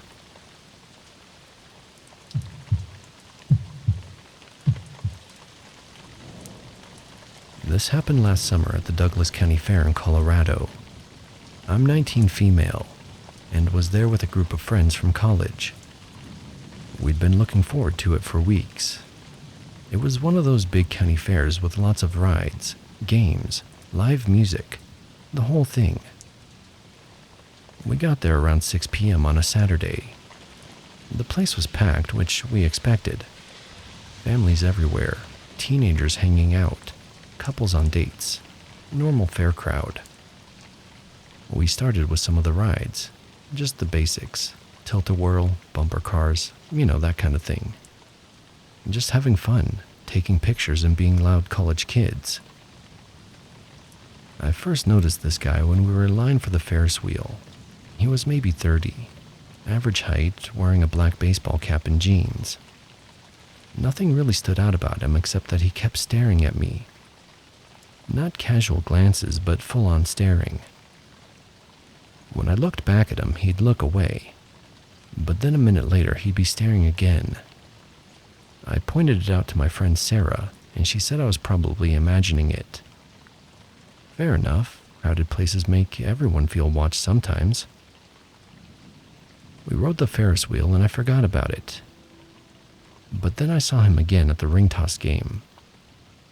We weren't even playing, just walking past. But there he was, about 20 feet behind us. Same black hat, same intense stare when he thought I wasn't looking. This time I was sure it wasn't coincidence. I told my friends and we decided to test it.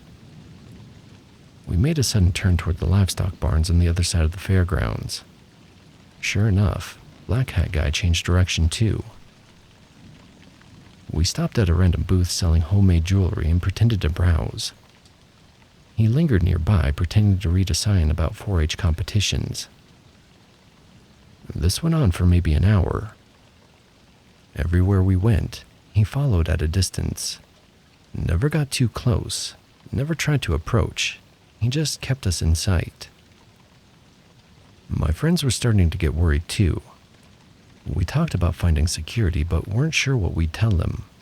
Guy hadn't actually done anything wrong, just walking around the same public space we were. Around 8 p.m., we decided to try to lose him in the crowd, near the main stage where a country band was playing. We pushed through the packed audience, zigzagging between people, and came out the other side. I looked back and didn't see the black hat anywhere. We waited a few minutes, scanning the crowd, and saw nothing. We thought we'd lost him. Figured maybe he'd given up or found something else to do. We were hungry, so we headed to the food area to grab some corn dogs and funnel cake. I was standing in line at the corn dog stand when someone tapped my shoulder. I turned around and it was him, Black Hat Guy, standing right behind me with this weird smile. He said something like, "Having fun tonight?" in this over-friendly voice that made my skin crawl. Up close, I could see he was older than I'd thought, maybe 35 or 40. Had this intense look in his eyes that made me want to back away. I said, "Do I know you?" And he laughed like I'd made a joke. Said we'd been running into each other all night, and he thought he should introduce himself. Gave me some name that I don't remember because I was too freaked out to process it. I told him I was with friends and turned back toward the counter, hoping he'd take the hint. But he kept talking, asking where I was from, what I was studying, if I came to the fair every year. Personal questions that felt way too intimate coming from a stranger. Sarah came over and asked if everything was okay. The guy immediately got defensive, said he was just being friendly. No harm in talking to people at a fair. But his whole demeanor changed. Less fake friendly, more aggressive. Sarah grabbed my arm and we walked away without ordering anything. We found the rest of our group and told them what happened. Everyone was properly creeped out now. We stayed together and kept looking over our shoulders, but didn't see him again for the next hour or so. Around 10 p.m., we decided to go through the funhouse before heading home. It was one of those old school ones with mirrors, dark corridors, and things that jump out at you. We figured it'd be fun and we'd stay in a group so it felt safe. The funhouse was busier than expected. Groups of people going through at the same time. Lots of laughing and screaming. We got separated almost immediately in the mirror maze section. I could hear my friends but couldn't see them because of all the reflections. I was trying to find my way out of the mirror section when someone grabbed my arm from behind. It was a very tight grip. I spun around and it was him, Black Hat Guy, standing in what looked like a maintenance alcove I hadn't even seen.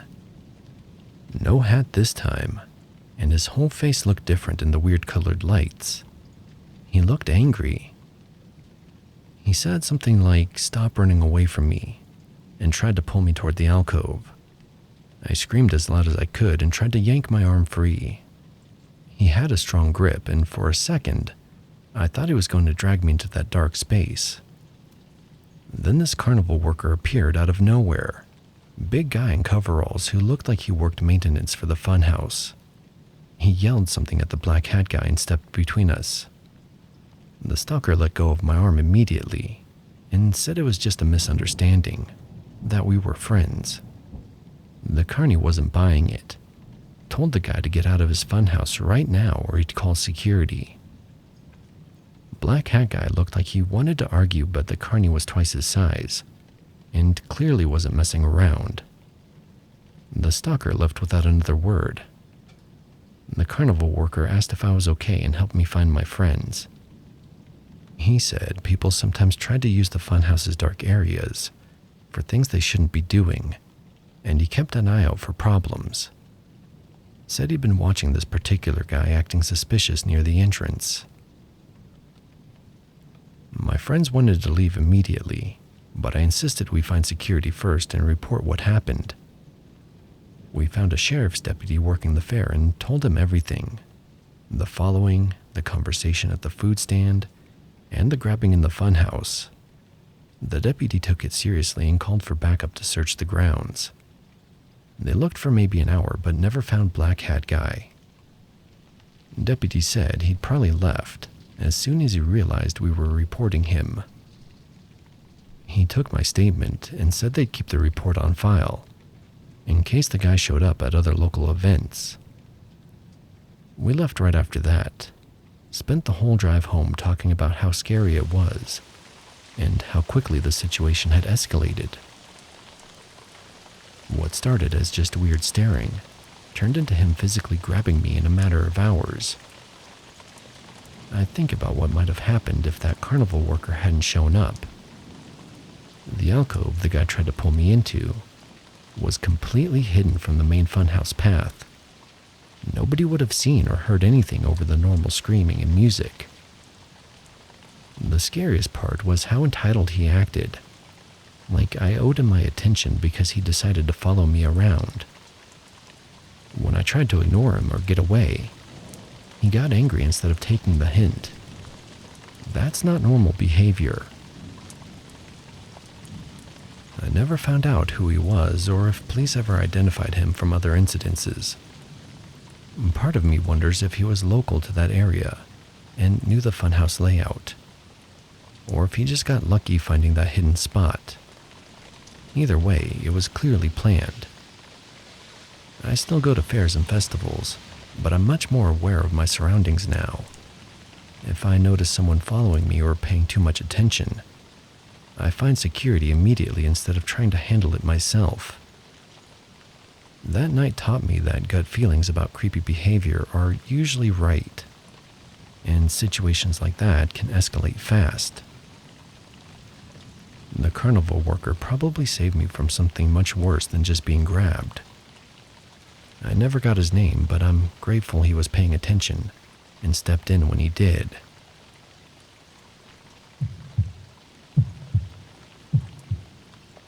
This happened to me last August at a traveling carnival that was set up in the parking lot of a shopping center near Pittsburgh. Still pisses me off thinking about it. I'm 32 and had matched with this girl on Bumble. We'd been texting for maybe a week and decided to meet up at the fair.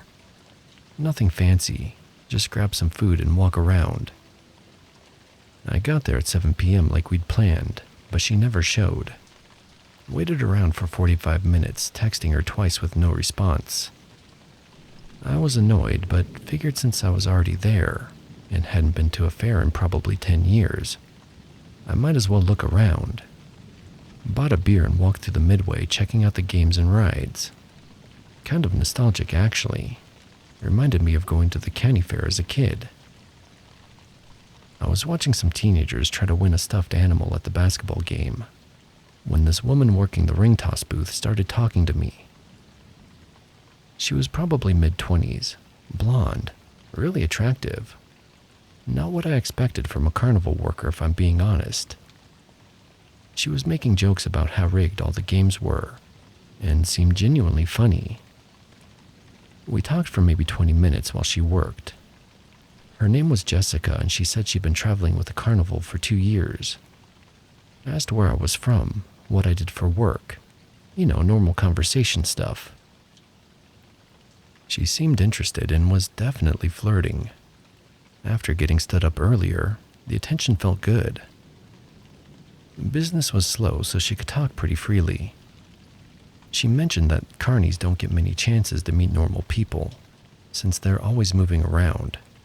Said most of the guys who work the circuit are either much older or kind of sketchy. I was starting to think maybe getting stood up was actually lucky. Around 9 p.m., she said her shift ended at 10:30 and asked if I wanted to hang out after the fair closed. Maybe grab drinks somewhere or just talk without all the noise and crowds. I said sure, and she told me to meet her in the parking lot by the Ferris wheel around 11. I killed time playing a few games and eating fair food. The place had gotten pretty busy, but started clearing out after 10, when most of the rides shut down. By 10:45, the parking lot was mostly empty, except for a few cars and the carnival workers' RVs parked on the far side. I waited by the Ferris wheel like she'd said. It was darker than I expected. Only a few streetlights and most of the fair lights were off. I could see some workers still cleaning up and securing equipment, but the midway was basically deserted. Around 11:15, I started wondering if Jessica had forgotten or changed her mind. I was about to leave when I saw 3 people walking across the parking lot toward me. In the dim light, I could make out that one of them was definitely her, same blonde hair and build. But the other 2 were guys, and they were both pretty big. Something immediately felt wrong. The way they were walking wasn't casual, and Jessica wasn't calling out to me or waving like you'd expect if she was just bringing friends along. They were maybe 50 yards away, but closing distance fast. My gut told me to get to my car. I started walking quickly toward where I'd parked, and heard footsteps behind me pick up pace. I looked back and saw the 2 guys had broken into a jog while Jessica hung back. I ran for my car and got there just as they caught up. I got inside and hit the locks, right as the first guy reached my window. One guy was yelling something about me bothering his girlfriend. The other was trying to grab my door handle. They started banging on the car and trying to open the doors. The bigger guy was hitting my driver's side window with something, maybe keys or a small tool. I was afraid it was going to break, so I started the engine and threw it in reverse. As I backed out, they kept hitting the car, and one of them kicked my rear quarter panel. I could see Jessica in my headlights just standing there watching. She wasn't trying to stop them or acting like this was some misunderstanding. She looked calm, like this was exactly what she expected to happen. I peeled out of there and drove straight to the nearest police station, filed a report with the desk sergeant, and told him the whole story. He seemed to take it seriously and said they'd send someone to check it out. But it was already past midnight, and he wasn't sure anyone would be available until morning. I gave them Jessica's name and description, plus what I could remember about the 2 guys. The sergeant asked if I thought they were trying to rob me, and honestly I wasn't sure. They never explicitly demanded money or my wallet, but what else could it have been? The cops called me 2 days later to say they'd gone to investigate, but the carnival had already moved on. The shopping center manager said they'd left Sunday morning, which was the day after this happened. The detective said this wasn't uncommon. Traveling carnivals usually have set schedules and can't stick around when problems come up. He also mentioned that this kind of thing wasn't entirely unusual. Said they'd had reports before of carnival workers setting up locals for robbery or worse. Usually it's someone working games or food stands who strikes up conversations with people who seem to have money, then arrange to meet them after hours when there are fewer witnesses around. The detective thought Jessica had probably targeted me because I was alone and seemed like an easy mark. Middle-aged guy by himself at a fair, dressed decently, carrying cash for games and food. She might have assumed I had a nice car or wallet worth taking. What bugs me is how good she was at it. The conversation felt completely natural, like she was genuinely interested in talking to me. If I hadn't gotten that bad feeling when I saw the three approaching, I probably would have walked right up to them. I keep wondering what would have happened if I hadn't made it to my car in time. Best case, they just wanted my wallet and phone. Worst case, they had something more violent in mind. The fact that Jessica stayed back while the guys did the dirty work makes me think this wasn't their first time. I reported it to the state police too, in case they could track down which carnival it was and where they were heading next. Never heard back about whether they caught up with them or if anyone else reported similar incidences. I'll probably never go to another traveling carnival. The whole experience made me realize how easy it would be for someone to just disappear if something happened to them in a situation like that. I really hope they eventually got caught trying this on someone else, or at least that other people are smarter than I was about trusting strangers at these kind of things.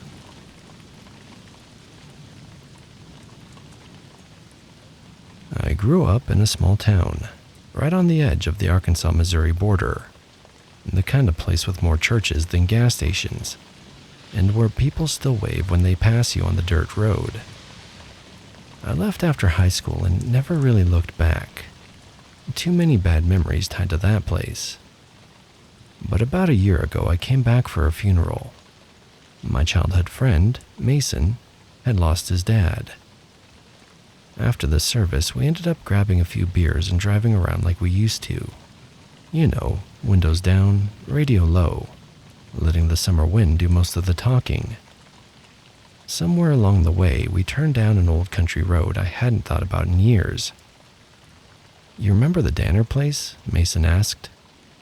I did. It was one of those local stories every kid knew.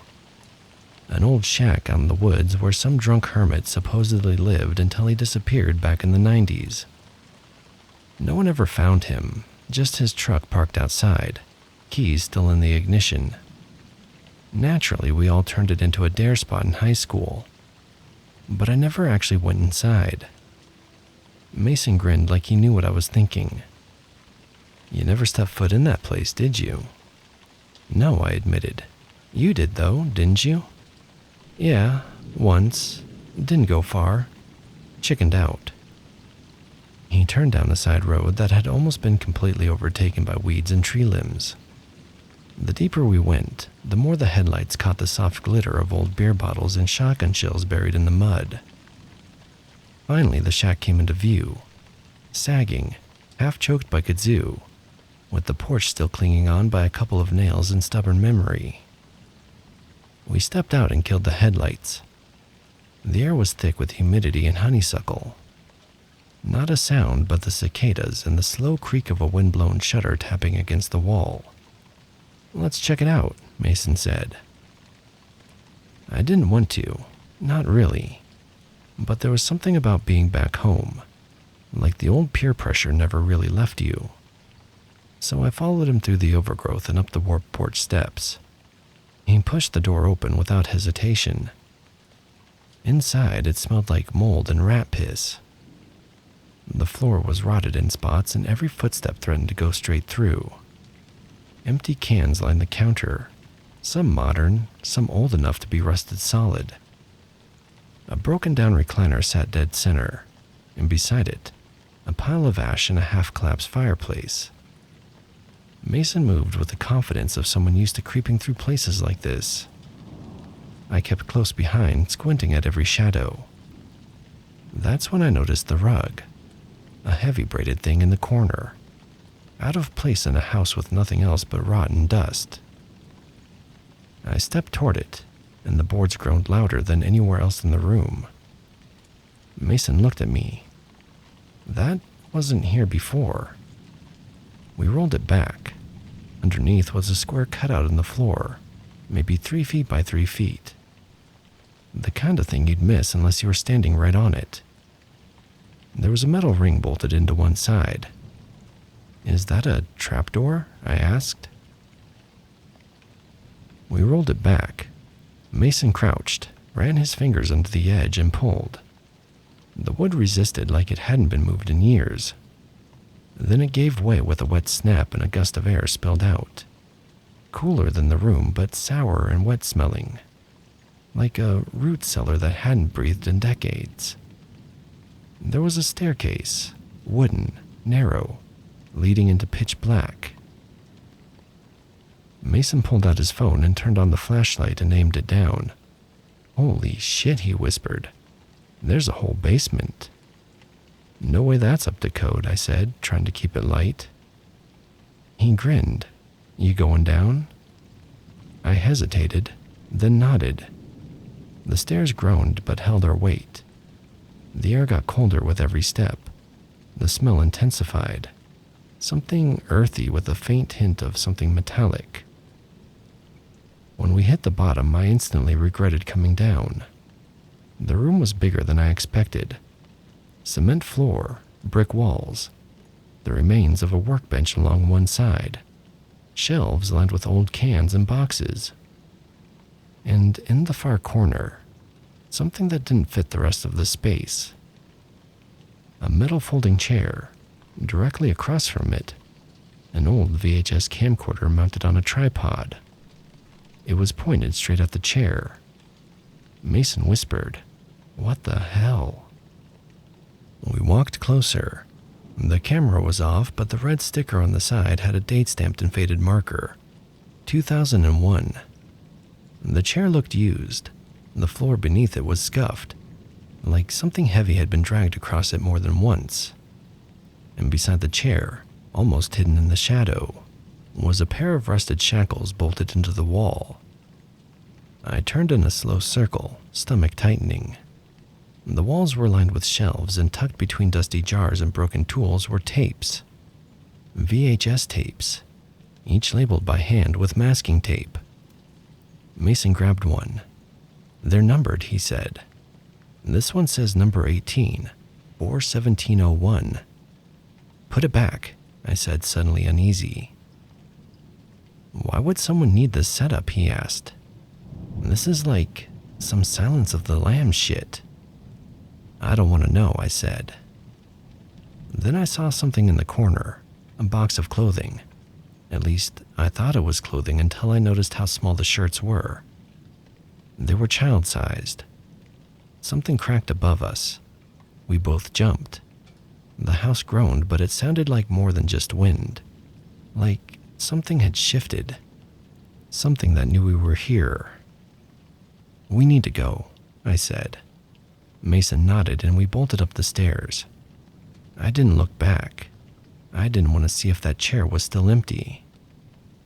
We didn't talk much after that, just got in the truck and left. The silence between us was louder than the cicadas ever were. Later that night, I told Mason we should call someone.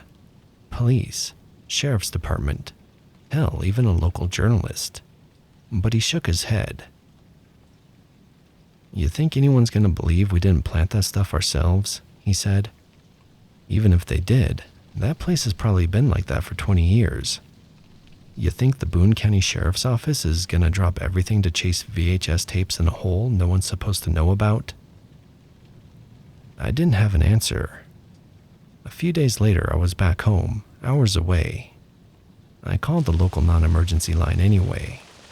Left a vague tip about an abandoned structure off County Road 12. Possible criminal history. Might be worth checking out.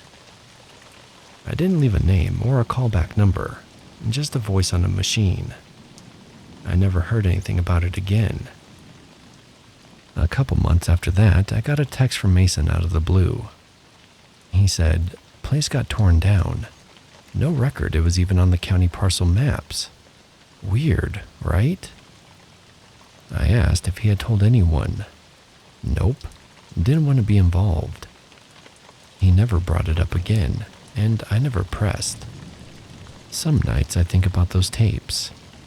I wonder who's on them. Wonder if anyone's family is still out there looking for a face that's been buried under a rug in a shack no one's supposed to remember. And sometimes I wonder who tore it down so fast, and why.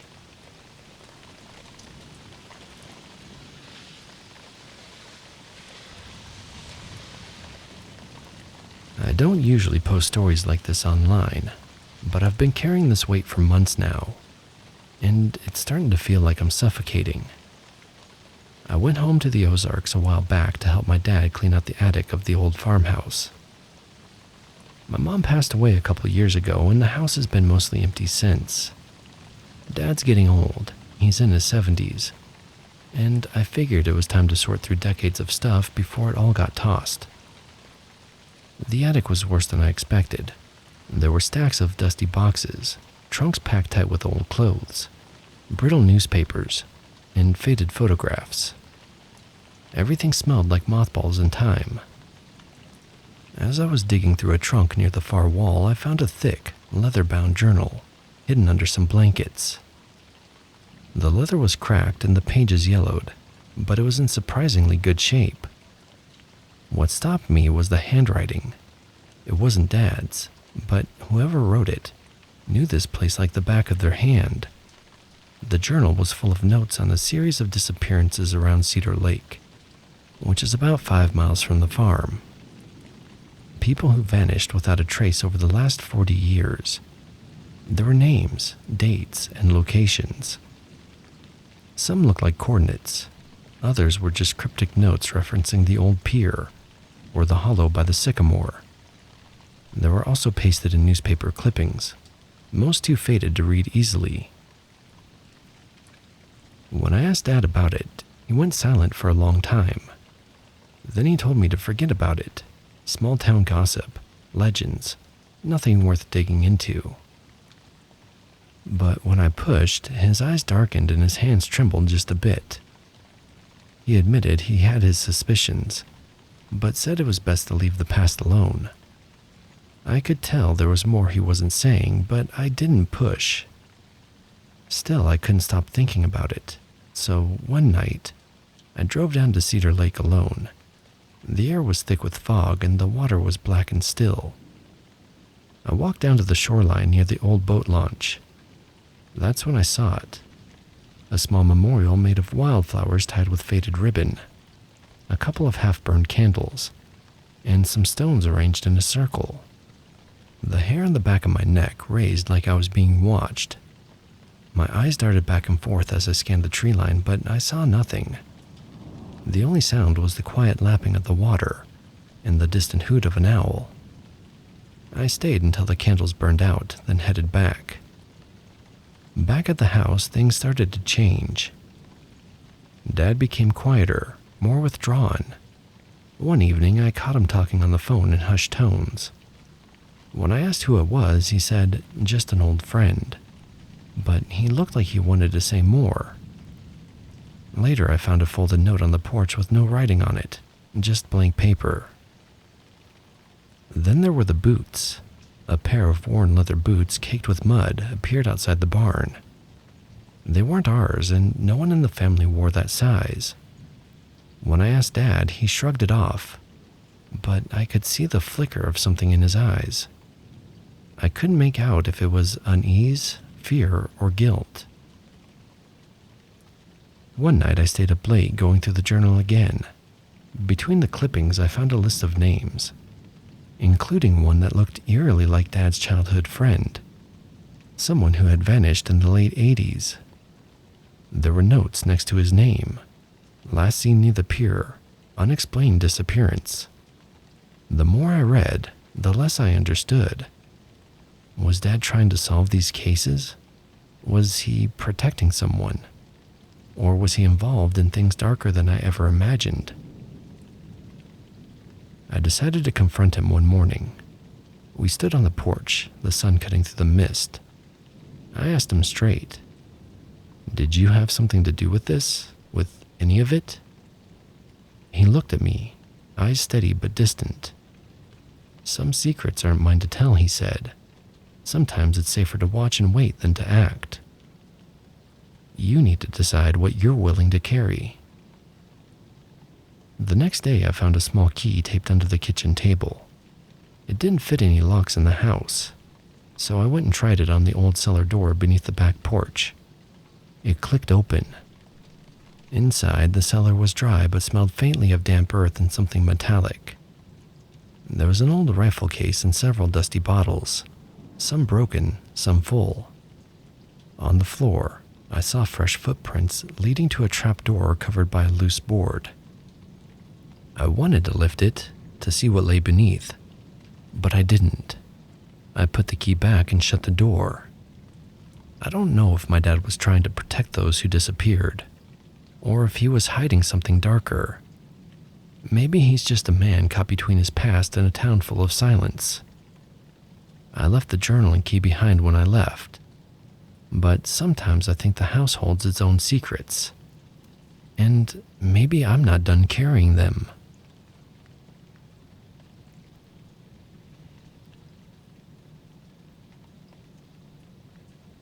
When my Uncle Roy died, all I inherited was a broken-down cabin and a tin of old coins hidden behind the wood stove.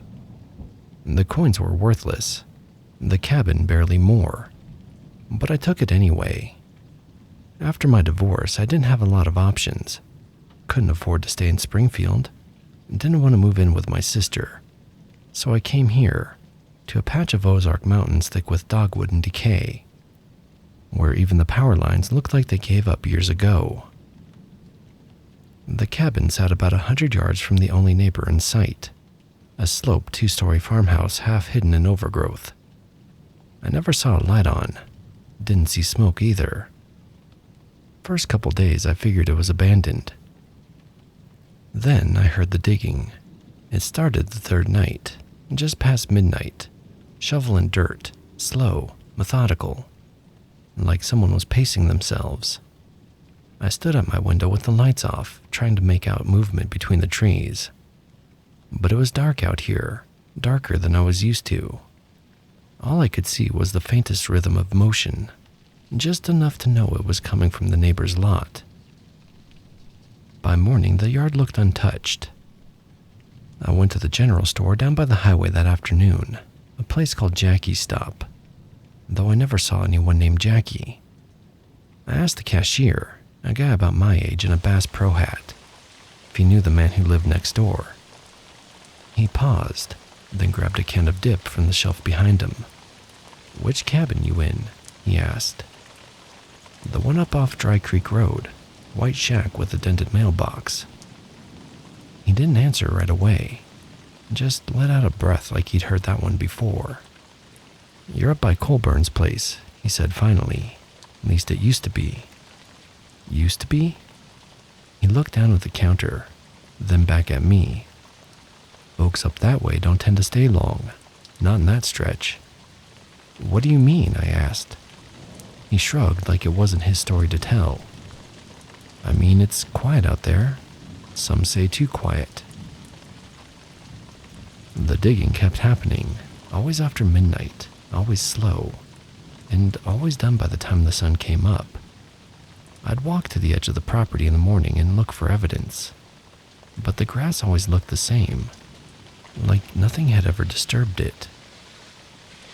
Then, on the 6th night, I finally saw him. A tall, narrow man, maybe in his 60s, wearing dark suspenders and a brimmed cap. He had a miner's lantern strapped to his forehead, light bouncing wildly every time he lifted the shovel. He worked with a strange rhythm, not just digging, but stopping every so often to lean down. It looked like he was listening, not to the ground, but to the hole. The next morning I crossed the property line and went looking for it. No sign of a fresh dig site, no pile of dirt, not even disturbed leaves. A week later I tried to introduce myself. He was sitting on the porch when I approached, just past sunset. He didn't wave, he didn't nod, just stared as I walked up the path with a 6-pack in my hand. When I offered it, he didn't move. He only looked at it like I'd handed him something dead. "Oh, sorry," I said. I just moved in. Place was my uncle's. No reply. I've been hearing some kind of work going on over here at night. You need help with anything? Still nothing. His skin looked weathered, like he'd spent more time underground than above it. His eyes were cloudy and pale. I wasn't even sure he could see me. I set the six-pack on the step and backed away. All right, well, nice to meet you. I'd barely turned around when I heard the bottle caps clink as he pulled one loose. Back at Jackie's stop, I asked again. A different guy was working the counter this time. Old man with cloudy glasses and a voice like gravel. I mentioned the neighbor and asked if anyone had ever really talked to him. The man didn't hesitate in his reply. That used to be the Miller property. Before that, someone named Krantz. Before that, I don't remember. But I remember all three of them left without selling. Just vanished. Car still parked. Even food in the fridge. Police ever do anything? I asked. No, they came out once or twice, took statements. Nothing came of it. Maybe they didn't want anything to come of it. I pressed a little harder. What about the man there now? The old man looked out the window and said, "Don't think he ever left." A few days later, I got bold. Waited until late at night when I heard the sound again. Dug out the pair of binoculars I'd brought from Springfield and took position behind the old woodpile at the edge of the property. The man was out again, bent low, shovel in hand. But something was different. He wasn't digging, not this time. He was covering something back up.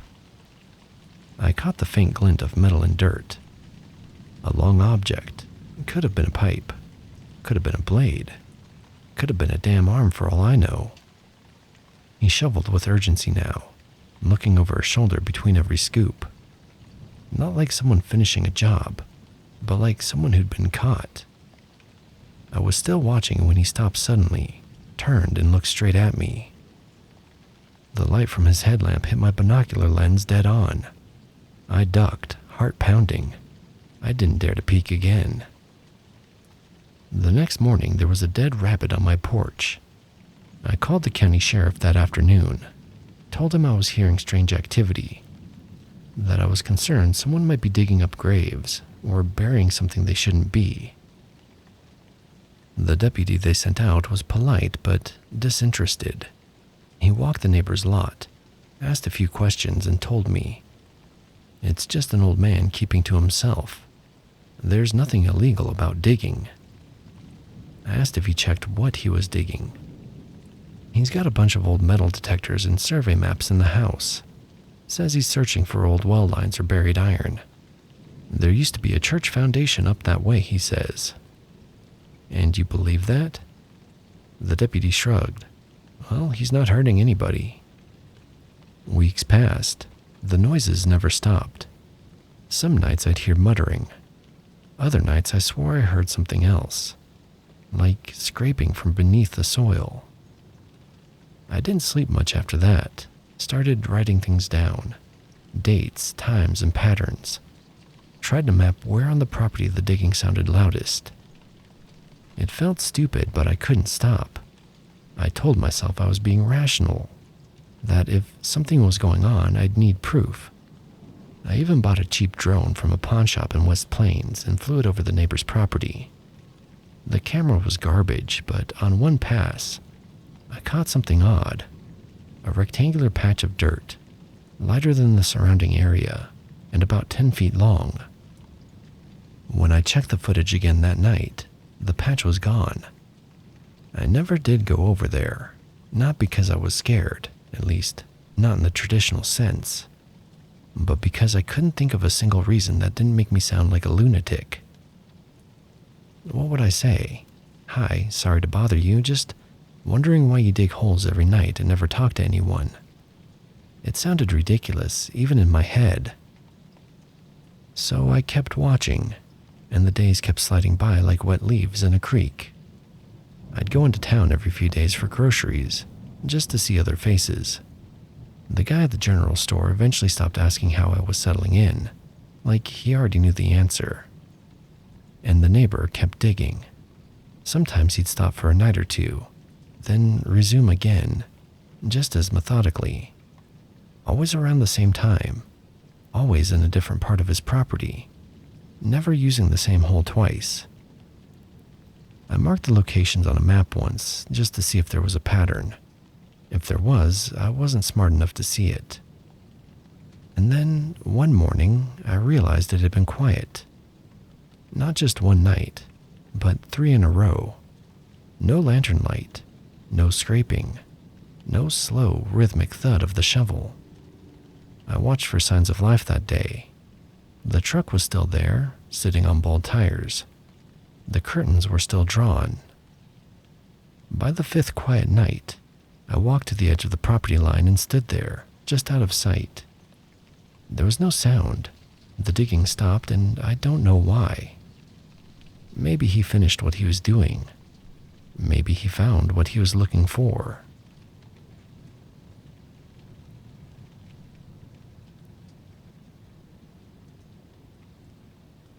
I used to run night freight through the Ozarks, mostly by choice.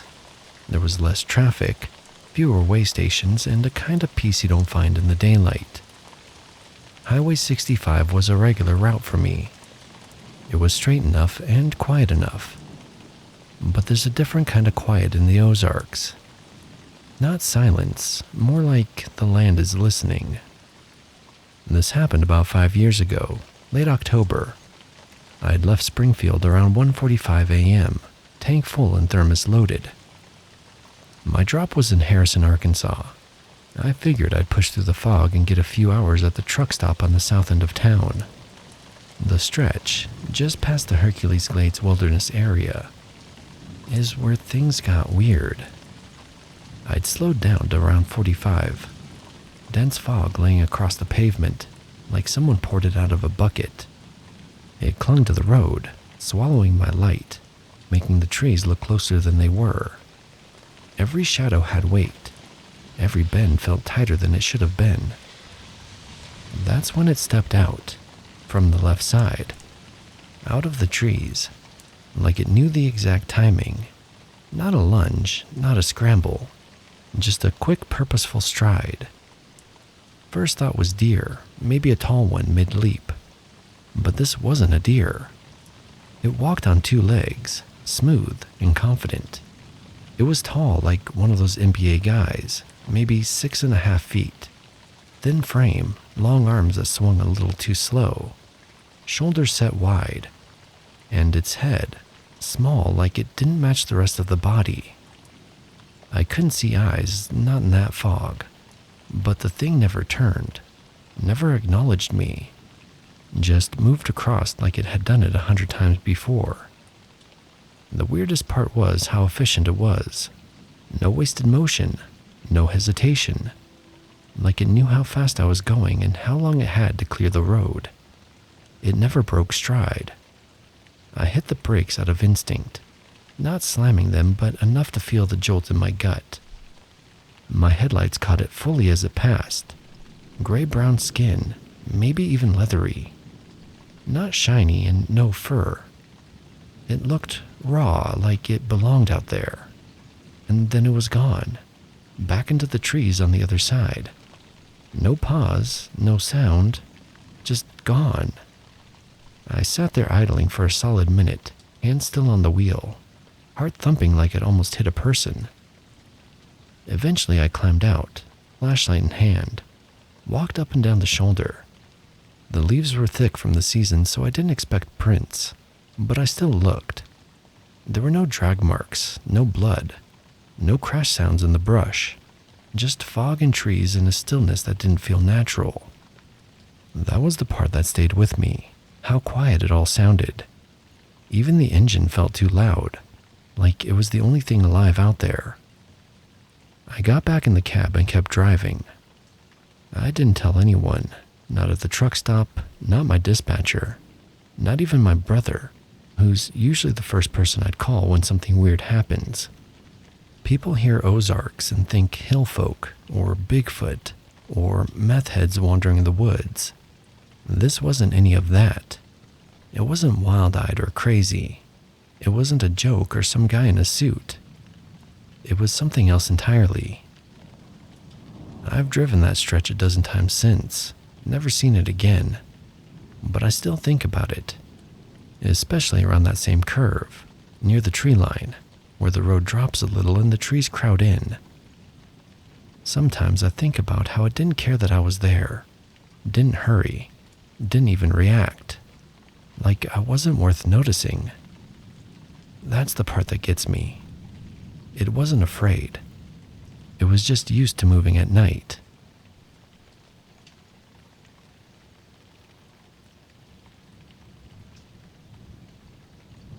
I went up into the Boston Mountains for 5 days with nothing but a ruck, my dog, and the idea that I needed to clear my head.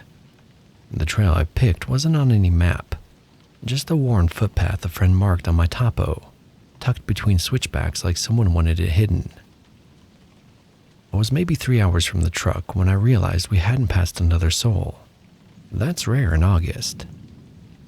My dog, Jet, is part shepherd, part something else. Normally he stays close, ears up, happy to keep watch. But that first night after I pitched camp in a little saddle between ridges, he wouldn't settle down. He just stood there facing the woods with his hackles up. Didn't bark, only stared. At dawn, I found a bundle sitting just outside the tent flap. It looked like someone had stacked stones into a little cairn. 4 perfectly round river rocks balanced on a chunk of driftwood, tied together with twine that looked handmade. I thought maybe Jet dug it up, but it was clean. The twine was still taut. I left it where it was. The second night, I camped near a dry creek bed. Jet circled the tent 3 times before lying down, still watching the woods. Around midnight, I heard leaves crunch not that far off. It wasn't an animal, too slow and measured. Jet didn't growl, just pressed his weight against my legs. In the morning, there was a feather bundle where the fire pit had been. 6 feathers wrapped in bark with tiny beads woven into the strand holding them. They were old beads, handmade. I don't know how else to say it, but they smelled like dust and copper. By the 3rd night, I started to get the feeling I wasn't being stalked. I was being studied. Watched, sure, but not with hunger. More like with interest. I started thinking about those old stories, the ones the locals only tell after a drink. About how people who went into the hills and never came back. About the ones who did and couldn't explain what they'd seen. I moved camp again, deeper this time, thinking maybe I could lose whatever was tracking us. On the 4th night, no gifts came. Jet finally slept. I almost believed it was over. But the 5th morning, when I crawled out of the tent, my pack was gone. In its place, someone had left a coil of rope, a rusted knife with a bone handle, and a jar of what looked like rendered fat sealed with wax. Jet sat by it, ears back. I swear he looked apologetic. I carried the jar back to the truck in my hands like it was a warning, or maybe an invitation. That was 2 years ago. I still don't know what they wanted. I still don't know if I said yes.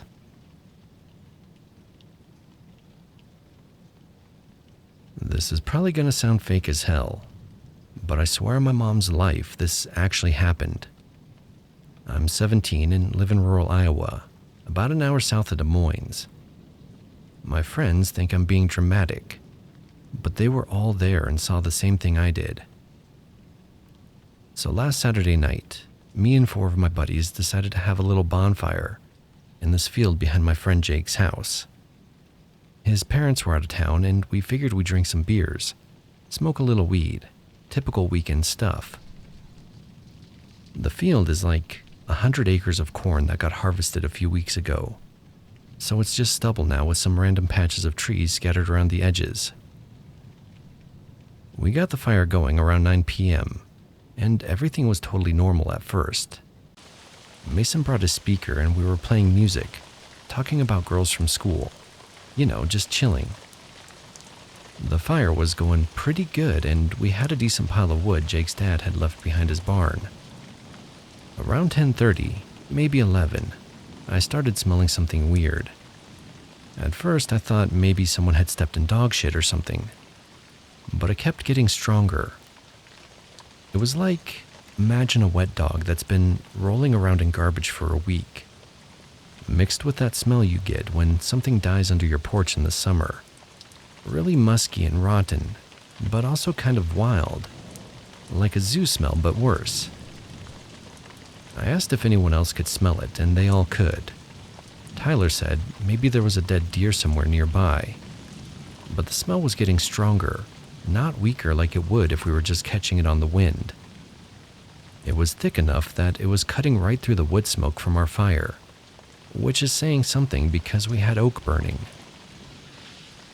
That's when Garrett pointed toward the tree line on the far side of the field and said, "What the hell is that?"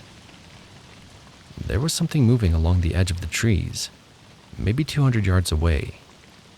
It was hard to see because it was staying in the shadows, but whatever it was big. Way too big to be a dog or coyote. At first I thought maybe it was a deer, but the way it moved wasn't right. It was staying low to the ground and moving in this weird stalking pattern, like it was hunting something. Probably just a deer, Mason said, but his voice had that tone like when you're trying to convince yourself of something you don't really believe. We kept watching it, and that's when we realized it was running on 4 legs, but not like any animal I've ever seen. The front legs seemed longer than they should be, and the whole thing moved with this fluid, almost human-like intelligence. Like it knew we were watching and was deliberately staying just far enough away that we couldn't get a good look. The smell was getting worse too. It was making my eyes water, and Tyler actually puked, though he claimed it was because he'd been drinking. But I saw his face when he first caught a whiff of that stench, and it wasn't the beer that made him sick. "Guys, I think we should go," Jake said. Jake's not the type to get spooked easily. He's the one who usually talks us into doing stupid stuff. So when he said that, we all knew something was seriously wrong. We started packing up our stuff, trying to act casual, but moving faster than normal. The thing at the tree line had stopped moving and was watching us now. I couldn't make out details in the dark, but I could see this shape that was too big and the wrong proportions to be any normal animal. As we were putting out the fire, Connor grabbed my arm and whispered, "It's moving closer." He was right. Whatever it was had left the tree line and was coming toward us across the field. Not running, but the steady walk that was somehow more terrifying than if it had been charging at us. The smell was getting so strong I could taste it in the back of my throat. We threw our things in Jake's truck and got the hell out of there. Jake was driving like a maniac down the dirt road that runs along the edge of the field, doing probably 50, and that's when our headlights swept across it. We were maybe 30 yards away when Jake took a sharp right turn, and the headlight beam cut across this thing standing in the middle of the road. For maybe 2 seconds, we got a perfect view of it, and I will never forget what I saw. It was standing on 2 legs like a person, but it was at least 7 feet tall, maybe 8, covered in dark fur that looked almost black in the headlights. The body was massively muscled like a bodybuilder, but the proportions were wrong.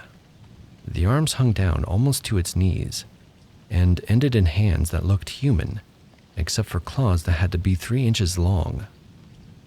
But the head was the worst part. It was like someone had taken a German shepherd's head and stretched it out, made it bigger, more wolf-like but with human intelligence in the eyes.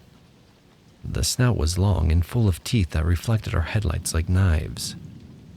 And those eyes, they were yellow, but not animal yellow. There was something behind them that understood what it was looking at.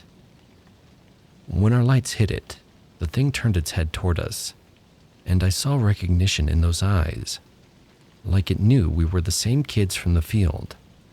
The whole sighting lasted maybe 3 seconds before it bounded off into the corn stubble, faster than anything that big should be able to move. I'm talking gazelle fast, but this thing had to weigh 300 pounds easy. It covered 50 yards in what felt like 2 steps and disappeared into the darkness. We drove to Casey's and sat in the parking lot under the lights for an hour before anyone said anything. When we finally started talking, we all described the exact same thing. Same height, same build, same terrifying face. Connor was shaking so bad he couldn't hold his Mountain Dew. I've been researching online ever since, and everything I find points to something called a dogman. Apparently there have been sightings all over the Midwest, but I never paid attention to any of that cryptid stuff before. Now I can't stop reading about it. The weird part is, I found a newspaper article from 1987 about livestock killings in our exact area. 12 cattle found dead over a 2-week period, all torn apart by something the sheriff said was unlike any predator native to Iowa. The killing stopped as suddenly as they started, and they never found what did it. I haven't been sleeping great since it happened. I keep thinking about those eyes and how it looked at us like it was memorizing our faces. Part of me wants to go back with better lights and a camera, but a bigger part of me never wants to see that thing again. My dad has a trail cam I could probably borrow, but I'm honestly scared of what it might capture. I know this sounds insane, and I know most people won't believe it, but I needed to tell someone. Has anyone else in Iowa ever seen anything like this? I can't be the only one.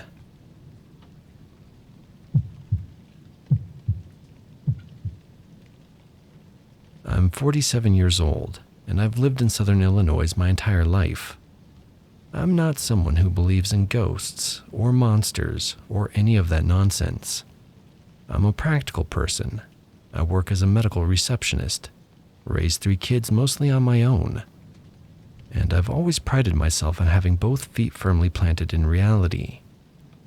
Which is why what happened Tuesday night has me so shaken up. I live in Ridgeway Apartments on the outskirts of Fairfield. It's not the nicest place, but it's affordable and quiet. Most of the residents are older folks or young families just starting out. The complex sits right where the town ends and the farmland begins, so we get our share of wildlife: deer, raccoons, and the occasional coyote. Nothing I haven't seen before. Tuesday night, I was getting home late from my book club. We'd been discussing some romance novel that went way longer than it should have, and it was nearly 11 p.m. by the time I pulled into the parking lot. Most of the apartments were dark, except for porch lights and the occasional TV glow through the curtains. I parked in my usual spot near the back of the complex, close to the maintenance shed. There are only 4 units back there, and mine is the corner one, so it's usually pretty quiet. I was gathering my purse and the leftover brownies Linda had insisted I take home when I heard the sound. At first, I thought it was someone's cat in distress. You know, that yowling sound they make when they're hurt or scared. But as I listened, it didn't sound quite right. Too low and guttural, and there was something almost human about it. Like someone trying to scream, but their throat was damaged. I looked around but didn't see anything, so I figured maybe it was coming from one of the apartments. Mrs. Patterson in 12B has been having health issues lately. I grabbed my keys and started walking toward my door, but that's when I saw it.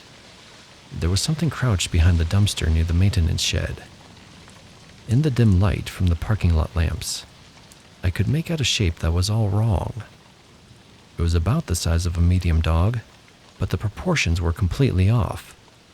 Too tall and angular, like someone had tried to build an animal from memory and gotten all the details mixed up. It was perfectly still, and at first I thought maybe it was just an oddly shaped pile of trash that had fallen behind the dumpster. But then it moved slightly, and I realized it was watching me. I stopped walking and we just stared at each other for what felt like forever, but was probably only 10 or 15 seconds. The thing was balanced in this weird way, like it wasn't quite comfortable with how its body was put together. And those sounds I'd been hearing, they were coming from it. The parking lot light was flickering. It's been on the fritz for weeks, and maintenance keeps saying they'll fix it. So I was only getting glimpses. But what I could see made my skin crawl. It looked like it was covered in sparse patchy fur or hair. And there were these pale areas that might have been skin showing through. The overall color was hard to determine, somewhere between gray and that sickly pink you see on hairless cats. The worst part was the eyes. Even in the poor lighting, they seemed to catch and reflect what little illumination there was. Not like a normal animal's eyes, but brighter and more intense. And they were huge. Way too big for whatever kind of head this thing had. I fumbled for my phone to turn on the flashlight, and that slight movement must have startled it, because it made the sound I can only describe as a cross between a hiss and a growl. Not like any animal I've ever heard before. Then it moved. I've never seen anything move like that. It didn't run or walk. It sort of hopped, or maybe bounced. Like it was moving on springs, covering distance in these weird, uneven bounds that took it from behind the dumpster to the tree line at the edge of the property, in maybe 3 or 4 movements.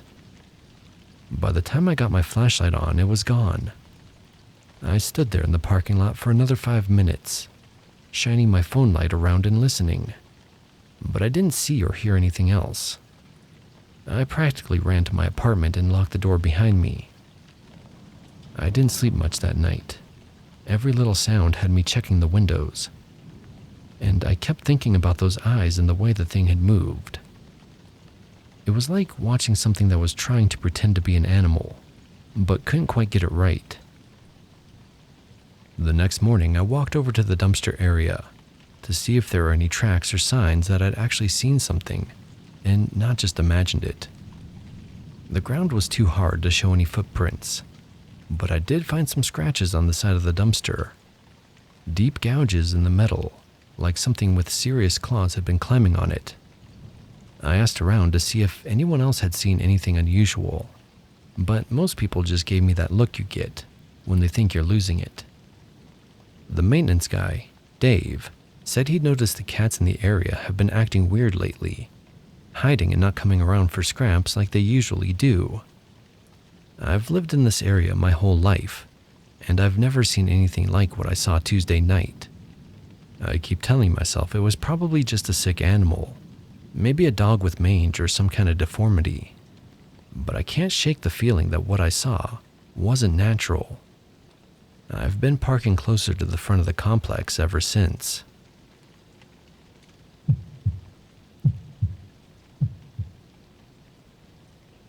I've been hiking solo in Michigan's forests for 8 years, and I've never experienced anything like what happened yesterday. I'm still trying to process it, and honestly debating whether I should ever go out alone again. I had plans to hike a section of the North County Trail near Baldwin with 2 of my girlfriends, but they both bailed last minute. One had to work and the other got sick. I almost canceled too, but I'd been looking forward to this hike all week, and the weather was perfect. October in Michigan is my favorite time to be in the woods, with all the fall colors and that crisp air that makes you feel alive. I've hiked this particular trail dozens of times.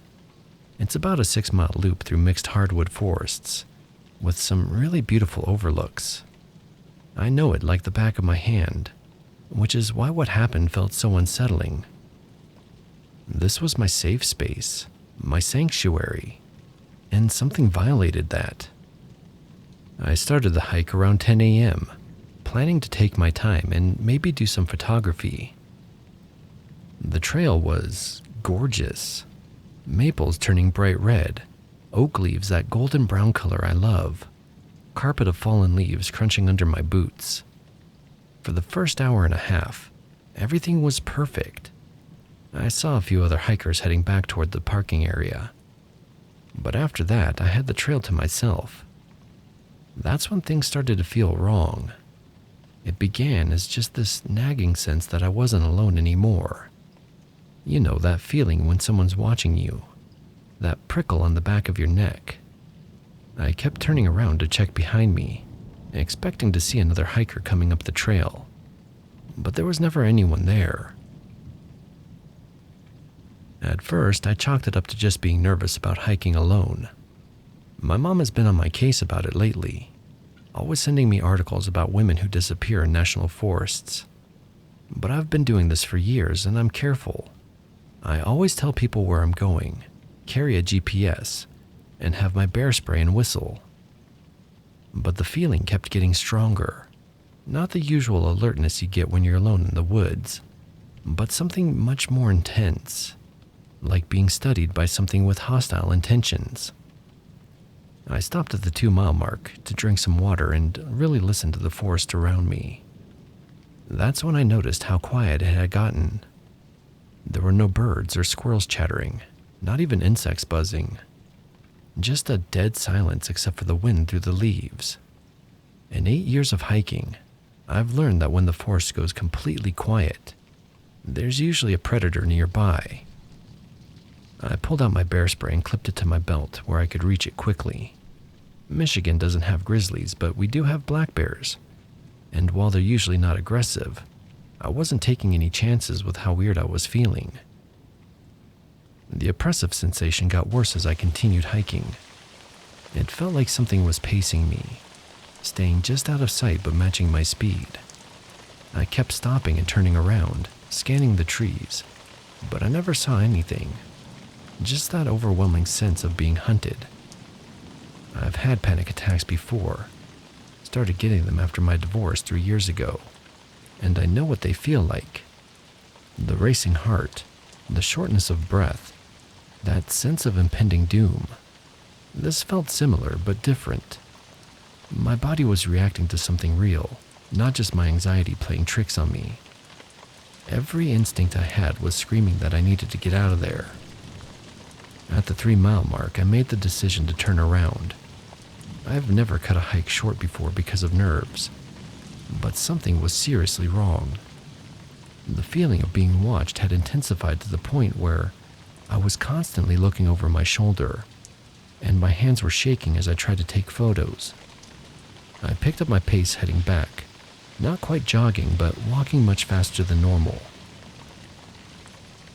That's when I got my first actual glimpse of whatever had been following me. I was maybe 1.5 miles from the parking area when I caught movement in my peripheral vision.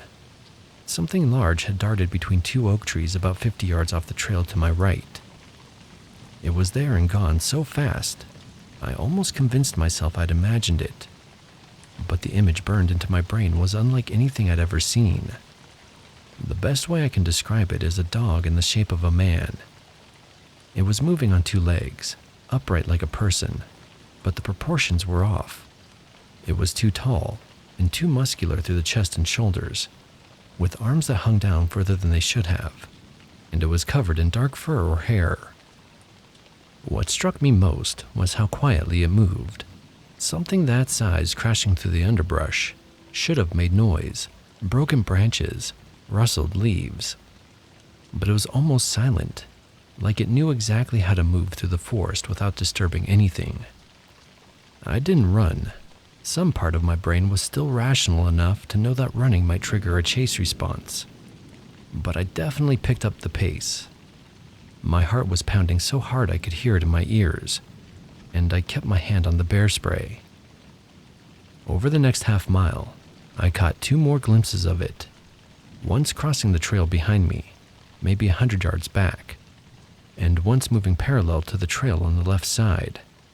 Each time it was there for just a split second before disappearing into the trees. But each sighting confirmed what I'd seen the first time.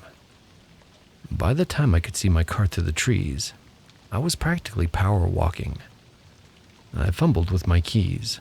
My hands were shaking so badly I dropped them twice, but finally got the door unlocked and threw myself into the driver's seat. I sat there for a minute with the doors locked, engine running, trying to calm down and convince myself I'd overreacted. But as I was putting the car in reverse, I saw something step out from behind a large pine tree at the edge of the parking lot. It was maybe 60 feet away, and for the first time, I got a clear look at it in the daylight. Definitely bipedal, definitely covered in dark brownish fur, and definitely not human despite walking upright. The head was elongated like a dog's but larger, and even from that distance I could see intelligence in its posture and the way it was studying my car. We looked at each other for maybe 5 seconds before it stepped back behind the tree and vanished. I didn't wait to see if it would reappear. I drove home doing 70 on back roads that are posted for 45, checking my rearview mirror the entire time. I'm supposed to go camping up near Traverse City next weekend with some friends, but I'm honestly not sure I can handle being in the woods right now. The rational part of my brain keeps trying to come up with explanations. Maybe a person in a costume, maybe a bear walking upright. Maybe my anxiety just made me see things that weren't there. But I know what I saw, and I know it was tracking me through those woods for miles.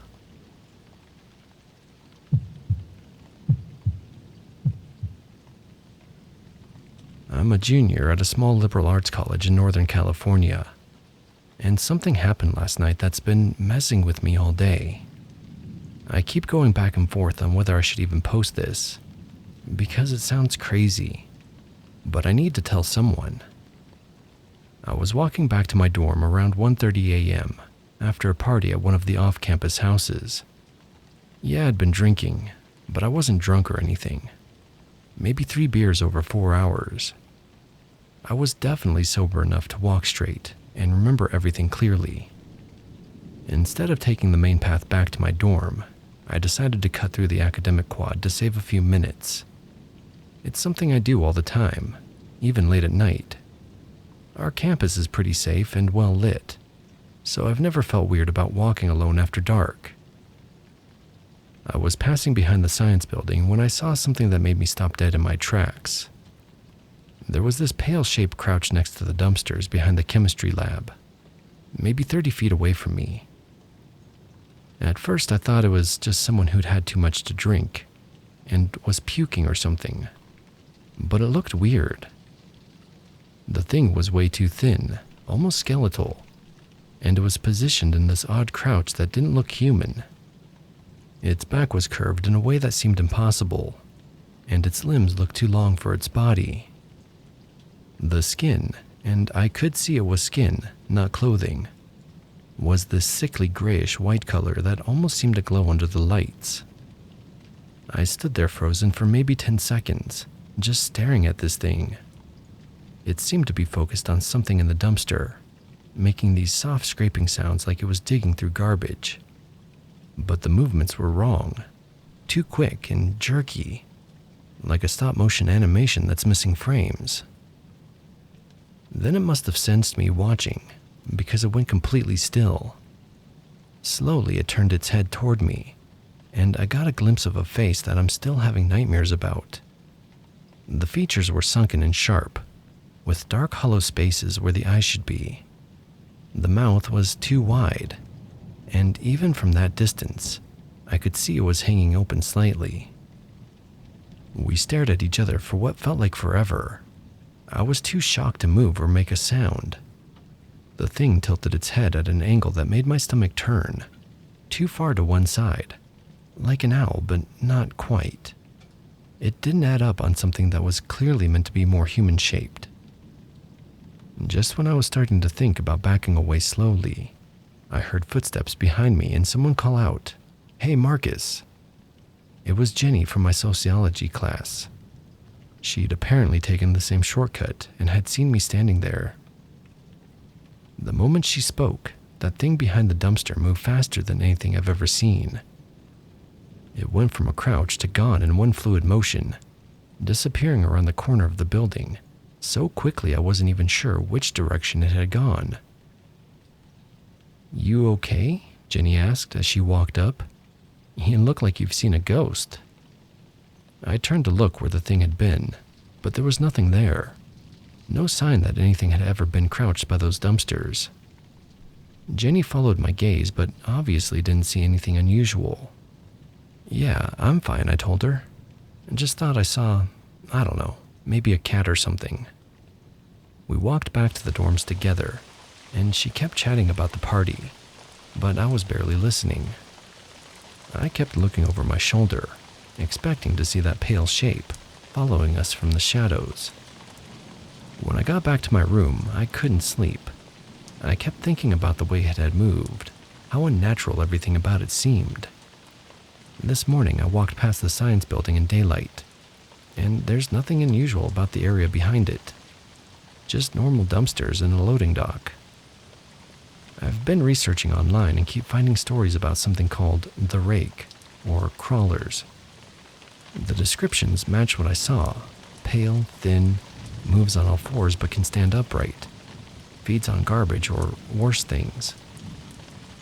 Part of me is grateful Jenny showed up when she did, because I have no idea what would have happened if that thing had decided to come closer. But another part of me wishes I'd gotten a longer look, so I could be sure I wasn't just seeing things. I'm definitely taking the long way back to my dorm from now on.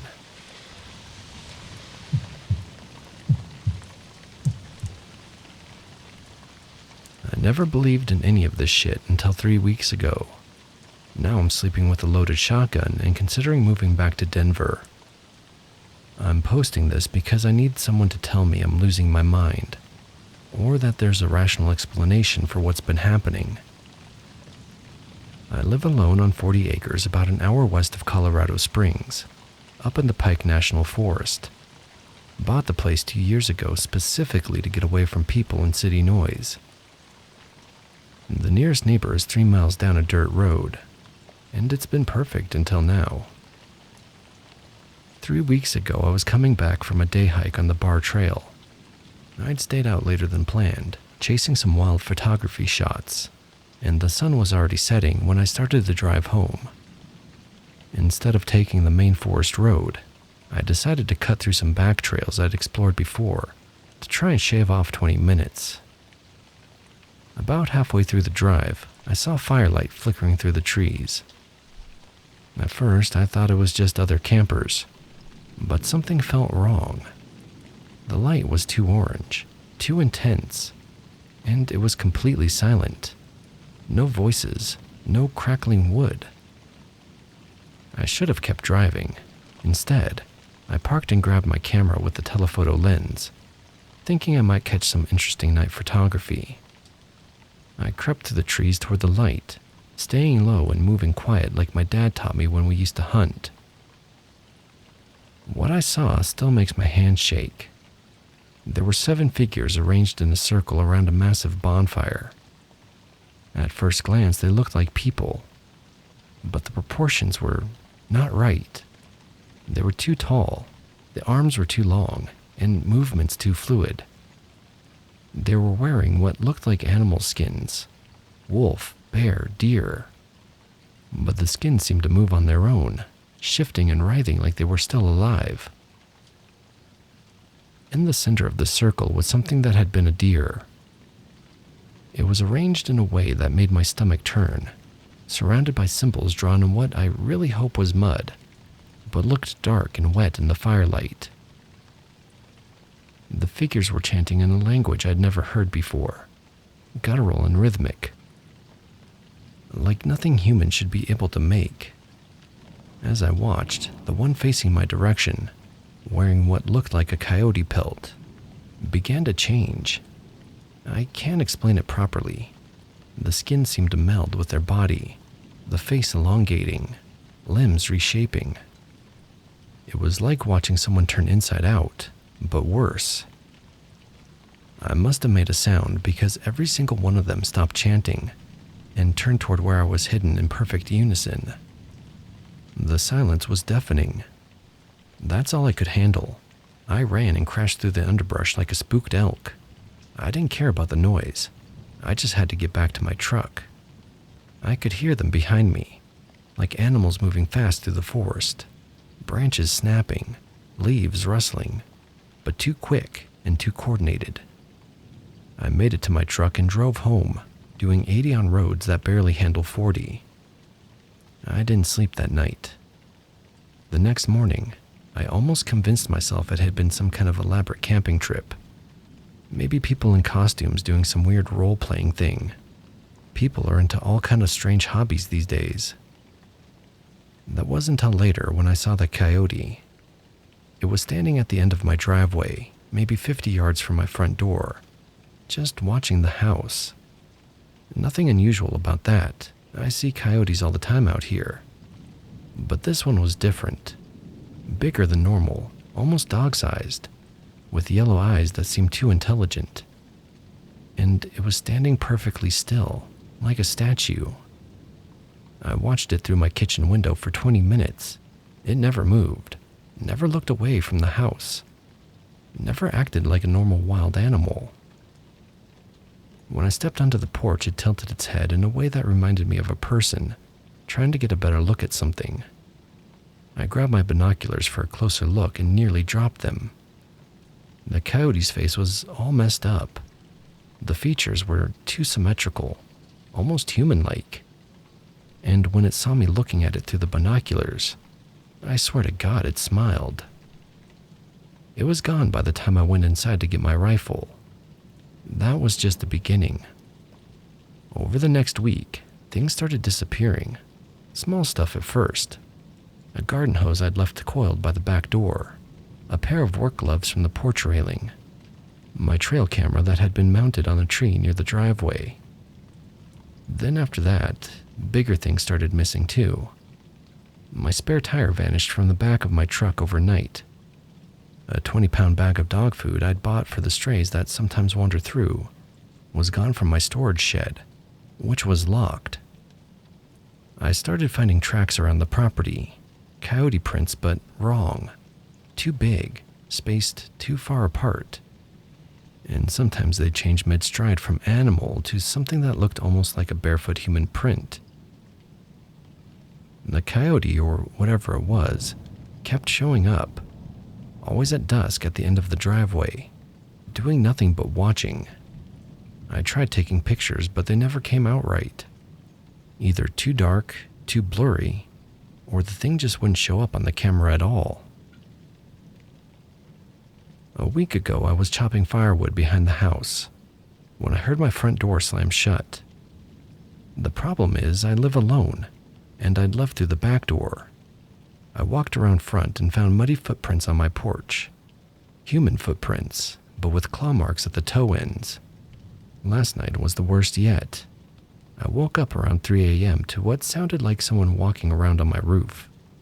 Heavy footsteps pacing back and forth right above my bedroom. I grabbed my shotgun and a flashlight and went outside to check. There was nothing on the roof, no ladder, no way anyone could have gotten up there. But in the beam of my flashlight, I could see scratches in the metal sheeting. Deep gouges arranged in patterns that looked almost like the symbols I'd seen drawn around that deer in the forest. I was heading back inside when I heard my own voice calling my name from the tree line. My exact voice calling, "Hey, come over here. I found something." It was so perfect it made me question whether I was actually still asleep. The voice kept calling, getting more insistent, more urgent. "Come on, you need to see this. It's important." But I could see the trees where it was coming from, and there was a shape moving between them. Tall, wrong, covered in fur that shifted and moved in the moonlight. Ever since then, I haven't really slept. I sit in my kitchen with the shotgun across my lap, and all the lights on, watching the tree line until dawn. The coyote is there every evening now, closer each night. Last night, it was halfway up my driveway. I called the sheriff's department, but they think I'm some paranoid hermit losing his grip on reality. maybe I am. Maybe living alone out here for 2 years has finally gotten to me. But I know what I saw in those woods, and I know something followed me home.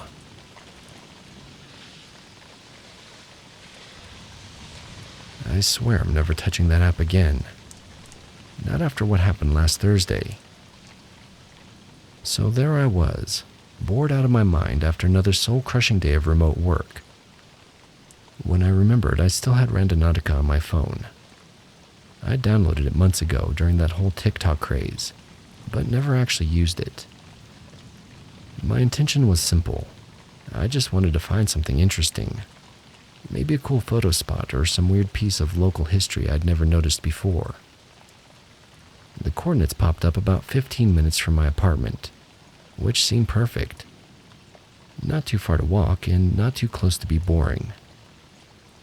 I grabbed my keys, threw on a jacket, and headed out into the late afternoon sun. The GPS led me through some neighborhoods I'd never really explored, past strip malls and residential streets that all looked the same. But then I turned down this access road I'd probably driven past 100 times without noticing. And there it was. This massive, hulking train station that looked like it had been frozen in time.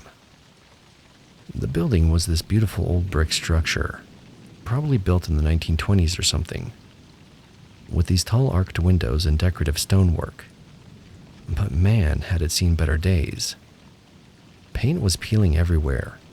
Half the windows were boarded up or broken, and weeds were growing up through cracks in the platform concrete. The whole place had that sad, abandoned look that made you wonder how something so grand could just be left to rot. I stood there for a few minutes, checking my phone. The coordinates were definitely pointing inside the building. I looked around for no trespassing signs or a fence, but there was nothing. The main entrance was wide open, just these heavy wooden doors hanging slightly ajar. Part of me wanted to turn around right then. I'm not usually the type to go exploring abandoned buildings, but something about the place pulled me in. Maybe it was the randonauting spirit, or maybe I was just desperate for something to break up the monotony of my week. Either way, I went inside, and it was more impressive than the outside. This huge main terminal with a vaulted ceiling that must have been 30 feet high, covered in decades of grime and graffiti. Old wooden benches sat scattered around, some overturned and others just sitting there, like they were still waiting for passengers who would never come. Shafts of dusty sunlight streamed through the broken windows, creating these dramatic light patterns across the cracked tile floor. I pulled out my phone and started taking pictures. The place was like a time capsule. There were still old schedule boards on the walls, though most of the letters had fallen off. A few ancient vending machines stood guard in the corners, their glass fronts spider-webbed with cracks. Everything was covered in this fine layer of dust and debris, like the building had been holding its breath for decades. The more I explored, the more fascinated I became. I found old ticket windows with their brass fixtures still intact, and what looked like a former restaurant or cafe area with vintage light fixtures hanging from the ceiling. My phone was filling up with photos. This place was an urban explorer's dream. I made my way to the back of the station, following what used to be the main corridor toward the platform areas. The coordinates were pulling me deeper into the building, past doorways that led to dark rooms I didn't want to investigate. The afternoon light was starting to fade, casting longer shadows through the broken windows. That's when I heard the voices. At first I thought maybe it was just another urban explorer, or maybe maintenance workers. But something about the tone made me stop. These weren't casual conversation voices. There was tension there, with anger building. I crept closer to where the sound was coming from, staying low and trying to move quietly across the debris-covered floor. Through a gap in some old wooden barrels, I could see across to what used to be another platform area. 3 guys were standing in a circle, and even from a distance, I could tell it wasn't a friendly chat. Their body language was all wrong. Aggressive postures, pointing fingers, getting in each other's faces. My heart started pounding. Every instinct told me to get out of there, but I knew if I ran, they would see me. All I could do was crouch behind some old metal barrels and concrete barriers. I couldn't make out most of what was said, but I caught fragments. They were talking about numbers, complaints about quality, and threats about payment. Then one of them shoved another guy hard, and suddenly fists were flying. I pressed myself further back behind the barrels, trying to become invisible. The sound of the scuffle echoed through the empty station. Grunts, the impact of punches, and someone hitting the ground. My hands were shaking as I grabbed my phone, though the last thing I was thinking about was taking pictures. After what felt like forever, but was probably only a few minutes or two, the fighting stopped. I heard them talking again, calmer now but still tense. There were more numbers, what sounded like negotiations. Someone mentioned meeting again next week. Then footsteps, moving away toward what I assumed was another exit. I stayed crouched behind those barrels for another 10 minutes, maybe 15, listening to nothing but my own heartbeat and the occasional creak of the old building settling. When I was finally convinced they were gone, I slowly stood up and looked around. The platform area across from me was empty now, just shadows and debris. I didn't stick around to investigate further. Whatever I witnessed, it definitely wasn't legal, and it definitely wasn't something I wanted to get mixed up in. The whole thing had that unmistakable feeling of a drug deal. The secrecy, the location, the arguing over prices and quality, and the violence when things went sideways. I practically sprinted back through the station, not caring any more about being quiet or careful. All I wanted was to get out of there and back to the safety of busy streets and normal people. I burst through those front doors like the building was on fire, and didn't stop moving until I was 6 blocks away. The walk home felt like it took forever. Every car that passed, every person I encountered, I wondered if they were connected to what I'd seen. My paranoia was probably ridiculous, but I couldn't shake the feeling that I'd stumbled into something I shouldn't have.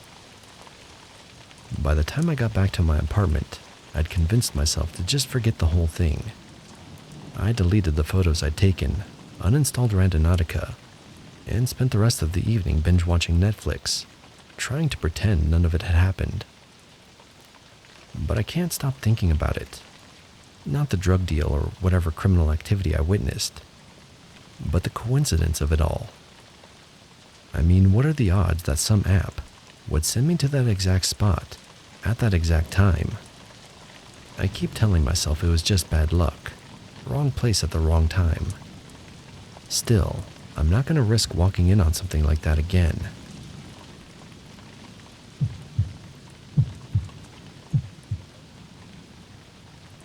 You know how sometimes you and your friends do something stupid, and it turns into the kind of story you'll be telling for years? Well, this is one of those stories, except we're probably never going to tell anyone else about it. It started last Saturday when Jake suggested we try randonauting together. The 4 of us, me, Jake, Sarah, and Marcus, had been hanging out at Sarah's place, complaining about how boring her town was getting. Jake had been obsessed with Randonautica videos on YouTube, and kept insisting we try it as a group. Sarah rolled her eyes at first, but eventually we all agreed it beat sitting around doing nothing. We decided to set our intention as adventure. Pretty basic, but we figured it was our first time and we didn't want to get too weird with it. The app gave us coordinates about 20 minutes away at Riverside Park, which was perfect since it was a nice day and we'd been cooped up inside all morning. Riverside Park is one of those typical small-town parks. A few picnic tables, some playground equipment that's seen better days, and a little stream that runs along the back edge before disappearing into the woods. We'd been there countless times as kids, but hadn't really hung out there since high school. The coordinates led us toward the back of the park, past the picnic areas, and toward the tree line where the stream curved away from the main park area. It's pretty dense back there. Lots of old oak trees and thick underbrush that the town never bothers to maintain. We had to push through some overgrown bushes and stepped carefully around logs to get to the exact spot. Marcus was the one who spotted it first. The small plastic container wedged between two rocks, right at the base of a big maple tree. It looked exactly like a geocache container, the kind treasure hunters hide all over the place for people to find. Sarah got excited immediately because she'd done some geocaching with her family when she was younger. We gathered around as Jake opened it up, expecting to find the usual geocache contents. Maybe a logbook to sign, some small trinkets, that kind of thing. Instead, there was just a folded piece of paper with what looked like instructions written in block letters. The note was weird. Instead of normal geocaching language, it had these cryptic directions about going to the lot behind Miller's Hardware and looking for the third post from the south corner. There was also a sequence of numbers that didn't mean anything to us at the time. Sarah thought it might be part of some elaborate multi-cache setup, where you have to visit several locations to complete the puzzle. Those are pretty popular with serious geocachers. The rest of us were just curious enough to go along with it. Plus, we had nothing better to do. Miller's Hardware is downtown, one of those old family businesses that's been around forever. The parking lot behind it is mostly used by employees, but it backs up to an empty field, so it's not heavily monitored. We parked Sarah's car on the street and walked around back, trying to look casual. The third post from the south corner turned out to be a fence post along the back edge of the lot. Marcus found another small container tucked behind it, hidden from view unless he knew exactly where to look.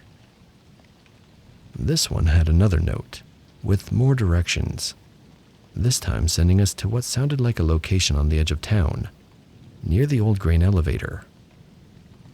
That's when things started feeling less like geocaching, and more like something else entirely. The instructions were getting more specific and more paranoid, telling us to approach from a certain direction, to make sure we weren't followed, and to look for a package under a specific landmark. Jake was getting uncomfortable and suggested we head back, but Sarah was determined to see where this led. The location turned out to be this abandoned access road that used to serve the grain elevator before it was shut down years ago. It's pretty isolated out there, just overgrown fields and a few scattered farm buildings. We had to park on the main road and walk about a quarter-mile down this rutted dirt path. The final cache was hidden under a concrete culvert, where the road crosses a drainage ditch. But when Sarah pulled it out, we immediately knew we'd made a huge mistake. This wasn't a geocaching container. It was a waterproof bag containing 2 handguns and a box of ammunition. The silence that followed was probably the longest 10 seconds of my life. We all just stared at these weapons, trying to process what we'd stumbled into. This wasn't some elaborate treasure hunt or art project. We'd followed instructions meant for someone else. Probably someone involved in something very illegal. Marcus was the first one to speak, and he basically said what we were all thinking. We needed to get out of there immediately and call the police. Nobody argued. Sarah carefully put the bag back exactly where we'd found it, and we practically jogged back to the car. We drove to the police station in complete silence. Sarah did the talking when we got there, explaining that we'd been geocaching and found what appeared to be hidden weapons. The desk sergeant took down our information and said they'd send someone to investigate. They called Sarah back a few days later to let her know they'd recovered the weapons and were investigating, but they never asked us to come back in or give additional statements. As far as we know, they never connected it to anyone specific. The guns are probably sitting in some evidence locker now, and whoever was supposed to pick them up is either panicking or has moved to a different hiding spot. The whole experience left us pretty shaken up. We'd gone looking for adventure and ended up accidentally intercepting what was probably some kind of illegal arms deal or weapons drop. The coordination required, multiple hidden locations, specific instructions, waterproof storage, suggested this wasn't some amateur operation. What really gets to me is thinking about the timing. If we'd shown up a few hours later, we might have encountered whoever was supposed to collect those guns. Or worse, if they'd shown up while we were there, following their instructions around town. We could have been mistaken for competitors or informants. None of us have used Randonautica since then. Maybe it was just a coincidence that the coordinates led us to that spot.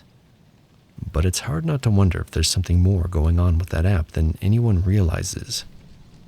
Either way, we learned that some adventures aren't worth having.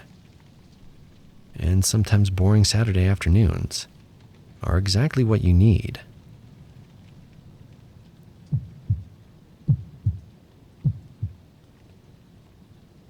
We had heard of the Randonautica app before, back when it was popular, but we were both in college then and too busy with other stuff to care about some random coordinate app. Fast forward to this past March, and we're both working dead-end jobs, living in the same crappy apartment complex, and desperately looking for something to break up the routine. Connor downloaded it on a Tuesday evening, while we were hanging out at my place, scrolling through our phones, and complaining about how there was nothing to do in our town. He kept insisting it would be fun, that we needed to get out and explore instead of just sitting around playing video games every night. I figured it couldn't be worse than another evening of the same old stuff, so I agreed to give it a shot. We set our intention as mystery, because Connor thought it sounded cooler than just asking for something interesting. The app took a few minutes to generate coordinates, then sent us to an address about 15 minutes across town, in an area I'd driven through but never really explored. According to the GPS, it was taking us to what used to be the Lincoln Elementary School. The school had been abandoned for at least 10 years, maybe longer. Budget cuts had forced the district to consolidate, and this old brick building had been sitting empty ever since. It was one of those 1960s institution buildings, long and low with big windows and that particular shade of brown brick that screams government construction. We parked across the street and checked out the perimeter. The whole place was surrounded by a chain link fence that was maybe 6 feet tall, topped with a few strands of barbed wire that had seen better days. Most of the windows were boarded up, and there was graffiti covering pretty much every accessible surface. The grass and weeds had grown up around the building, giving it that post-apocalyptic look that abandoned places get after a few years of neglect. Connor spotted the hole in the fence first, a section where someone had cut through the chain link fence and pulled it back, creating an opening just big enough for a person to squeeze through.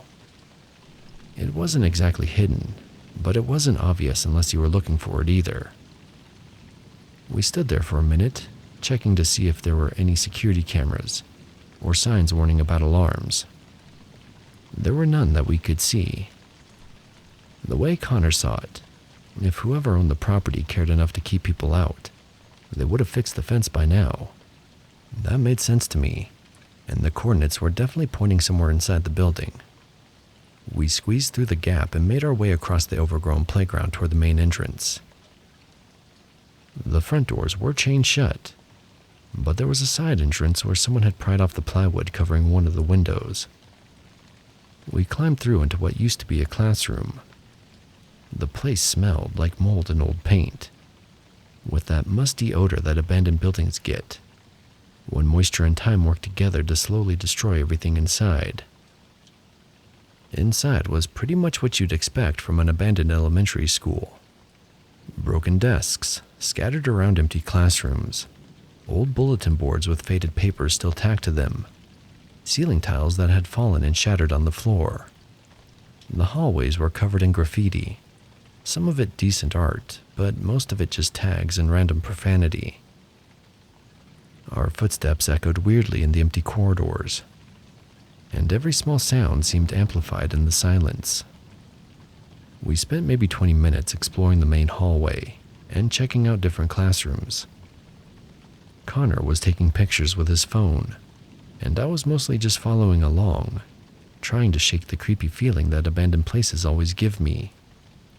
There's something unsettling about seeing a place that used to be full of kids and teachers and normal daily activity sitting completely empty and decaying.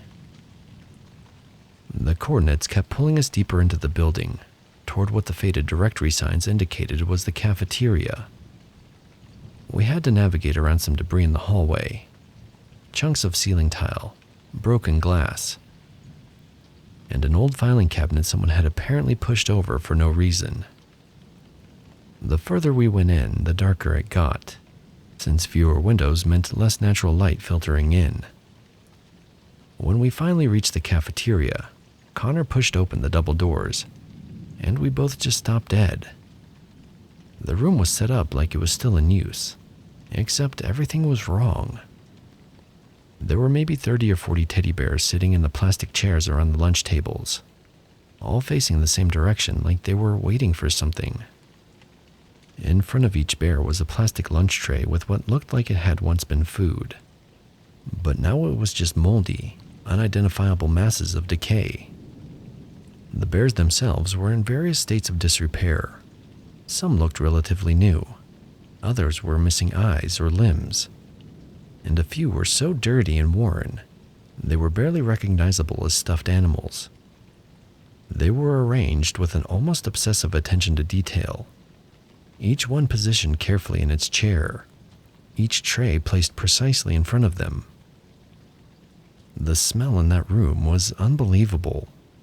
The combination of mold, decay, and whatever other organic matter had been festering in those trays created an odor that hit you like a physical force. Connor covered his nose with his shirt and took one step back toward the door. I was already retreating, trying not to breathe through my nose. We both had the same immediate reaction. This wasn't just some random vandalism or kids messing around. Someone had spent considerable time and effort creating the scene, and whoever it was clearly had some serious issues. The whole setup felt ritualistic, like we'd stumbled into someone's private shrine or ceremony space. Connor managed to snap one quick photo before we both decided we'd seen enough. We turned around and headed back toward the hallway, moving faster than we had on the way in. The teddy bear cafeteria had completely changed the vibe of our exploration, from curiosity to unease. We were almost back to the main hallway when we heard it. A loud crash from behind us, like something heavy falling over or being knocked down. The sound echoed through the empty building, and we both immediately knew it had come from the cafeteria we just left. Neither of us said anything. We didn't discuss whether it might have been a settling building, or an animal, or whatever. We just ran. Connor was ahead of me, navigating around the debris in the hallway and making straight for the window we'd climbed through. I was right behind him, not bothering to look back or slow down until we were outside the building and heading for the hole in the fence. We didn't stop running until we reached Connor's car. Even then, we sat there for a minute catching our breath. Connor started the engine and we drove home in relative silence, both of us processing what we'd seen and heard. The weird thing is, despite how creeped out we both were, we couldn't stop talking about it over the next few days. There was something addictive about the whole experience. The mystery, the adrenaline, the sense that we discovered something nobody else knew about. We haven't deleted the app yet, and we keep talking about trying it again. Maybe that's the strangest part of all this. You'd think finding a room full of teddy bears arranged like some twisted tea party would put you off urban exploration forever. But somehow it's made us more curious about what else might be out there, waiting to be discovered.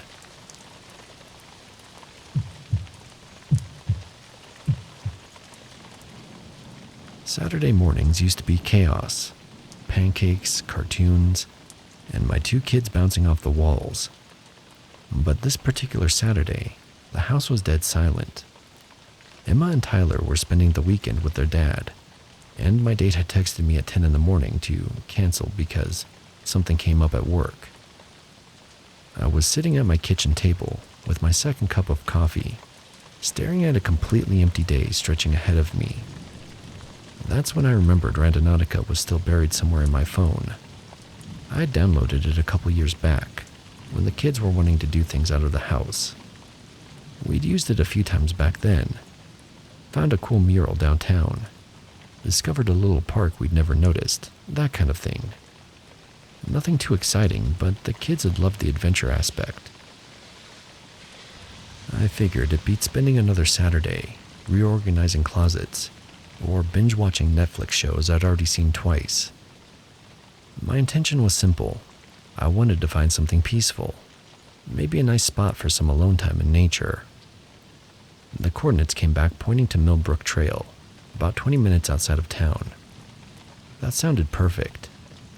Millbrook Trail is one of those local hiking spots that everyone knows about, but not many people actually visit regularly. It's got decent parking and well-marked paths, popular with weekend warriors and dog walkers. I'd been there a handful of times over the years, usually with the kids when they were going through their outdoor adventure phases. The trailhead was busier than I expected for a Saturday morning. A few other cars in the parking area, some serious-looking hikers with their poles and water packs, and a couple with their golden retriever. It felt safe and normal, which was exactly what I needed after the week I'd had. The main trail follows Millbrook Creek for the first mile or so, winding through a mix of pine and oak trees that create nice shade, even on sunny days.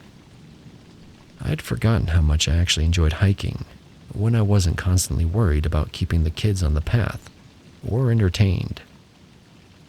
There's something meditative about the rhythm of walking and the sound of running water that just clears your head. I was about a mile in when I checked my phone and realized the coordinates were pulling me away from the main trail. There was a smaller path, barely more than a game trail, that branched off to the right and headed up a steeper slope. I hesitated for a minute. This was definitely getting into less maintained territory, but I could still hear other hikers on the main path behind me, and the coordinates were only showing maybe another quarter mile. The smaller trail was tougher going, more roots and rocks, steeper inclines, and the tree cover was thick enough that it felt significantly darker, even though it was still mid-morning. I had to watch my footing more carefully, and a couple of times I had to push through low-hanging branches that hadn't been trimmed back like they would be on the main trails. After about 15 minutes of climbing, I reached a small clearing where the coordinates seemed to be pointing. At first, I didn't see anything unusual, just a natural opening in the trees, where some old pine had probably fallen years ago. But then I noticed the structure tucked back against the far tree line. It was a small shack, maybe 8 feet square, built from weathered plywood and scrap lumber. Definitely not any kind of official park structure. This was something someone had constructed illegally on state land. The roof was partially caved in, and the whole thing looked like it had been there for several years at least. My first instinct was to turn around and head back to the main trail. Unauthorized structures in the wood usually mean either homeless camps or drug activity, neither of which I wanted to encounter alone. But curiosity got the better of me, and the place looked abandoned enough that I figured a quick look wouldn't hurt. The door was just a piece of plywood on hinges, hanging partly open. I pushed it wider and peered inside, expecting to see camping gear or trash, or maybe evidence of drug use. Instead, what I found was much more disturbing. The interior walls were covered with symbols that I initially mistook for graffiti, but as my eyes adjusted to the dim light, I realized these weren't random tags or artwork. There were markings and geometric patterns, strange lettering that didn't look like any alphabet I recognized, and what appeared to be crude drawings of animals and human figures. In the center of the small space was what could only be described as an altar. Someone had stacked flat stones to create a raised platform about 3 feet square, and arranged smaller rocks around it in a star-shaped pattern. The whole setup had that unmistakable feeling of ritualistic purpose, like I was looking at someone's private worship space. That's when I noticed the bones. Small animal skeletons were scattered around the base of the stone altar. What looked like squirrels, maybe some birds, and other creatures I couldn't immediately identify. Some were obviously old, bleached white by time and weather, but others looked more recent. The bones weren't just randomly scattered either. They'd been arranged in specific patterns around the stones. My stomach turned, and suddenly the enclosed space felt suffocating. I backed out of the shack quickly, not wanting to spend another second looking at whatever ritual site I'd stumbled across. The symbols on the walls, the carefully constructed altar, the arranged animal remains, it all added up to something I definitely didn't want to understand or investigate further. I made it back to the main trail in record time, practically jogging down the steep game path, and not slowing down until I could hear other hikers' voices again. The normal sounds of families and casual hikers felt incredibly reassuring after what I'd just discovered. The drive home gave me time to process what I'd seen. Part of me wanted to convince myself it was just some weird art project, or maybe teenagers trying to create something spooky for social media. But the deliberate construction, the age of some of those bone arrangements, and the serious effort that had gone into creating that space suggested something much more committed and long-term. I keep telling myself it was just a bizarre coincidence that Randonautica led me to that particular spot. Random coordinates generated by quantum processes shouldn't have any connection to hidden ritual sites in the woods.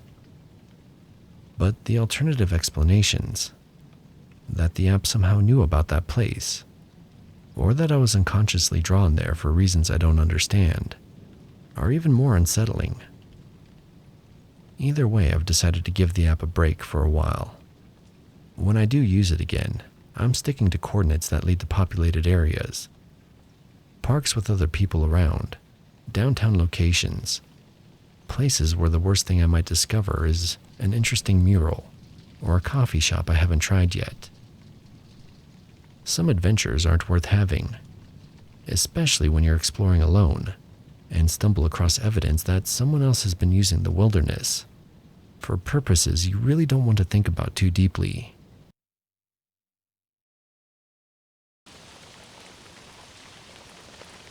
When I hear the sound of a dial-up modem, it gives me panic attacks. That screeching digital screaming takes me right back to 1984, sitting in a converted warehouse in Sacramento, while Brother Marcus preached about the divine network that would soon connect all human souls. Most people think I'm weird for still using a flip phone and handwriting letters, but they don't understand what I lived through between the ages of 12 and 16. They don't know about the Data Covenant. My parents weren't crazy people, at least not at first. Dad was a computer programmer at IBM. Mom taught elementary school.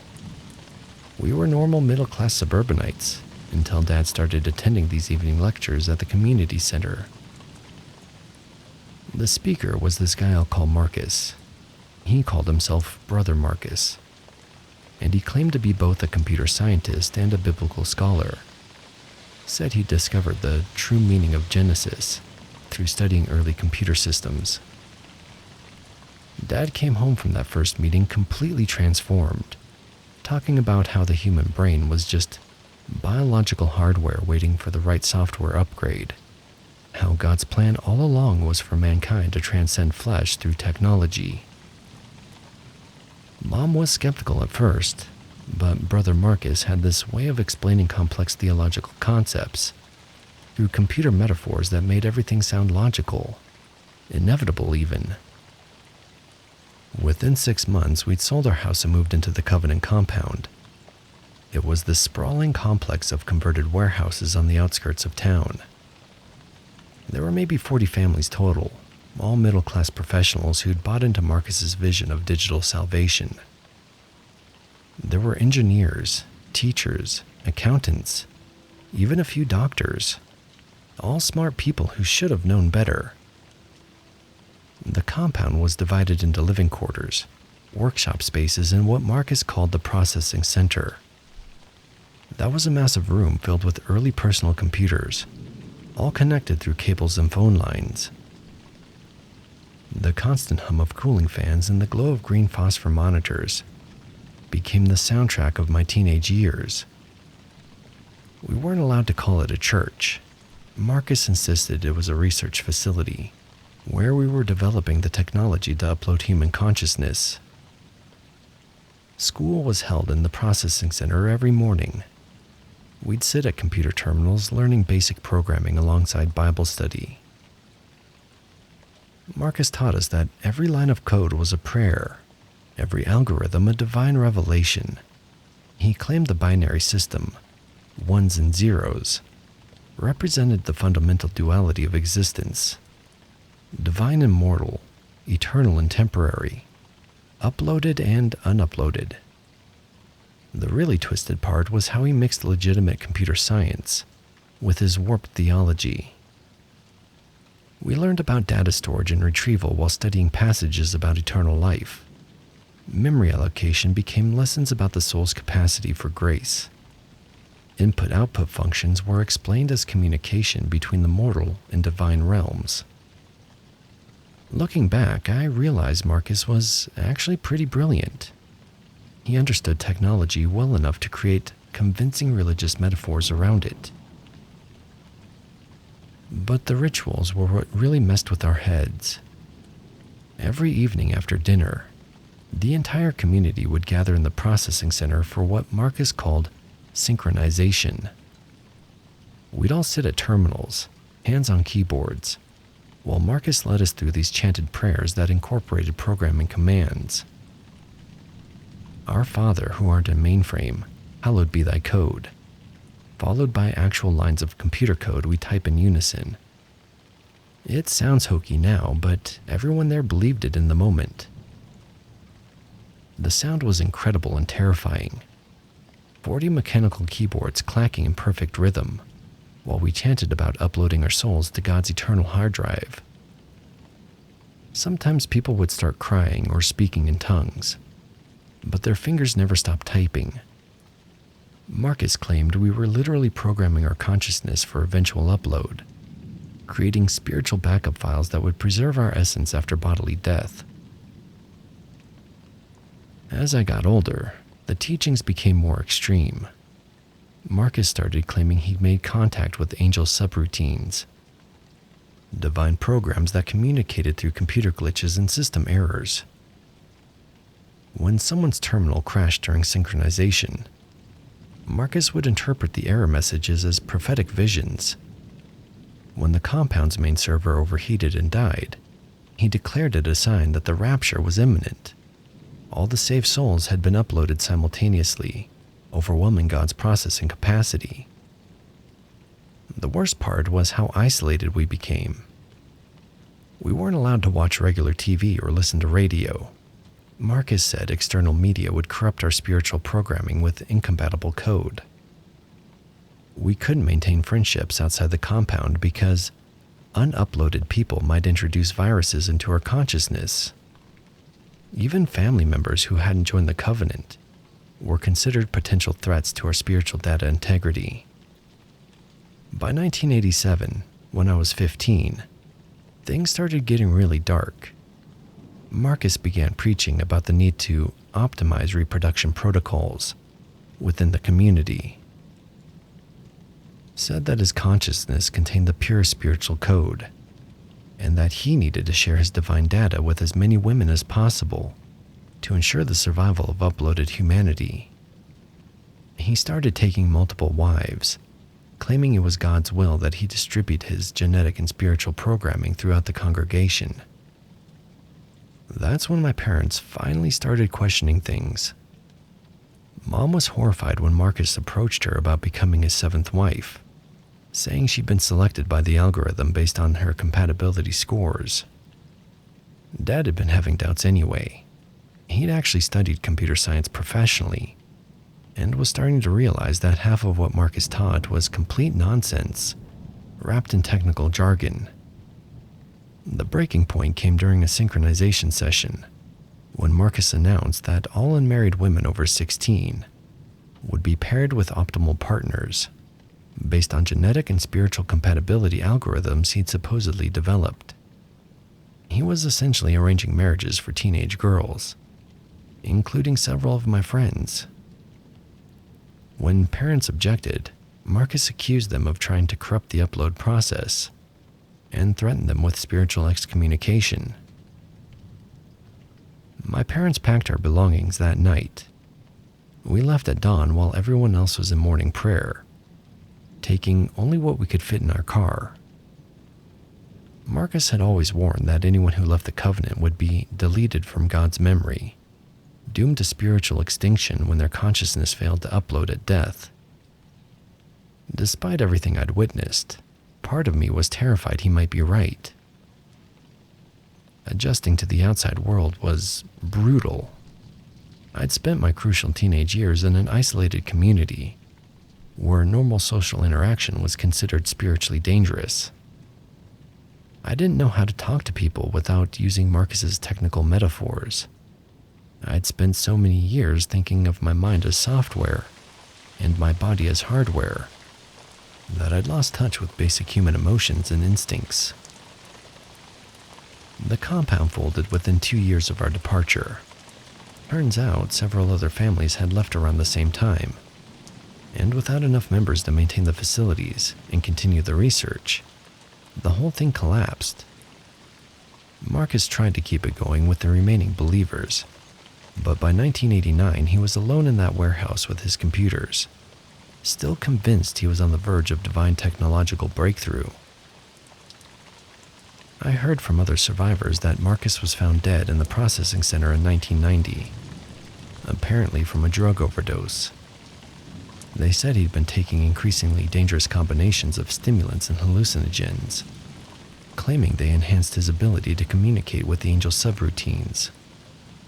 His final journal entries were mostly incomprehensible, pages of random code mixed with biblical verses and rambling theories about consciousness transfer.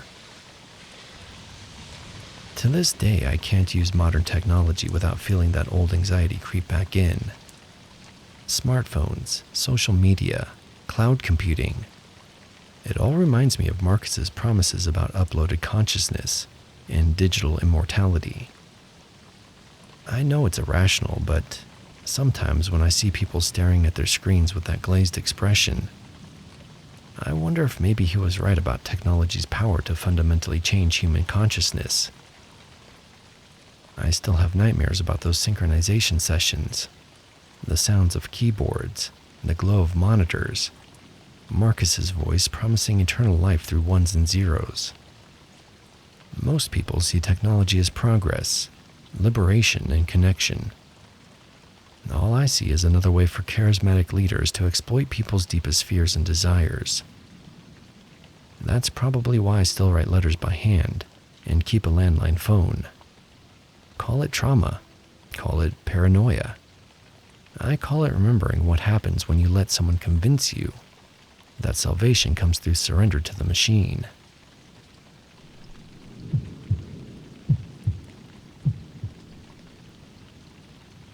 I met Jason at a coffee shop downtown in Portland.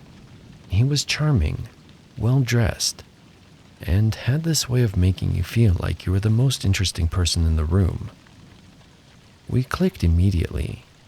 He was funny, seemed genuinely interested in my work as a graphic designer, and didn't give off any of those red flags you learn to watch for when you're dating in your late 20s. After 3 amazing dates, I thought I'd finally found someone normal. The first hint that something was off came about a month into our relationship. Jason started talking about these investment meetings he attended twice a week. Said they were helping him build his financial future, and that the people there had completely changed his perspective on success and wealth. He was vague about the details, but it sounded like some kind of multi-level marketing scheme. You know, those pyramid-shaped businesses where you recruit friends and family to sell overpriced products. I had encountered MLM people before, and I learned to avoid them. But Jason wasn't pushy about it. He mentioned the meetings casually, said they were really helping him grow as a person, and left it at that. I figured it was his money to waste, and at least he wasn't trying to get me to buy essential oils or protein powder. That changed after we'd been dating for 2 months. Jason started suggesting I come to one of the meetings, just to see what it was about. Said the group was always looking for quality people, and that my marketing background would be valuable. I kept declining politely, but he was persistent in that gentle way that makes you feel like you're being unreasonable for saying no. Finally, I agreed to go to one meeting just to support him, and hopefully get him to drop the subject. The venue was a rented conference room at a mid-range hotel. Nothing fancy, but professional looking. There were maybe 30 people there, mostly couples in their 20s and 30s, all dressed business casual and chatting enthusiastically before the presentation started. The speaker was this polished guy named David, who talked about building your eternal portfolio and securing your position in the next phase of existence. It wasn't about selling products at all. It was about recruiting people into what he called spiritual advancement through hierarchical service. The whole thing was wrapped in vague religious language about the afterlife and earning your place in paradise. But the structure was pure MLM. Bring in people below you, move up in rank, gain more servants for eternity. I should have left right then, but Jason seemed so excited about it all, and David was a compelling speaker. He talked about how traditional religions got it wrong, that the afterlife wasn't about worship, but about service structures that you built during your earthly life. The more people you brought into the understanding, the higher your position would be when you died, and the more souls would serve you in paradise. After the meeting, Jason was practically glowing. He'd been attending for 6 months and was already a level 3 aspirant, which apparently meant he had recruited 5 people who had recruited at least 2 others. He talked about his downline, the people serving under him, and how proud he was of their progress. The way he described it, he'd have dozens of servants in the afterlife, maybe even multiple wives if he reached the higher levels. That should have been my wake-up call, but I was already emotionally invested in the relationship. Jason was sweet and attentive when we weren't talking about the group, and I kept thinking this was just a phase he'd grow out of. When he asked me to come to another meeting the following week, I said yes. The second meeting was when I started to understand how manipulative the whole system was. David talked about opening your mind to expanded relationship structures, and how traditional monogamy was a tool used by lower spiritual beings to keep people trapped in limited thinking. He explained that advanced souls understood the need to form spiritual bonds with multiple partners, all in service of building their eternal hierarchy. After the meeting, Jason started pressuring me to date other men and bring them into the group. Not because he wanted to break up, but because he wanted me to recruit them into my own downline, while they served both of us. He called it strategic relationship building, and said it would secure both our positions in the next life. When I resisted, he got frustrated and told me I wasn't being spiritually open to the possibilities. Looking back, I can see how they used textbook manipulation techniques. They loved bomb new recruits with attention and validation, created an us versus them mentality against unenlightened outsiders, and gradually introduced increasingly extreme concepts once you were emotionally committed. The meetings always ended with everyone holding hands in a circle, chanting about their eternal bonds in sacred service, which created this intense feeling of belonging that was hard to walk away from. I started dating 2 other guys, and after a while, I brought them to the group. Their names were Mark and Steve, not because I wanted to, but because the psychological pressure was overwhelming. Jason convinced me that if I really loved him, I'd help build our spiritual future together. The group reinforced this constantly, praising me for my courage to embrace expanded love, and telling me I was advancing rapidly through the levels. The whole situation was completely messed up, but I was trapped in what psychologists call trauma bonding, when you develop emotional attachments to people who are manipulating you through cycles of reward and punishment. Jason would be loving and supportive when I went along with the program, then cold and critical when I expressed doubts. The group provided intense validation when I followed their rules, then made me feel isolated and confused when I questioned anything. For 3 months, I lived this bizarre double life. During the day, I was a normal graphic designer with friends and hobbies. In the evenings, I attended meetings where people talked about their eternal servants and spiritual wives. And I maintained romantic relationships with 3 men simultaneously because I'd been convinced it was spiritually necessary. The breaking point came when David announced that it was time for our group to deepen our sacred bonds through physical unity. He started talking about group ceremonies, where couples would demonstrate their spiritual advancement through intimate acts witnessed by their downlines. Jason was incredibly excited about this development, saying it would accelerate our progress to the higher levels. That night, lying in bed next to Jason while he planned our participation in what was essentially organized sexual exploitation, I finally snapped out of the psychological fog I'd been living in. This wasn't about spirituality or the afterlife. It was about a charismatic leader using religious concepts to manipulate vulnerable people into increasingly degrading situations. I waited until Jason left for work the next morning, then packed everything I could fit in my car. I broke my lease, quit my job via email, and drove straight to my parents' house in Colorado without telling anyone where I was going. The only smart thing I'd done during the entire relationship was keep my family information private. Jason knew I was from Colorado, but had no idea where my parents lived, or even their last name.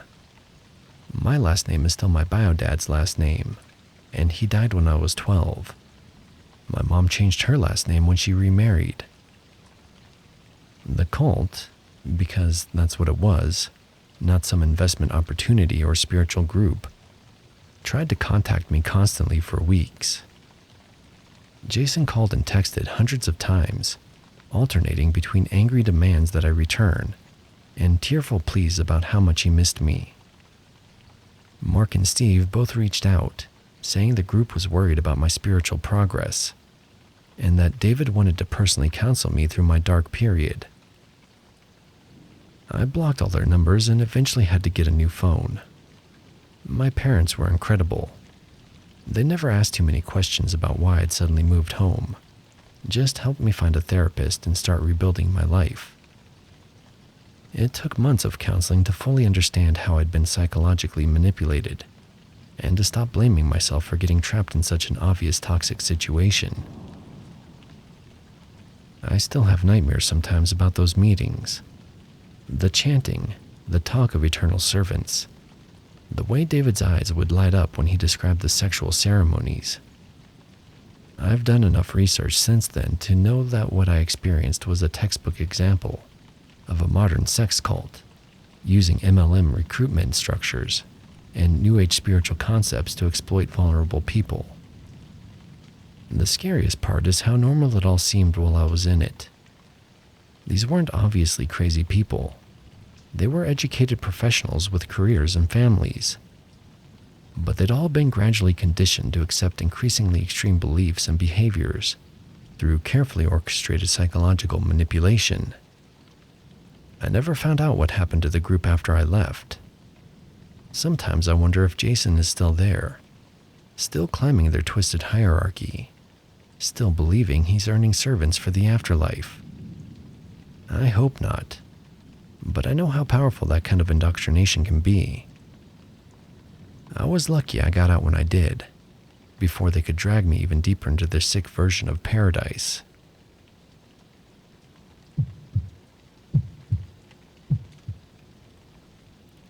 I've been working the same 240 acres outside Hastings, Nebraska for 32 years. I inherited it from my dad, and I've never experienced anything like this before. Hell, I'm still not sure what it was. It started on a Tuesday night last August. I was sound asleep when this weird humming woke me up around 11 p.m. At first I thought it might be coyotes, but it was too rhythmic, almost musical. I lay there listening for a few minutes before I got up to check the windows. The cornfields looked normal, 8-foot stalks swaying in the breeze under a clear sky. But that sound kept drifting across the yard. I grabbed my flashlight and went out onto the porch, scanning the horizon for whatever might be making that noise. It went on for maybe 10 minutes, then stopped completely. Just the usual rustling of corn leaves and distant highway traffic. I figured maybe it was some kids messing around, or equipment from a neighboring farm, so I went back to bed. The next morning, I walked my usual perimeter check, looking for damage or signs of trespassers. Everything seemed fine. The corn was thick and healthy, almost ready for harvest. But something about that sound bothered me all day. It definitely came from somewhere in my fields, and not from the road. That evening around the same time, it happened again. Same rhythmic humming, but this time I was ready. I threw on my boots and grabbed my spotlight, the big one I use for checking cattle at night. Standing on the porch, I aimed the beam toward where the sound was coming from, somewhere deep in my northeast section. That's when I saw the lights, a soft, colored glow filtering up through the corn stalks, maybe a quarter-mile from the house. Not harsh like headlights, but gentle blues and whites that seemed to pulse with the humming. And now I could make out what sounded like voices underneath it all. I stood there for nearly an hour, watching those lights shift and listening to sounds I couldn't identify, until everything went quiet again around midnight. I barely slept that night. I've lived on this land my entire adult life. I know every acre like the back of my hand. This wasn't normal. It wasn't anything I'd ever seen before. The pattern repeated over the next few nights, always between 11 p.m. and midnight, always in the same general area. I started keeping notes, exact times, how long it lasted, and what the weather was like. The lights appeared 4 more times that week, sometimes for 20 minutes, sometimes for almost an hour. By Sunday night, I had had enough of just watching from the porch. When that familiar glow started filtering through the stalks around 11:15, I made my decision. With a heavy flashlight in hand and work boots laced tight, I headed out into the field to see what the hell was going on. Walking through a cornfield at night is like being in a maze. The stalks tower over you, creating identical pathways that all look the same in the darkness. I had to stop constantly to get my bearings, using that distant glow as my guide. As I got closer, the humming grew louder and more complex. What I'd thought was just rhythmic noise was actually layered human voices. The women were singing, in these beautiful harmonies that rose and fell in patterns I'd never heard before. The men were chanting something in a language I couldn't identify, though it didn't sound like Spanish or any European language I recognized. The combination was hypnotic and unsettling, echoing strangely through the tall corn. When I was maybe 50 feet away, I could see the light was coming from ground level, not from above like I'd assumed. I crept closer, trying to move quietly through the rustling stalks. The singing and chanting grew more intense, more urgent. Finally, I pushed through a row of corn and stepped into a clearing that shouldn't have existed. The corn had been folded down perfectly flat in a perfect circle, maybe 30 feet across. Not cut or broken, but folded, like someone had carefully bent each stalk at the base without damaging it. In the center of the circle were these LED light strips arranged in geometric patterns I'd never seen before, powered by what looked like car batteries hidden in the corn.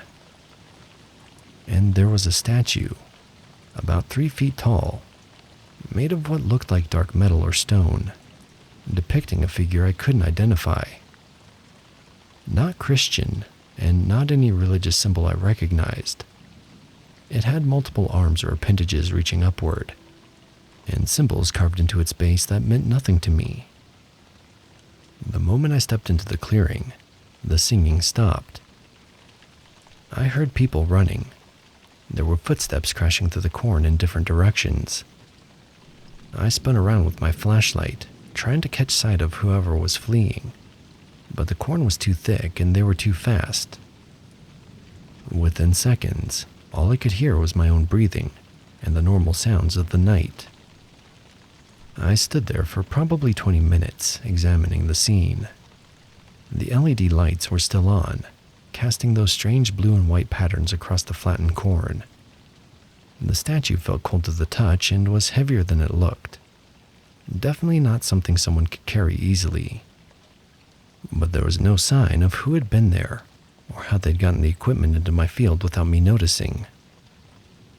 I left everything exactly as I found it and went back to the house. I didn't sleep at all that night. Kept expecting to hear the sounds again. The next morning, I went back to the circle in daylight. The LED lights had been removed, but the statue was still there, and the corn remained perfectly folded in that geometric pattern.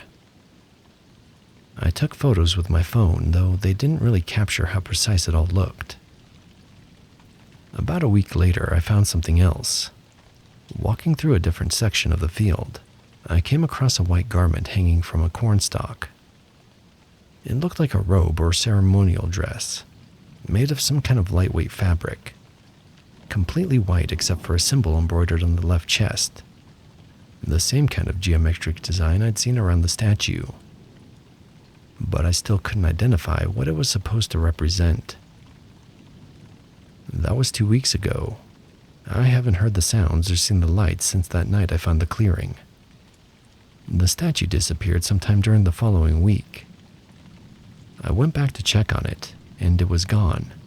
No trace that it had ever been there except for the still flattened corn. But I've been hearing rumors around town. Other farmers in the county have been mentioning strange things. Lights in their fields, unusual sounds at night, small crop circles that appear overnight. Nobody wants to talk about it directly, but word gets around in a small farming community. Something's been happening on multiple properties, and so far nobody's been caught or identified. I still have that white robe hanging in my barn. Can't bring myself to throw it away, but I don't know what to do with it either. I'm thinking I should turn it over to the local sheriff, in case they finally catch whoever's been doing this. All I know is that I check my fields more carefully now, especially at night.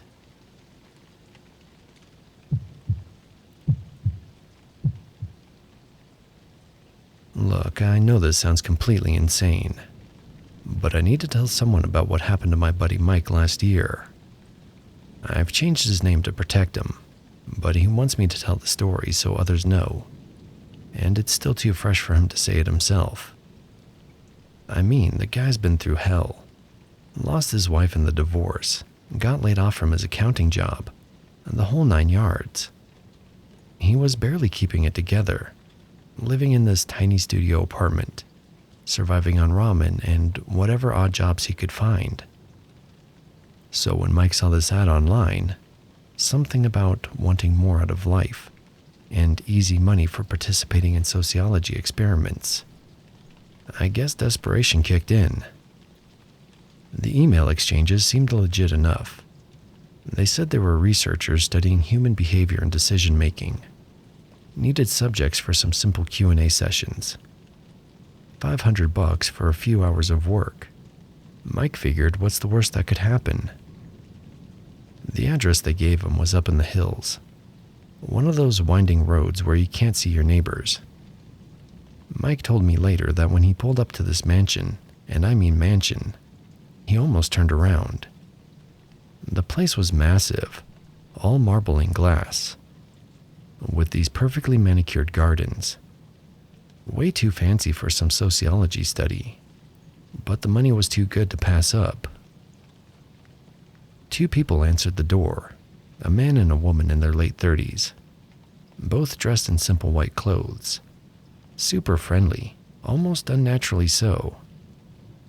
They introduced themselves as facilitators and walked Mike through this incredible house. Original artwork on the walls, crystal chandeliers, and furniture that probably cost more than his old salary. They brought him to what they called the interview room. It was completely white. White walls, white furniture, even white carpeting. The only color was the small camera mounted in the corner. The question started simple enough. What's your biggest fear? Describe your ideal day. What would you do if money wasn't an issue? Mike answered honestly, figured that's what they wanted. The whole session lasted maybe an hour, and they handed him 5 crisp $100 bills before he left, and told him they'd like him back the following week for a follow-up session. Mike was pumped. It was the easiest money he'd ever made, and these people seemed genuinely interested in what he had to say. When he went back the second time, though, things got weird. They led him to a different room, and this one painted in this sickly yellow-green color that immediately made him feel woozy. The lighting was different too. There were these panels in the ceiling that would flash in random patterns while they asked the questions. Bright white, then dim, then this pulsing rhythm that made it hard to focus. Mike said the strangest thing was how he found himself answering questions about his beliefs, his values, and his relationships. And he was giving responses that didn't sound like him at all. Like when they asked him about his ex-wife. Instead of the usual bitterness, he heard himself saying maybe the divorce was part of a larger plan. When they asked about his career, he said he was ready to let go of conventional success. After that session, they introduced him to what they called a proxy. He was the soft-spoken guy named David, who wanted to talk about Mike's spiritual journey. David had this way of making everything sound profound, talking about how society conditions us to want the wrong things, how true fulfillment comes from surrendering individual desires for collective consciousness. Mike found himself nodding along, agreeing with ideas that normally would have made him roll his eyes. Before he knew it, they were inviting him to stay at the mansion for an intensive program. All meals included, private room, and they'd pay him $1,000 a week just for participating in daily sessions. Mike's lease was up anyway, and he had nowhere else to go, so he figured why not. Those 3 weeks are still fuzzy for Mike. Every morning started with the light room. They called it calibration. The flashing got more intense, and the questions more personal. They'd ask him to describe memories from childhood. Then somehow those memories would change in his head while he was talking about them, like they were being rewritten. Afternoons were group sessions with other residents. There were maybe a dozen people there, all around Mike's age, all with similar stories, recent divorces, job losses, and financial problems. They'd sit in a circle and talk about releasing attachment and embracing the collective. Mike said everyone spoke in this weird monotone way, like they were reading from a script they'd memorized. Mike said the rituals were the worst part. Every evening they'd gather in this basement room lined with mirrors. Everyone wore white robes and would chant these phrases in some language Mike didn't recognize while staring at their reflections. The chanting would go on for hours until people started swaying, some of them even collapsing. Mike said he remembers participating, but it felt like he was watching himself from outside his body. What finally snapped him out of it was seeing a familiar face in the white room during his 4th week. We'll call him Tom. We went to high school together, and I guess Mike recognized him, even in that brainwashed state. Something about seeing Tom, this guy he'd known before all this started, broke through whatever they'd done to his head. Mike managed to somehow hide in Tom's car while Tom was doing his first session. When Tom came out, he was already talking differently, using phrases like expanding consciousness and transcending limitation. During the drive down the hill, Mike had Tom pull over. It took 20 minutes of Mike explaining to Tom what was really going on before it finally sunk in for him. Tom said it was like waking up from a dream. Suddenly it all made sense and he realized what was going on. They went straight to the police. Mike gave them everything: the address, descriptions of the people, details about the light rooms and the basement rituals.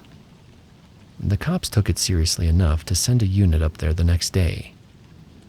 By then, the mansion was completely empty. I'm talking stripped clean. No furniture, no equipment, no sign anyone had ever lived there. Even the mirrors in the basement were gone. The property records showed it had been sold 3 days earlier to a shell company that didn't exist.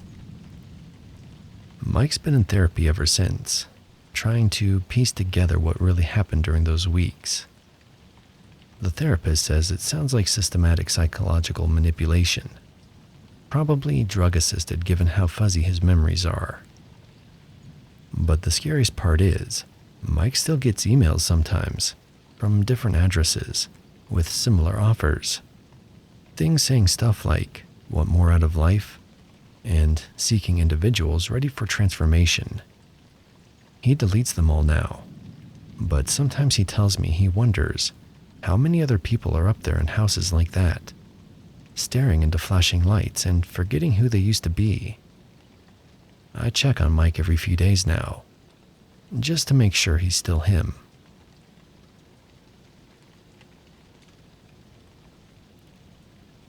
I should have known something was wrong when we found those tracks, but you know how it is when you're 23 and think you're tougher than you actually are. This was 5 years ago. Marcus and I had driven up into the Bitterroot Mountains to cut down a Christmas tree. One of those things you do when you're trying to prove you're outdoorsy, without actually knowing what you're doing. We'd borrowed his dad's chainsaw and figured we'd hike in, find something decent, and be back in town by dark. Sounded simple enough, and for only $5 for a tree, it was a steal at the time. We first saw the tracks spread across the narrow logging road in an almost perfect line, each print deep enough in the fresh snow that whatever made them had to be heavy. I crouched down and put my boot next to one of them, and the thing was nearly as long but way wider, with what looked like claw marks extending well past where a normal paw would end.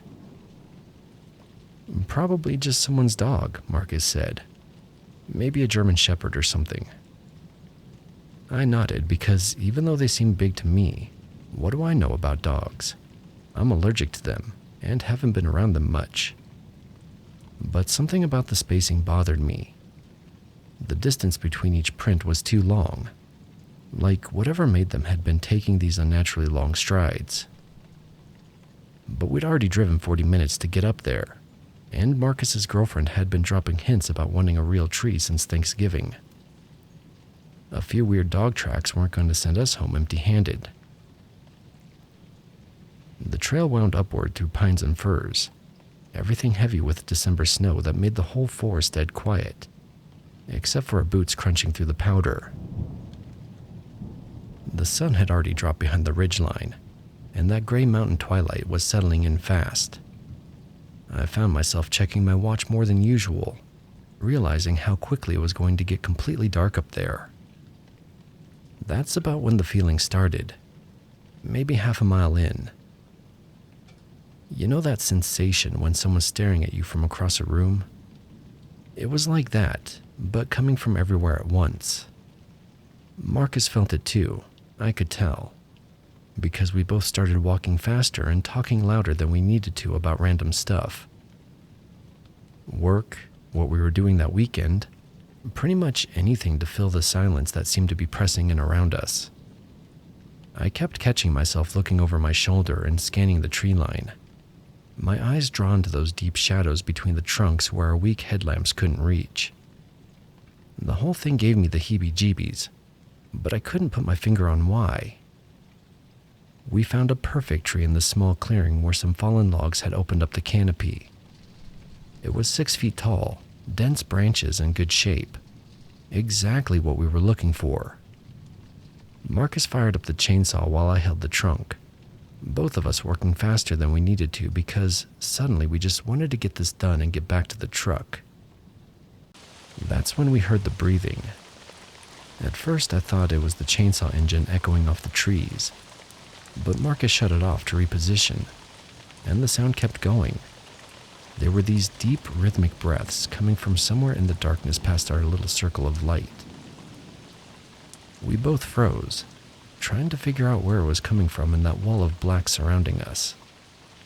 Probably just an elk, Marcus whispered, but his voice didn't sound convinced. I swept my headlamp across the tree line and saw something that made my stomach drop.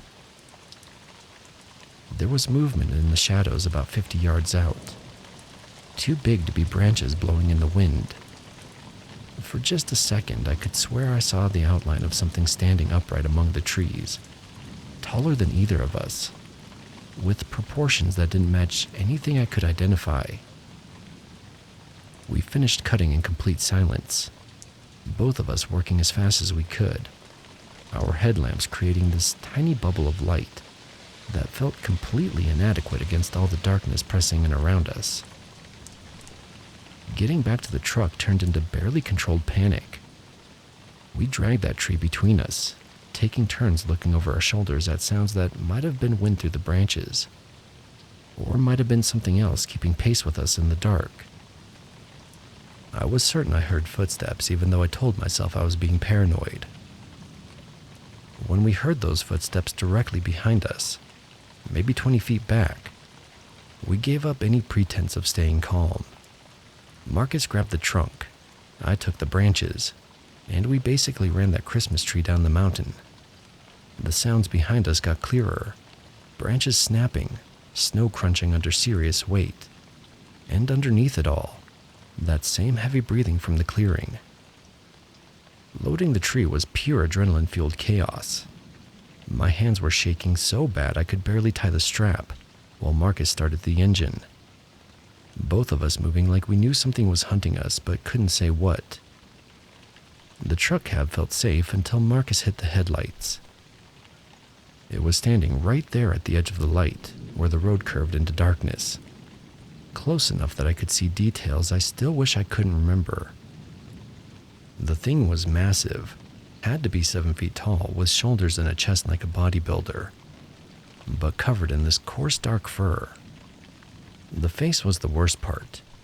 Imagine a wolf's head stretched over a skull too big for any normal dog, with these yellow eyes that caught our headlights like reflectors.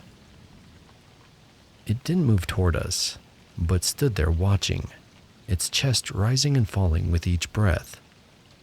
Marcus floored it before either of us could say a word, and we went flying down that mountain road way too fast for the conditions. We hit every rut and snowdrift on the way down, bouncing around the cab like pinballs, somehow managing not to slide off the side or wrap ourselves around a tree. I still don't know how Marcus kept us on that narrow track. We didn't talk until we reached the county road, both of us breathing hard when Marcus pulled over and killed the engine. We sat there in silence for maybe a full minute before I finally managed to speak. "You saw it too," I said. He nodded, hands still death gripping the steering wheel. "Same thing you saw," he replied. We never talked about it again.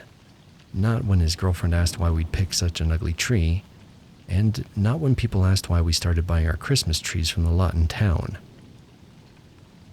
I know exactly what it was we saw up there because I listen to stories about cryptids on YouTube all the time. I just never thought they were real, and I never thought I'd actually ever see one.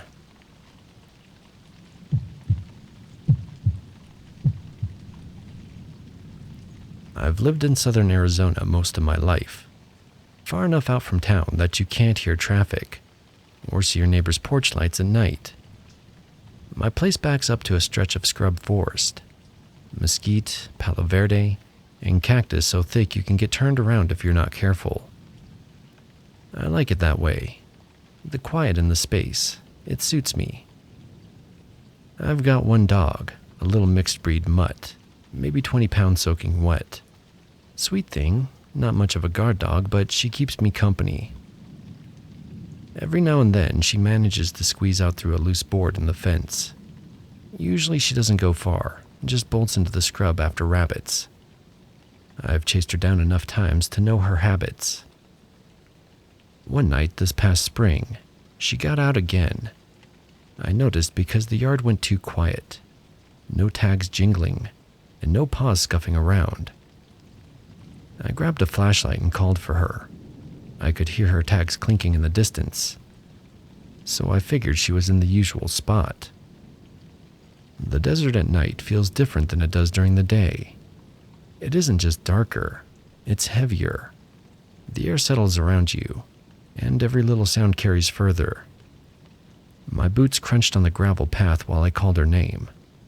I kept expecting her to come tearing out of the brush, panting, all proud of herself for giving me the runaround. But she didn't. I walked for 20 minutes, calling her, getting nothing back but the echo of my own voice. Finally, I heard something. Not a bark, but a whimper, faint, like a dog trying not to be heard. I followed it and found her curled up in a patch of dirt under a mesquite tree, tail tucked so far under her belly, she looked like she was trying to disappear into the ground. She was shaking hard, and when I squatted down to pet her, she pressed herself against me like she was begging to be picked up. At first, I thought maybe she'd gotten into a cactus spine or tangled with a rattlesnake. I checked her over. There were no bites and no wounds. She wasn't hurt. She was just scared out of her mind. I tried coaxing her to walk home, tugging on her collar gently. Normally she'd trot right along, but she wouldn't budge. She dug her paws into the dirt and whined. And that's when I heard it. A baby crying. It sounded close, not faint or carried on the wind.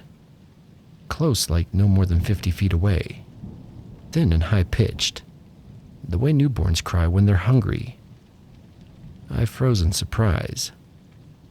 There aren't any houses anywhere near mine. Nobody has kids out here. The only thought that made sense was maybe a migrant had come through with an infant. That isn't unusual down here.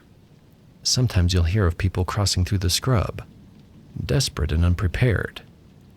I figured maybe someone needed help. I hesitated, looking down at my dog. She whimpered again, then buried her head against my leg. I left her there and started toward the sound. I walked in the direction of the crying for a good 5 minutes, but it never got any closer. The pitch stayed the same, always just ahead of me. My flashlight caught on twisted branches and thorn brushes, but never on another person. I called out, "Hey, you need help?" But nobody answered, just that crying, pulling me deeper into the scrub. Eventually, my gut caught up with me. Something about it wasn't right. I've heard babies cry before, and this, it was too even. No hitching breaths, no change in volume, like it was stuck on repeat. My scalp prickled and suddenly the quiet pressed in. I realized I couldn't hear insects anymore, or the distant hum of the highway. Just my boots, my breathing, and that cry. I turned back. When I reached my dog, she was still huddled in the dirt, eyes wide and ears pinned back. I scooped her up, she's small enough to carry, and held her against my chest the whole walk home. She didn't struggle, didn't try to wriggle down like she usually does. She just stayed curled against me, trembling. We got back inside and I shut every window and locked the doors. That should have been the end of it. I wanted it to be.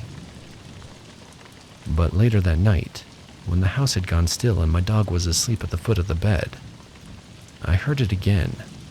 The crying. Not out in the scrub this time, closer, right outside my bedroom window. I sat up, listening. My palms getting all sweaty for some reason. My dog woke up and started whining again, pressing herself flat against the mattress. I pulled the blinds back just enough to look. At the edge of the scrub forest, perched in the crooked branches of a tree, something large was sitting there. I couldn't see it clearly, just a hulking silhouette against the stars. But when my eyes adjusted, I thought I saw a face. It didn't look like a bird's face, not really, but something kind of human, staring back. The body was bird-like, wings hunched around it, but the eyes glinted in a way that made me feel sick. The crying stopped. We just stared at each other across the distance. I couldn't move, couldn't even breathe right. Then, as if it had been nothing, it turned its head and was gone. I didn't see it fly. 1 second it was there, and the next the branches were empty. I shut the blinds and sat awake until dawn, listening for every sound. My dog didn't leave the bed. A few days later, I told some friends of mine about it. They're from Mexico originally, and I figured maybe they'd heard of something like this before. They know all the local legends and stories around here. The second I mentioned the crying and the bird, they exchanged a look I couldn't read. They told me not to talk about it, said it was a bad omen. I pressed them, but they wouldn't explain any further. Now, some nights when the wind cuts through the scrub and makes the branches creak, I swear I hear it again. That thin, steady crying carried on the air. My dog hears it too. She lifts her head and whines, and I close the blinds without looking. Maybe it's just the wind. Maybe I scared myself into imagining it. But I can't shake the memory of that thing in the tree.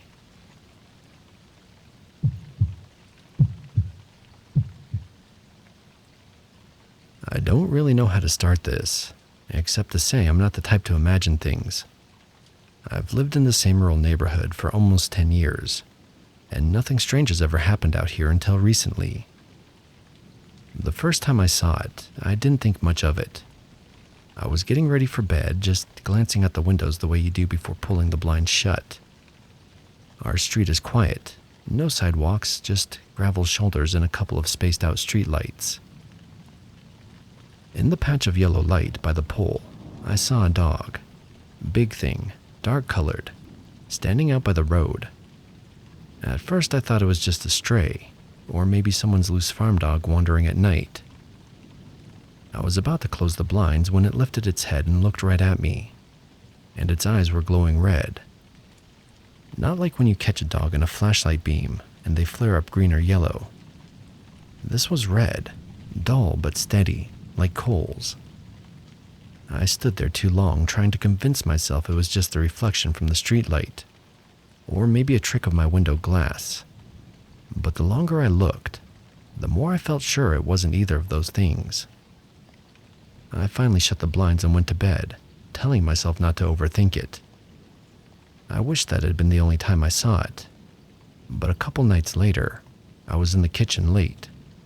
I got a glass of water and glanced out the back window. Our yard isn't fenced, just grass running out to a line of trees. And standing there at the edge of the yard was the same dog. It didn't look at me this time.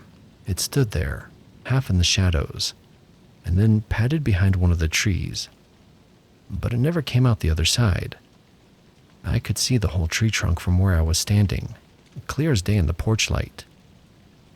If something walked behind it, I should have seen it again as soon as it passed, but nothing did. The yard stayed empty. That was the first time I felt genuinely uneasy about it. The third time was worse. I'd been at a friend's place down the road and was walking home late. It's maybe half a mile, but out here it's dark once you leave the glow of the few streetlights. I had a flashlight, but the batteries were weak, and the beam kept flickering. Halfway home, I heard something moving behind me, paws hitting gravel. I turned, and there it was, maybe 50 yards back, just standing in the middle of the road. As soon as my light passed over it, it started running. I can't tell you how fast I moved. My chest felt like it was collapsing, and I could hear it closing in. The thump of paws, claws hitting stone. I didn't look back. I sprinted until my house came into view, cut across the yard, and slammed the door behind me. I was shaking so bad I had to lean on the wall to stay standing. When I finally got the nerve to peek out the window, there was nothing. Not on the road, not in the yard. Nothing but empty dark. I started thinking maybe I really was losing it. Maybe I'd worked myself into some kind of panic attack and imagined the whole thing. Except the next morning I went outside and saw paw prints in the yard. They weren't huge, not wolf-sized, but bigger than any normal dog around here. Pressed deep, like whatever made them was heavy. I tried not to think about it. For a while I didn't see anything, and I figured maybe that was it. But a week ago I saw it again. I was in the living room, lights low, half watching TV. Movement outside caught my eye. I turned, and through the window, I saw it standing at the edge of the yard again. Same dark shape, same red eyes. It didn't move, didn't come closer, only stood there. Why? I don't know. I shut the curtains and left them that way. I don't know what it is, or why it's been hanging around my place. I don't know if it's just me finally cracking up, or if I've actually got some kind of animal stalking the neighborhood. I only know I've seen it more than once, and I've got those paw prints to prove it wasn't all in my head. Since then, I don't go outside after dark anymore. I keep the doors locked, the curtains closed, and the porch light on. But sometimes, even with the curtains shut, I feel like it's still out there.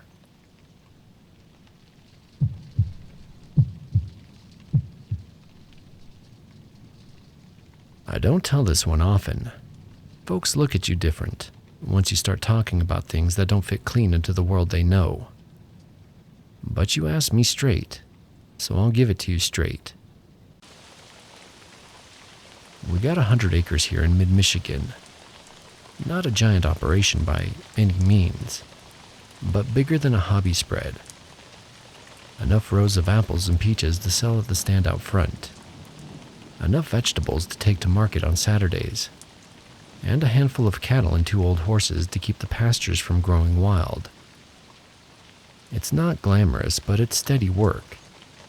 At least it used to be. This started in early August 2 summers ago. Usually that's the sweet spot for us. The orchard's heavy with fruit, tomatoes coming in strong, beans thick on the vines. It's the time of year when you're sweating like a hog, but you feel good about it because you can see the payoff right in front of you. First thing I noticed was the beans. Something had trampled 2 rows like a tractor rolled right through them. Only it wasn't straight like a machine would have done. It was messy, erratic, like a kid ran circles in there dragging a stick. But whatever it was big. Stalks crushed flat, roots half torn out of the soil. I figured maybe a deer or a stray cow from down the road, though I didn't like how deep the prints went. Didn't think much of it until 3 days later, when my boy came running in from the orchard saying a tree had been scratched. I thought he meant a storm branch cracked, But when I went out there, damn if I didn't see claw marks up the side of one of our peach trees. 4 deep grooves, clean through the bark, higher than I could reach. They weren't ragged like damage from a tool or a storm. These were fresh, raw, with sap still bleeding. You don't want to believe something's prowling your land. We got coyotes, sure, and every once in a while a black bear wanders down from up north. But these didn't look like that. Still, I chalked it up to bear sign. My wife said maybe we should call the DNR, but I've lived here my whole life. I know what bear sign looks like. A couple weeks go by and weirdness keeps stacking up. Potatoes dug out like somebody rooting with both hands. Corn broken over waist high. Always at night and at random spots. Never enough to ruin the season, but enough to make you feel like you're being toyed with. Cows started acting nervous in the pasture, bawling at things we couldn't see. One morning, one of the heifers had a gash down its side like it brushed barbed wire. Except the fence wasn't broken and the cut was too clean. I stopped sleeping right, started doing late-night checks with a shotgun across my arm. My wife worried I was scaring the kids, but I told her better they see me patrolling than see me careless. It came to a head one Saturday night, hot and humid, with crickets screaming so loud it felt like they were inside your head. I'd gone out to lock the barn, make sure the feed wasn't left open, just habit really. As I crossed the yard, I heard the sound from the pasture. Not a coyote yip, and not a cow lowing.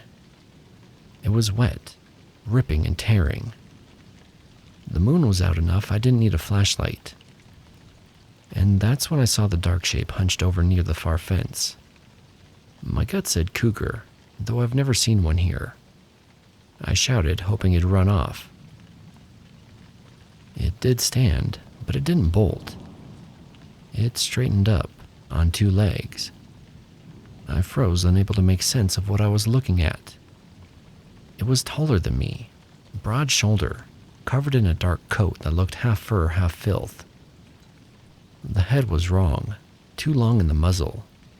Ears pointed like a shepherd dog, eyes catching the moonlight like metal. Its arms hung low, but I saw hands, not paws. The cow it had been feeding on let out one last groan and went still. The thing twitched like it didn't like me seeing it. Then it bolted. I've never seen anything move that fast. It cleared the fence like nothing and hit the tree line. Gone in seconds. Not even branches snapping. Just swallowed by the dark. I walked to the fence with the shotgun raised, but my hands were shaking. The heifer was ripped open from belly to rib, organs scattered like somebody had butchered it in the dark without care.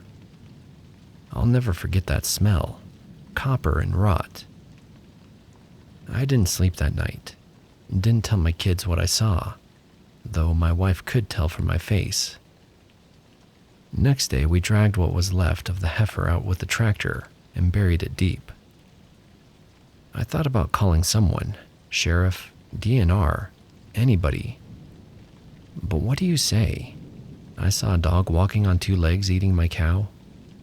They'd think I'd lost it, and maybe I had.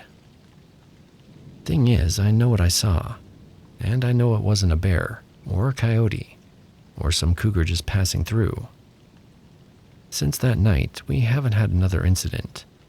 Crops grow fine, trees stay untouched, cattle calm again. But I can't shake the feeling that it left when it wanted to, not because of anything I did. Every so often, late at night, the horses will start snorting and pawing, ears forward at the tree line. I don't go out there anymore when that happens. I just wait it out, shotgun across my knees, lights off. Folks in town sometimes talk about things like that, usually in hushed tones at the diner, always with a laugh at the end so nobody has to feel foolish. They call it the dog man, say it prowls the woods up here, seen since way back. I don't care what name you give it. All I know is it walks on two legs and it's not afraid of us. And if it decides to come back, well, I'll be waiting. But between you and me, I don't think a shotgun's gonna do much. I don't usually share things like this, but it's been bothering me more and more lately, and I just needed to get it out there. Maybe someone else has seen something similar, or maybe I'm just connecting dots where there aren't any.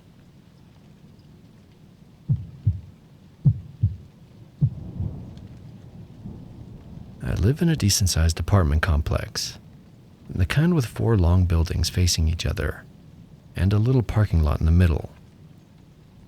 I've been here for about 4 years with my son. He's 8 now.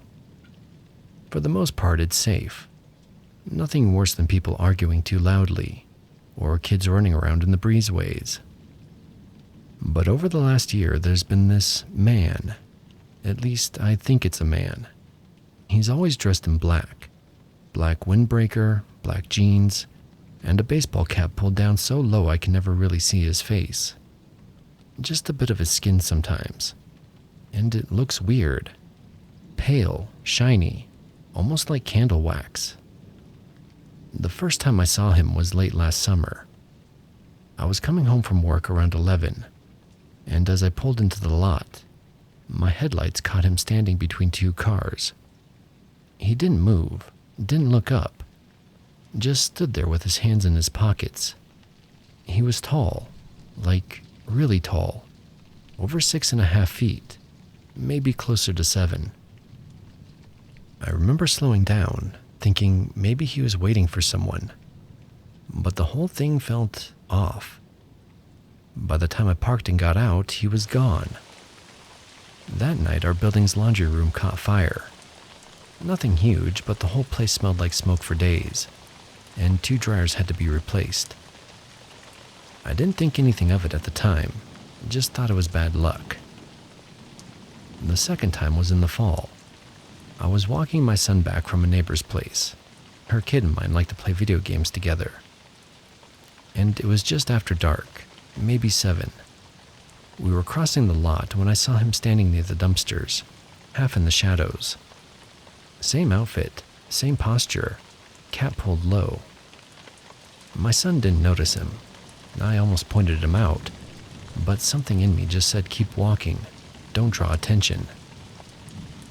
The next morning I found my back window cracked straight through, like someone had taken a hammer and tapped the glass, spiderwebbing it out from the center. Management said it was probably temperature stress. I didn't believe that for a second. The third time was in winter, close to Christmas. We'd had one of those weird warm spells where everything feels damp and unsettled. I went out late to grab something from my car, and there he was again, this time leaning against a light post like he'd been waiting. I froze, hand on my keys, and for a second, I swear he turned his head toward me. The cap still blocked his face, but I saw that skin again, the strange shine of it under the yellow parking lot light. I got in my car and locked the doors. When I looked back up, he was gone. That night, one of my neighbors got taken away in an ambulance. Middle-aged guy on the 2nd floor. Heart attack, they said. He didn't make it. The 4th time was just 2 weeks ago, and this one really got under my skin. I'd taken out the trash, and when I was walking back, I saw him standing at the end of the breezeway, blocking the light from the street. He didn't move, didn't step closer, just stood there. I didn't even breathe, but slipped back into my apartment as quietly as I could. At 3 a.m., alarms started going off. Someone's stove had caught fire on the ground floor. Sprinklers went off. There was water everywhere. Nobody got hurt, but half the hallway smelled like burned plastic for days. I know how this all sounds. Coincidences, bad timing. Apartment complexes have their share of accidents, fires, medical issues. But every time something happens here, he's there. Always just before it happens, too. He's too tall to ignore. yet no one else seems to have noticed him. I've asked around, casually, "Hey, have you seen that tall guy in the black windbreaker?" Most people shake their heads or change the subject. One neighbor said maybe I was talking about her cousin, but when she showed me a picture, it wasn't even close. And with how tall this man is, how pale he looks, I can't believe nobody else has seen him. Part of me wonders if he's some kind of squatter, living in the empty units. But management says they check those. Another part of me wonders if he's just some guy passing through, maybe homeless, maybe mentally ill. But if that were true, wouldn't someone else notice him? Wouldn't he eventually cause trouble? Instead, he just appears, stands there, and then something happens. My son hasn't seen him yet, and I don't ever want him to. I've thought about calling the police, but I have no connection, only a gut feeling. And with never knowing when he shows up, there isn't much for them to do. So I just keep watching. Every time I walk to my car, I scan the lot. Every time I take out the trash, I look down the breezeway first. And every time something breaks or burns or someone gets hurt, I can't help but think of him. Maybe it's nothing. Maybe it's all in my head. But if you lived here and you saw him standing there like I have, motionless, faceless, too tall to feel right, you'd understand why I'm writing this. I don't know what he wants. I don't know why he shows up. But I know this much. If I see him again, I'm not sticking around to see what comes after.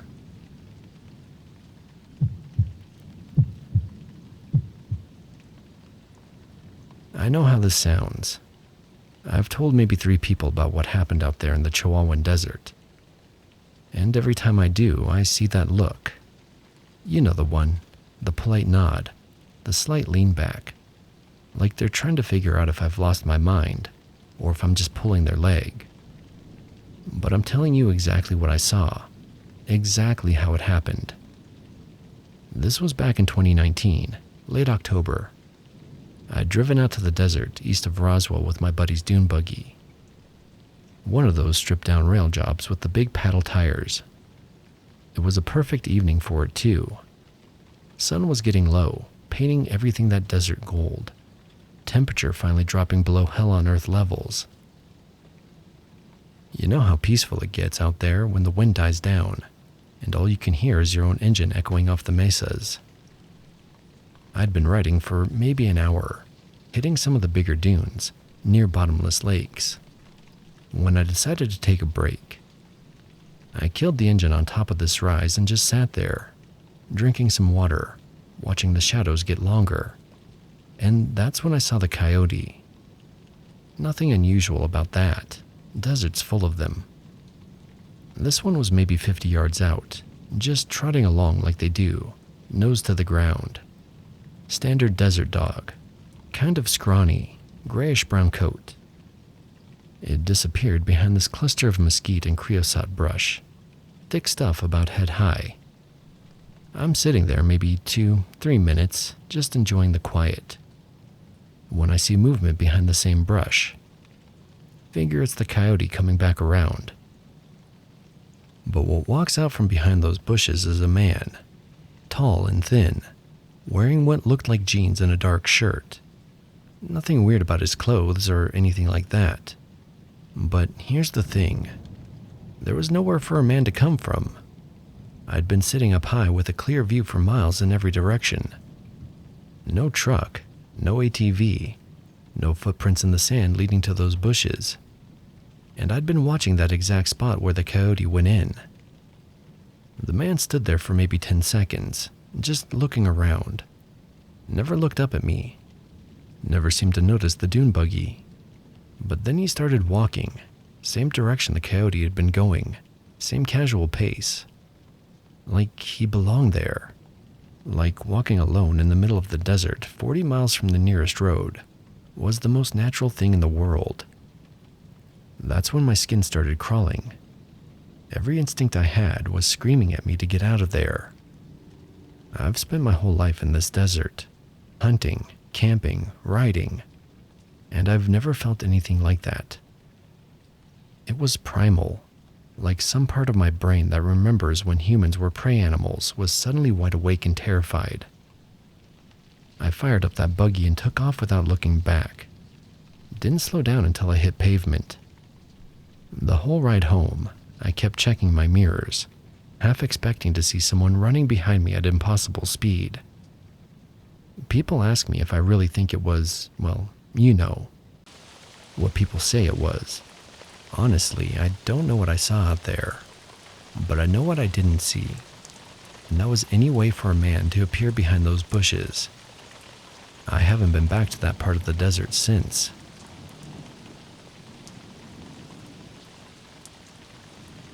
I think someone who looks exactly like me works at my job and it's freaking me out.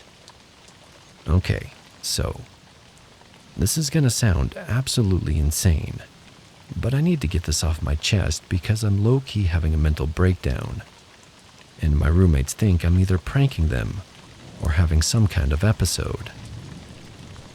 I'm a junior at state school and I work part-time at this Barnes & Noble about 15 minutes off campus. It's a pretty chill job, mostly just shelving books and working register, nothing crazy. Been there since August, so like 3 months now. So this all started happening around mid-October, when the weather started getting cold, and everyone's walking around campus looking dead inside from midterms. You know the vibe. I've been keeping a journal since this started happening. I'll give you the timeline. Incident 1 happened on October 18th. I'm scheduled to work 2 to 8 p.m. on this Thursday. I get there right at 2 and clock in. Normal day, whatever. But when I walk onto the floor, my manager, Sarah, gives me this weird look and goes, "Oh hey, glad you decided to come back." I'm like, "What do you mean come back?" And she just stares at me for a second and goes, "Never mind, just grab cart 3 and start with the fiction section." Weird, but whatever. Sarah's always been a little spacey. So I'm shelving books and this older customer comes up to me and she's like, "Oh good, you're here. I was looking for you earlier, but the other girl said you'd left already." I tell her I just got here, and she gives me this confused look like I'm messing with her. Then she goes, "No honey, you helped me find a cookbook around noon. You recommended that new Ina Gardner one. I work Tuesdays and Thursdays. I'm literally in organic chemistry lab every day at noon." I tell her she's got me confused with someone else, and she just walks away looking annoyed. Incident 2 happened on October 29th. This one really messed me up. I'm working the evening shift again, and I stop by the bathroom before my break ends. When I come out, there's this group of girls from my dorm standing by the young adult section. I know them, but we're not like super close or anything. One of them, Jessica, sees me and waves. "Hey, didn't expect to see you again." I'm like, "I work here." And she laughs and goes, "Yeah, I know, but didn't you just leave like an hour ago? I saw you clocking out when we walked in." Guys, I had been there since 2 p.m. It was like 6:30. I definitely didn't clock out. So I'm standing there, trying to process this, and Jessica's friend Emma chimes in. "Yeah, you seem super tired. You barely said hi when we walked past you in the parking lot." I asked them to describe exactly what they saw, and Jessica goes, "You were wearing your work vest and you looked exhausted. You waved, but you seemed like you were in a hurry to get out of here." I was wearing my work vest. I was tired.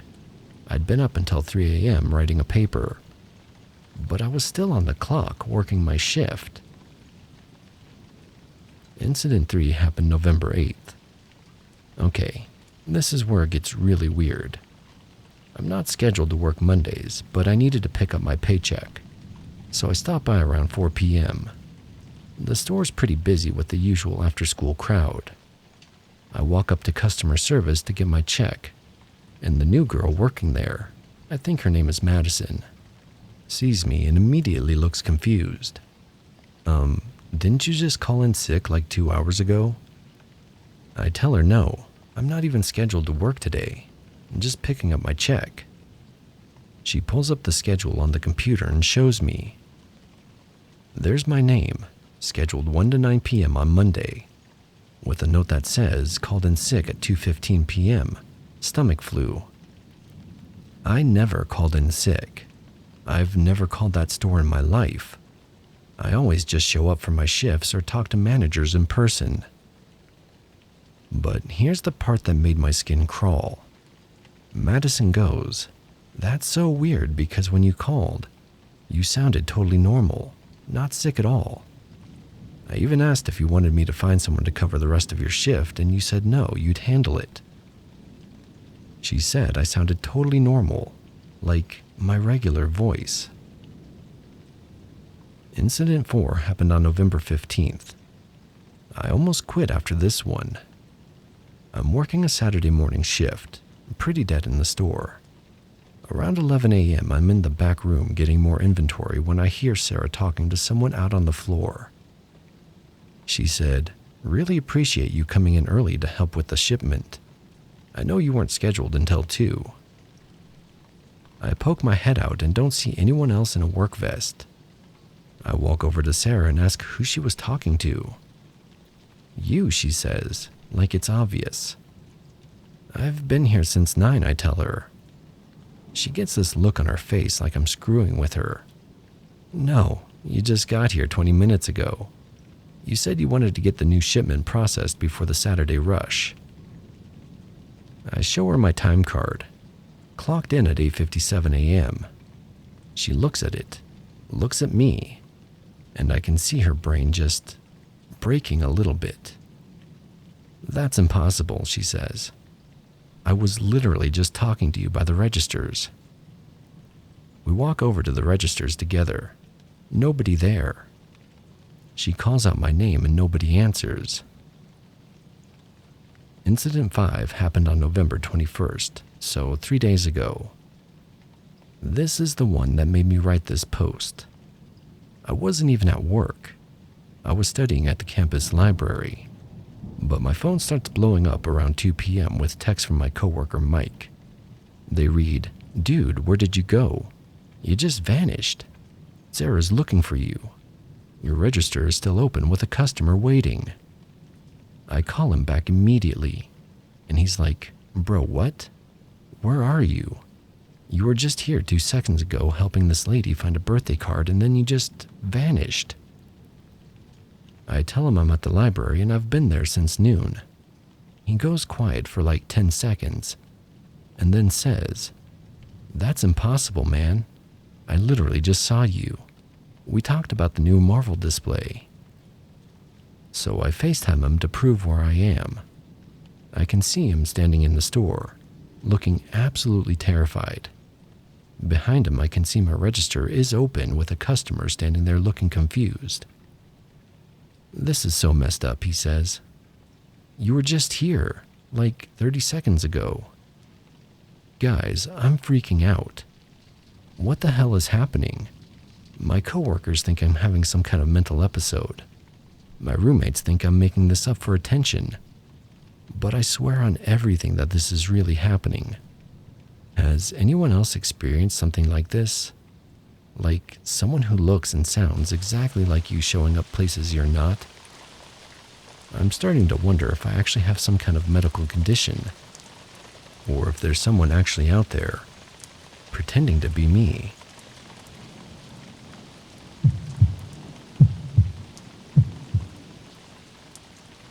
I need advice because this is really starting to scare me. So I'm a single mom with 2 kids. Emma, who's 14, and Jake, who's 12. We live in a pretty quiet neighborhood in Ohio. Nothing weird ever happens here. But over the past few weeks, some really strange things have been going on, and I honestly don't know what to think anymore. It started about 3 weeks ago. I work as a medical receptionist and I had to stay late to cover for a coworker who called in sick. I texted my boyfriend Marcus to let him know I'd be home around 7 instead of 5:30 like usual. The kids get off the bus at 3:45, and they're old enough to be alone for a couple of hours. They know the rules about not opening doors and all that. When I got home that night, Emma came running up to me with this confused look on her face. She asked why I had left again when she thought I was making them snacks. I had no idea what she meant. She explained that around 4:30, right after they'd gotten settled with homework, I had come into the kitchen and started making them apple slices with peanut butter. She said I was acting weird and quiet, which she thought was because I was tired after work. But here's the thing. I was at work until almost 7. There's no way I was home making snacks. I figured maybe she was confused about the timeline or something. Kids mix up days all the time, right? But then Jake backed up her story. He said I'd been there, but I smelled different. And when he tried to hug me, I just patted his head instead of giving him a proper hug like I always do. That gave me chills, but I tried to play it off. I asked them both to really think about what day this happened, and they were adamant it was that day, right after school. Emma even showed me the apple slices in the fridge that I had supposedly cut up. They were cut the way I always do them, into thin little wedges, not thick slices like Marcus makes. I didn't know what to think, so I didn't say anything else about it. But I started paying closer attention to things. A few days later, I was grocery shopping after work, and I got this weird phone call on my cell. The caller ID showed a number I didn't recognize. I usually don't answer unknown numbers because they're most likely spam. But something made me feel like I should take this one. When I answered, I heard my own voice. The voice on the other end asked if this was Emma. I told her no, it wasn't. The voice then said it was Emma's mom, then requested to speak with her. It was perfectly calm, perfectly normal. Exactly how I sound when I'm talking to other parents at school or making polite phone calls. But I was standing in a Kroger, holding the phone talking to myself. I told the voice that Emma wasn't available and hung up immediately. My hands were literally shaking. I called the house right away and Emma picked up. She told me someone had just called asking to talk to them. But when she went to get Jake, the person had hung up. I asked if the voice sounded familiar, and she said it sounded like me, but not quite right. That night, I checked the caller ID on our home phone. The call had come from the same one that called my cell. Things stayed quiet for about a week after that.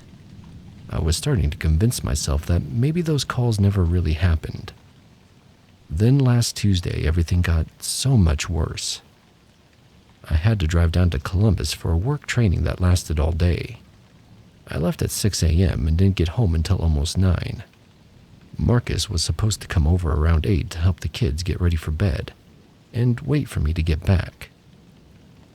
When I walked in the door, Marcus was sitting on the couch looking totally normal, not worried or confused or anything. He asked me how the training went and mentioned that I had seemed pretty tired when he got there. I stared at him. I had just gotten home. We hadn't even talked. He gave me this weird look and insisted we had talked for like 20 minutes when he showed up. According to him, I told him about how the instructor was boring and made everyone do stupid role-playing exercises. I had complained about my feet hurting from my new shoes, then said I had to go take a bath. Here's the thing. The instructor was boring. We did do role-playing exercises, and my feet were absolutely killing me from the new flats I'd bought specifically for the training. But I'd just gotten home, not out of the bathroom. I tried to explain that I'd been in Columbus all day and had literally just walked through the door. He looked at me like I was having some kind of breakdown. He insisted I had been there when he arrived at 8, looking exhausted and saying I was going to take a bath. He'd been watching TV, waiting for me to come back downstairs. I showed him my phone with the GPS tracking showing my drive home from Columbus, ending at our house at 8:47 p.m. He looked at it, looked at me, and I watched his face just drain of color. He whispered that it was impossible. He had talked to me for 20 minutes. I had known about our plans for this weekend. I had reminded him that Jake has a soccer game on Saturday. We do have plans this weekend, and Jake does have a soccer game on Saturday. Those are things I would have said. I ran upstairs to check on the kids. They were both asleep, but when I kissed Emma goodnight, she mumbled something about me wearing different clothes. I asked her what she meant, but she was already falling back asleep. Marcus stayed over that night, but he barely slept. I could hear him tossing and turning, and every time I looked over at him, he was staring at the ceiling. The next morning, he pulled me aside while the kids were getting ready for school. He'd been thinking about it all night. When he was talking to whoever that was, they knew everything. They knew about my mom's birthday next week. They knew about the issues we've been having with Jake's teacher. They even mentioned that thing about wanting to repaint the bathroom that we talked about last weekend. Those are all things only I would know. Private conversations between me and Marcus. Concerns about my kids that I haven't shared with anyone else. But Marcus said there was something off. They answered everything correctly, but it felt rehearsed, like someone reading from a script of my life. I don't know what to do. Part of me wants to set up cameras in the house, but I'm terrified of what I might see. Another part of me thinks we should just move. But how do you move from something that looks exactly like you?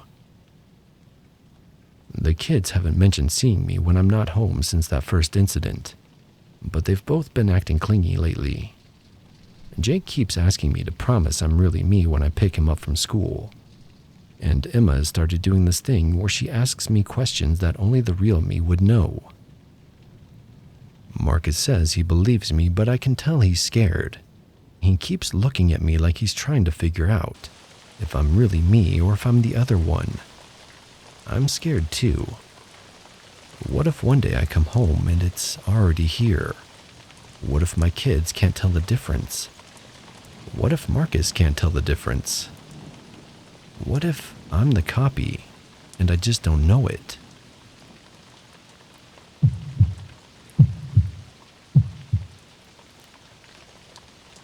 I'm starting to think my elderly mother isn't losing her mind after all. I'm 58, been a plumber for almost 40 years.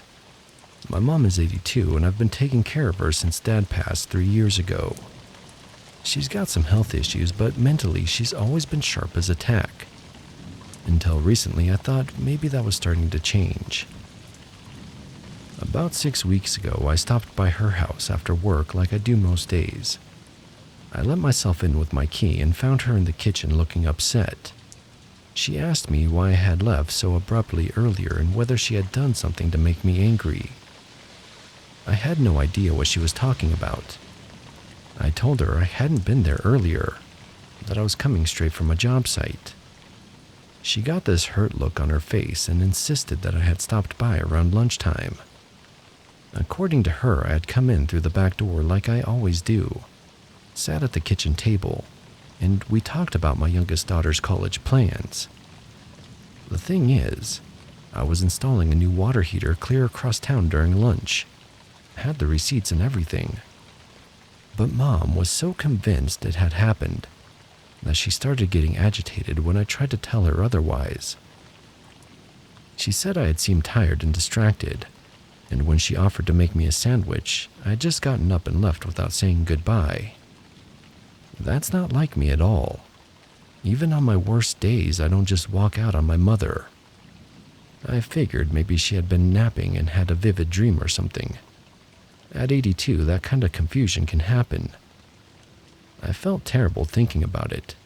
but I started wondering if this was the beginning of dementia or Alzheimer's. But for the next month, everything seemed normal. My mom was her usual self, remembered everything clearly. No more strange stories about conversations we never had. I was actually relieved and started thinking that first incident was just a fluke.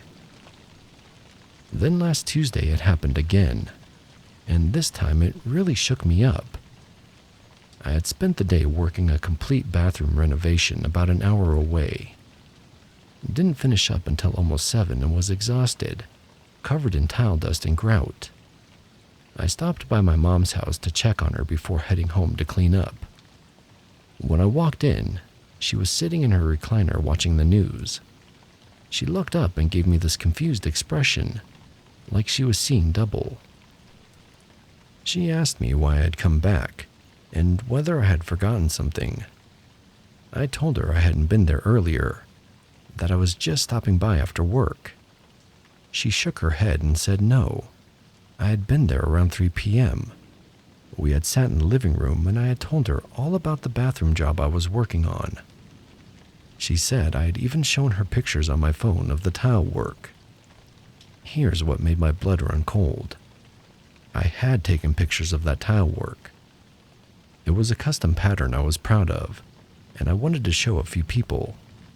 But I'd taken those photos around 4 p.m., after she said this conversation happened, and I definitely hadn't been to her house. Mom insisted that during our supposed conversation, I had seemed different somehow. More formal, she said, like I was being polite to a stranger, instead of talking to my own mother. She said when she offered me coffee, I had said no thank you instead of just declining like I normally would. I tried to stay calm, but inside I was really worried. 2 incidences now, both involving detailed conversations that never happened. I was already mentally preparing to call her doctor about possible cognitive testing. Then she got up and walked over to the little table by her chair where she keeps her important things. She picked up her phone and said she wanted to show me the picture we had taken together earlier. I felt my stomach drop. We definitely hadn't taken any pictures. She pulled up her photo gallery and there it was, a selfie of me and her sitting on her couch. I was wearing the exact same work shirt I had on, even had the same smudge of grout on my collar. But in the photo I looked wrong somehow. My smile was too wide, too forced. My eyes looked flat. But the thing that really got to me was the timestamp. The photo was taken at 3:17 p.m. At 3:17, I was 45 minutes away laying tile in someone else's bathroom. I asked Mom if she remembered taking the picture, and she said of course, I had suggested it. Said I wanted a nice photo of the 2 of us. But she mentioned that when I had held the phone to take the selfie, my hands felt cold even though it was warm in the house. I've been staring at that photo for days now. It's definitely my face, my clothes. Even my work van is visible through the window behind us. But I know for a fact I wasn't there. I've got text messages with my customer, time-stamped photos of my work, even a receipt from the hardware store I stopped at around 3:30. The worst part is that Mom looks happy in the photo. She's smiling like she's enjoying spending time with her son. But whatever was sitting next to her on that couch, it wasn't me. I don't know what to think anymore. Part of me wants to believe Mom is just confused, that there's some reasonable explanation. But that photo exists. It's right there on her phone. Has anyone else ever experienced something like this? I'm scared to leave her alone now, but I don't know how to explain why without sounding crazy myself.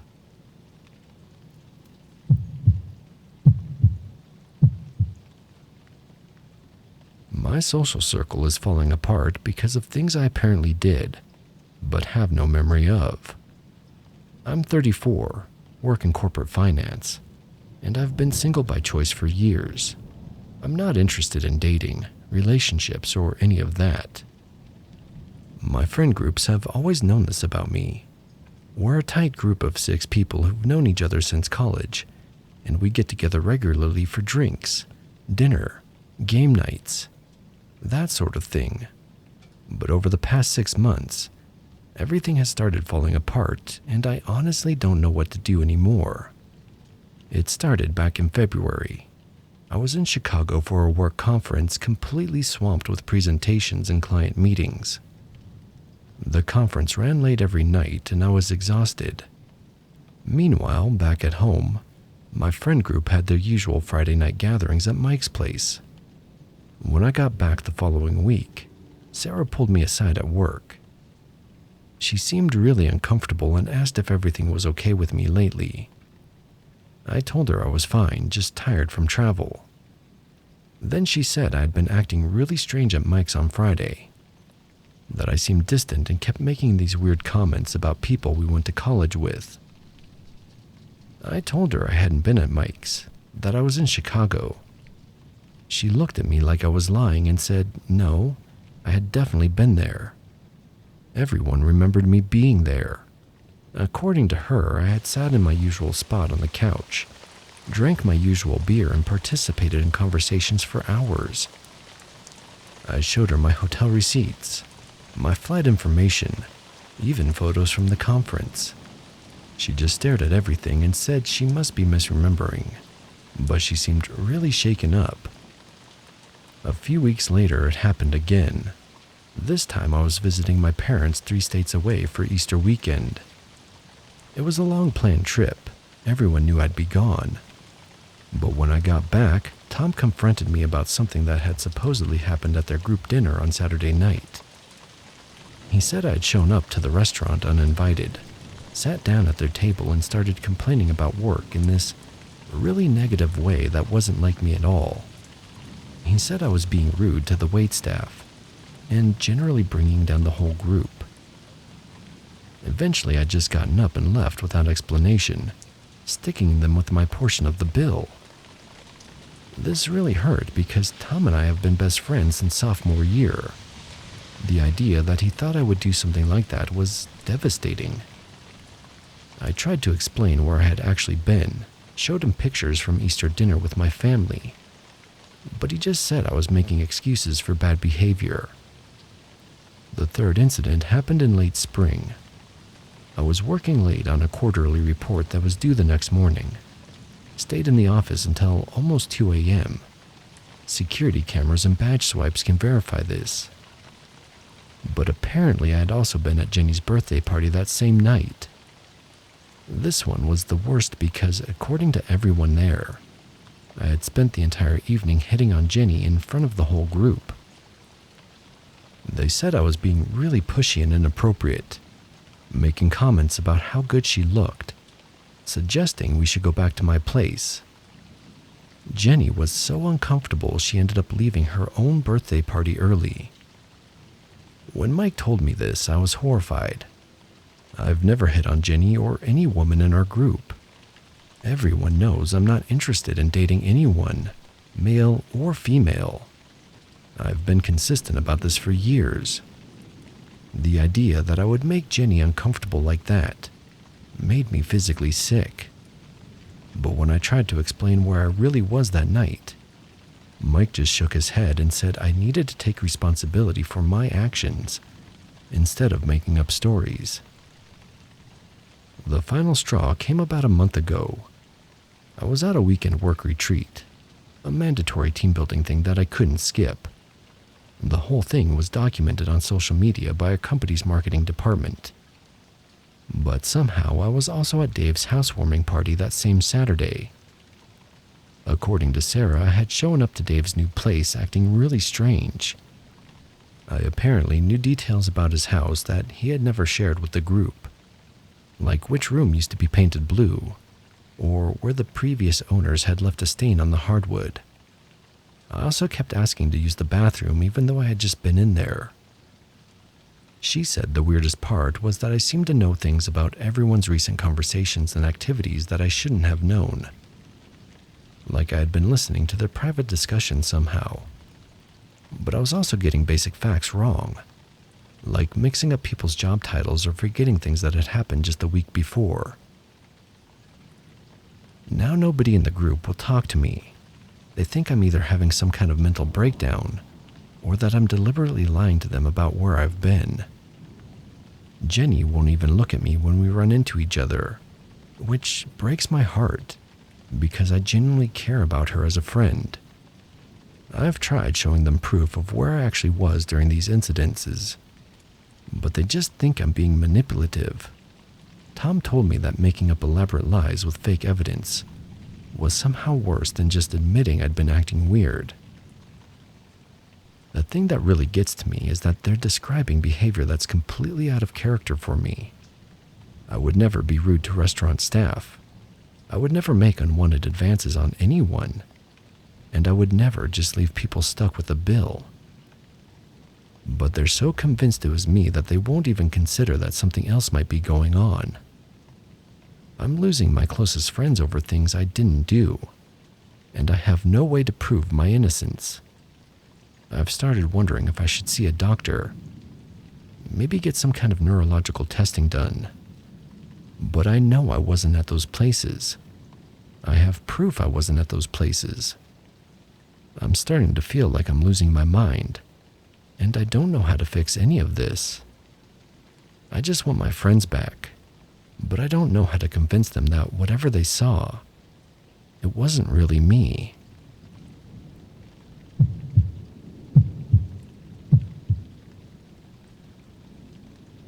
My regular dog walking clients say their pets are terrified of me now. I'm 24 and I've been dog walking as a side hustle for about 2 years while I finish my master's degree.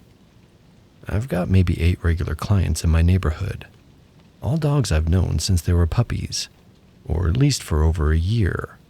These dogs love me, get excited when they see me coming, the whole thing. Until 3 weeks ago when everything went sideways. It started with Mrs. Patterson and her golden retriever Bailey. I've been walking Bailey twice a week for 18 months. He's the sweetest dog, always jumps on me when I get there and brings me his leash. But when I showed up for our usual Tuesday walk, Mrs. Patterson seemed confused and said Bailey had been acting strange ever since my visit the day before. I told her I hadn't been there Monday. Bailey's walks are Tuesdays and Fridays. But she insisted I had shown up Monday afternoon, and that Bailey had hidden under the kitchen table when I tried to put his leash on. She said he was whimpering and wouldn't come near me, which had never happened before. She thought maybe he was getting sick. I figured there was some misunderstanding, but when I tried to greet Bailey that Tuesday, he backed away from me. This dog, who usually tackles me with excitement, was keeping his distance, ears down and tail tucked. He let me walk him, but stayed as far from me as the leash would allow the entire time. The next week, it got worse.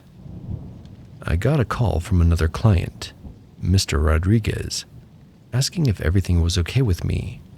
He said when I came to pick up his beagle Luna on Wednesday, she had started barking and ran to hide behind the couch. Luna has never barked at me in her life. Mr. Rodriguez said I seemed different too, quieter than usual, and that I left quickly when Luna wouldn't cooperate. But I hadn't been there Wednesday. I was in class until 6 p.m., then studying at the library until close. I tried to explain this, but Mr. Rodriguez just sounded more concerned and said maybe I should take some time off if I was having memory issues. The final incident happened last week with the Johnsons and their 2 corgis, Biscuit and Gravy. These dogs go absolutely nuts with joy when they see me, but Mrs. Johnson called me upset, saying something was very wrong. She said when I showed up for their walk on Thursday, both dogs started growling at me from behind the front door. When she opened it, they wouldn't come outside, and Biscuit actually snapped at me when I reached for his collar. She said the weird part was that I just stood there staring at the dogs without saying anything, like I was trying to figure out what to do. Usually I would have been talking to them, using their names, trying to calm them down. Instead, I apparently just turned around and left without a word. I was at my girlfriend's apartment Thursday helping her move. We were there all day with 3 other friends. I have pictures, witnesses, and everything. But here's what really scares me. Mrs. Johnson mentioned that when the person who looked like me was standing at her door, her dogs weren't just scared. They were terrified in a way she'd never seen before.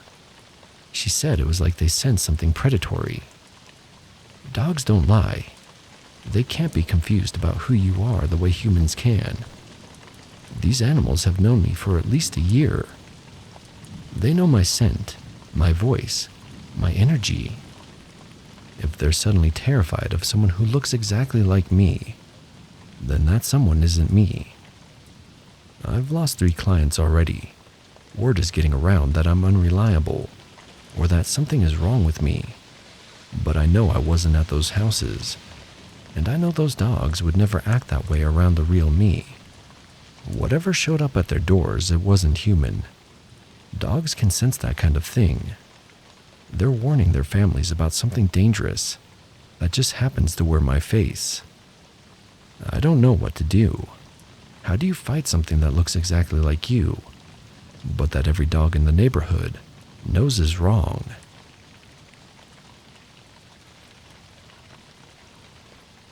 I've been going back and forth on whether to share this.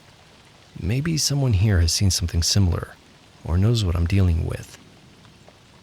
I live in what used to be a decent neighborhood on the east side of Detroit. These days, about half the buildings on my block are abandoned, and the city's been talking about demolition for years, but never seems to get around to it. My apartment building is one of maybe 3 that still have tenants. It's not ideal, but the rent's cheap and I'm close to work. I'm a smoker, which I know is stupid at my age, but I've been trying to quit for years with no luck. My apartment's on the 3rd floor, and there's a fire escape outside my bedroom window that I use when I want a cigarette. The landlord doesn't allow smoking inside, and it's easier than going all the way downstairs. Last night, around 11:30, I climbed out onto the fire escape for my usual before-bed smoke. It was a clear night and not too cold for October. From where I sit, I can see directly into the windows of the abandoned apartment building across the street. Most of the windows are boarded up or broken, but a few still have glass. I was about halfway through my cigarette when I noticed movement in one of the 3rd floor windows across from me. At first, I thought it might be squatters. We get homeless people breaking into the empty buildings sometimes, especially when the weather starts turning cold. But this movement was different, too quick and erratic. Whatever it was moved from that window to another one on the same floor, then disappeared. A few seconds later, I saw it again in a window on the 2nd floor. It was covering a lot of ground really fast, but I couldn't get a clear look at what it was. I stubbed out my cigarette and pulled out my phone, thinking I might be able to get a picture. If it was people breaking into the building, maybe I could show it to the cops. But every time I got my camera ready, the thing would duck out of sight or move to a different window. From what I could see, it looked pale, almost white, and it moved in this crazy way I can't describe. Not like a person walking around, but more like it was crawling or climbing from room to room. The way it transitioned between windows made it seem like it was moving along the walls or ceiling inside the building. I watched for probably 20 minutes as this thing moved through different floors and rooms. Sometimes it would disappear for several minutes, and I think it was completely gone. Then suddenly it would appear in a completely different part of the building. A few times I caught glimpses of it outlined against the broken windows, and the shape was definitely not human. I've seen crackheads with more meat on them than this thing, and its arms and legs looked like long toothpicks. At one point it appeared in a 4th floor window that was directly across from where I was sitting. For maybe 10 seconds, it seemed to be looking right at me. I couldn't make out any facial features in the darkness, but I had this overwhelming feeling that it knew I was watching it. I tried to take a picture during that moment, but my hands were shaking and the image came out as just a dark blur. By the time I steadied my phone for another shot, it had moved on. The strangest part was how it seemed to navigate the building. These abandoned places are full of debris, broken glass, and holes in the floor. But this thing moved through them like it knew the layout perfectly, never seeming to struggle or slow down. It would appear in windows on different floors with no apparent pattern, like it was just exploring or maybe looking for something. Around midnight, the activity stopped. I waited another 30 minutes, but didn't see any more movement. Whatever it was had either left the building or gone deeper inside where I couldn't see it. I've been thinking about it all day, and I can't come up with any reasonable explanation. At first, I wondered if it might be a really large cat. We have feral cats in the neighborhood, but the size and shape were all wrong. It was definitely bigger than any house cat, and the way it moved was too liquidy, like it was being poured out each time it took a step, if that makes sense. I also considered that it might be a person with some kind of illness or disability that affected the way they walk and how they look. But even that doesn't explain how they were getting between floors so quickly, or why they'd be exploring an abandoned building in the middle of the night. The building it was in has been empty for at least 5 years. The city condemned it after a fire on the second floor, and it's been boarded up ever since. I've never seen anyone go in or out of it, not even homeless people. The first floor is completely sealed up, and the fire escapes were removed for safety. I keep getting stuck on how pale it looked. In the brief moments when I could see it clearly, it almost seemed like the streetlight bounced off of it, like it had wet skin or was covered in something shiny. And the way it moved between rooms made it seem it was used to being in complete darkness. I've lived in this neighborhood for 3 years, and I've never seen anything like this before. The abandoned buildings attract rats and stray animals, sure, but nothing that acts the way this thing did. It seemed too smart and confident about its movements. I'm wondering if anyone else in the area has seen something like this. Maybe it's been living in the abandoned buildings for a while, and I just never noticed it before. Or maybe it's something that recently moved into the hood. I'm trying to figure out if this is some kind of animal I'm not familiar with, or if I should be more concerned about having this thing so close to where I live. Any ideas about what it might be would be really helpful. I need somewhere to start looking for answers. I'm planning to keep an eye on that building for the next few nights to see if it comes back. Part of me hopes it doesn't, but another part of me wants to get a better look, so I can figure out what the hell I'm dealing with here.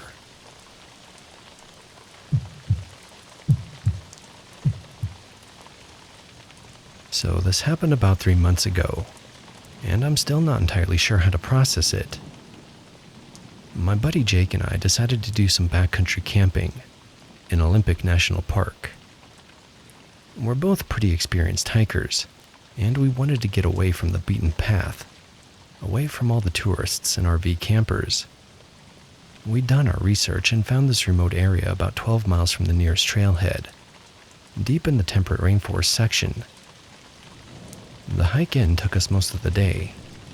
We're talking thick forests, fallen logs everywhere, and barely any cleared ground to set up camp. But that's what we wanted, complete isolation. We found a decent clearing near a small creek and set up our tents just before dark. The plan was to stay 3 nights and really disconnect from everything. The first night started off normal enough. We made dinner on Jake's camp stove, had a few beers, and were just enjoying the silence. You don't realize how much background noise there is in civilization until you're sitting in the middle of nowhere, with nothing but the sound of water trickling over rocks. Around 10 p.m., we started hearing things moving around in the forest nearby. At first, we figured it was just deer or maybe elk. But whatever it was seemed to be circling our campsite, staying just outside the range of our flashlights. We'd hear branches snapping to our left. Then a few minutes later, the same sound would come from behind us. Jake grabbed his headlamp and swept it through the trees, but we couldn't see anything. The movement would stop whenever we shined our lights toward it, then start up again from a different direction once we turned away. Probably just curious animals, Jake said, but I could tell he was getting a little spooked too. Around midnight, something knocked over our bear canister. We'd positioned it about 50 feet from the tents, hanging from a rope between two trees like you're supposed to. But when we went to check on it, the rope had been untied. That kind of freaked us out because bears don't untie knots. We spent about 20 minutes throwing rocks and yelling into the darkness, trying to scare off whatever was messing with our camp. Eventually, things went quiet and stayed that way for the rest of the night. The next morning, we discovered that a bunch of our stuff had gone missing. Small things mostly. Jake's spare headlamp, a bag of trail mix, and one of my camp socks that had hung up to dry. That was weird because more valuable items were left completely alone. My GPS unit was sitting right where I'd left it, and our phones were untouched. We talked about packing up and heading out, but we'd hiked 12 miles to get there, and it felt stupid to bail after one night of weird animal activity. We figured we'd give it one more night and be more careful about securing our gear. The second day was actually pretty great. We did some fishing in the creek, explored the area, and found this amazing waterfall about a mile upstream from our camp. The forest was beautiful, massive Douglas firs and western red cedars, everything covered in this thick green moss that made it feel like you were walking through a fairy tale. We made it back to camp around 5 p.m. and started preparing dinner. That's when we saw him. Jake spotted him first. He was crouched behind a fallen log about 100 feet away, just watching us. At first glance, I thought it was another camper, maybe someone who'd gotten lost. But as we got a better look, it became clear that something was seriously wrong. This guy was completely naked, even though it was probably 45 degrees out. His hair was long and matted, and his skin was covered in dirt, and what looked like scars or scratches. But the most disturbing thing was how thin he was. I mean, dangerously thin. Like he hadn't eaten properly in months. His ribs were clearly visible, and his limbs looked like sticks. He was just squatting there, perfectly still, lasered in on us. "Hey," Jake called out. "You okay over there?" The guy didn't respond, didn't even acknowledge that Jake had spoken. He just kept staring. We approached slowly, hands visible, trying to look non-threatening. I was thinking maybe this was someone who'd gotten lost and was suffering from exposure or dehydration. But as we got closer, I started noticing more details that didn't sit right. His fingernails were grown out long and looked like they'd been filed to points. His teeth, when he finally opened his mouth, were stained dark and seemed sharper than normal. And his eyes, there was something feral about them, like looking at a wild animal that was deciding whether you were food or a threat. When we were about 50 feet away, he suddenly stood up. This guy had to be at least 6.5 feet tall, but he probably weighed 130 pounds soaking wet. He let out this guttural sound that wasn't quite a growl, and wasn't quite a scream. That's when Jake picked up a rock and threw it in his direction, not trying to hit him, but trying to scare him off. The rock landed about 10 feet short, and the guy immediately grabbed a handful of stones and started hurling them back at us. Now we're in this ridiculous standoff, 3 grown men throwing rocks at each other like we're in elementary school. But this guy had serious aim and was putting some real force behind his throws. One rock caught Jake in the shoulder hard enough to leave a bruise. The whole thing probably lasted 5 minutes, with us slowly backing toward our camp and him advancing, still throwing anything he could get his hands on. He moved in this weird crouched position, like he was more comfortable on all fours than standing upright. Finally, Jake grabbed a bigger rock, probably the size of a softball, and really let it fly. It didn't hit the guy, but it landed close enough that he got the message. He let out another one of those disturbing screams and took off into the forest, moving faster than anyone that malnourished should have been able to move. We broke camp immediately, didn't even bother with dinner or cleaning up properly. We just stuffed everything into our packs and started hiking out, even though we only had a couple of hours of daylight left. Neither of us wanted to spend another night in those woods. The hike out was tense. Every snapping branch or rustling bush had us spinning around, expecting to see that guy following us. We made it back to the trailhead around 11 p.m., hiking the last few miles by headlamp. During the drive home, we tried to make sense of what we'd encountered. Jake thought maybe it was someone with severe mental illness who'd been living rough in the woods. I wondered if it could have been a meth addict, or someone on other drugs that had affected their behavior and appearance. But neither explanation really fits what we saw. This guy seemed too adapted to forest life, too comfortable moving through the wilderness. And the way he threw those rocks suggested he'd been doing it for a long time. We reported it to the park rangers when we got back to civilization, but I got the feeling that they weren't too surprised. The ranger I talked to asked a few specific questions about the location and the guy's appearance, like he'd heard similar stories before. I haven't been back to Olympic since then. Jake wants to try a different section of the park next summer, but honestly, I'm not sure I'm ready for that yet. There's something about knowing that there are people living wild in those forests that changes how safe you feel out there. We never did figure out what happened to our missing gear from the first night, but I have a pretty good idea now.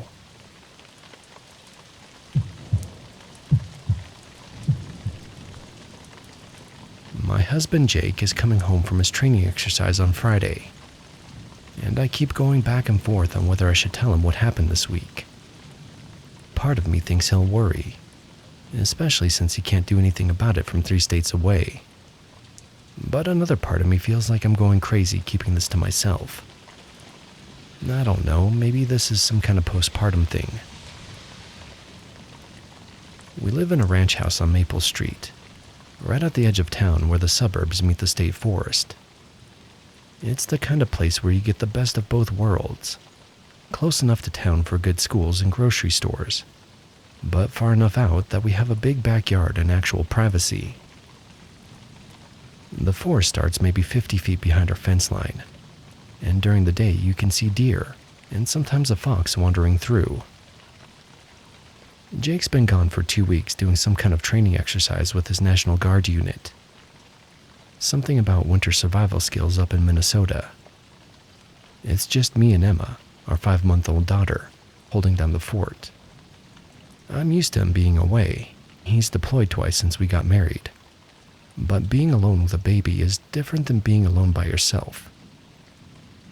Anyways, the first incident happened this past Monday night.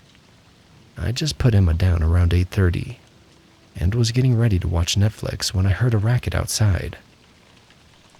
It sounded like something was getting into our trash cans, which wasn't unusual. We've had problems with raccoons before, and I figured they were back. I grabbed a flashlight and went out through the back door to scare them off.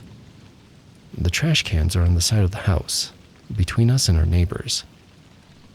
As soon as I stepped outside, I heard something scrambling around the corner toward the backyard.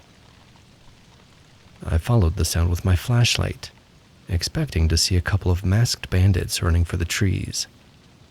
Instead, I caught a glimpse of something pale and reflective, disappearing into the tree line.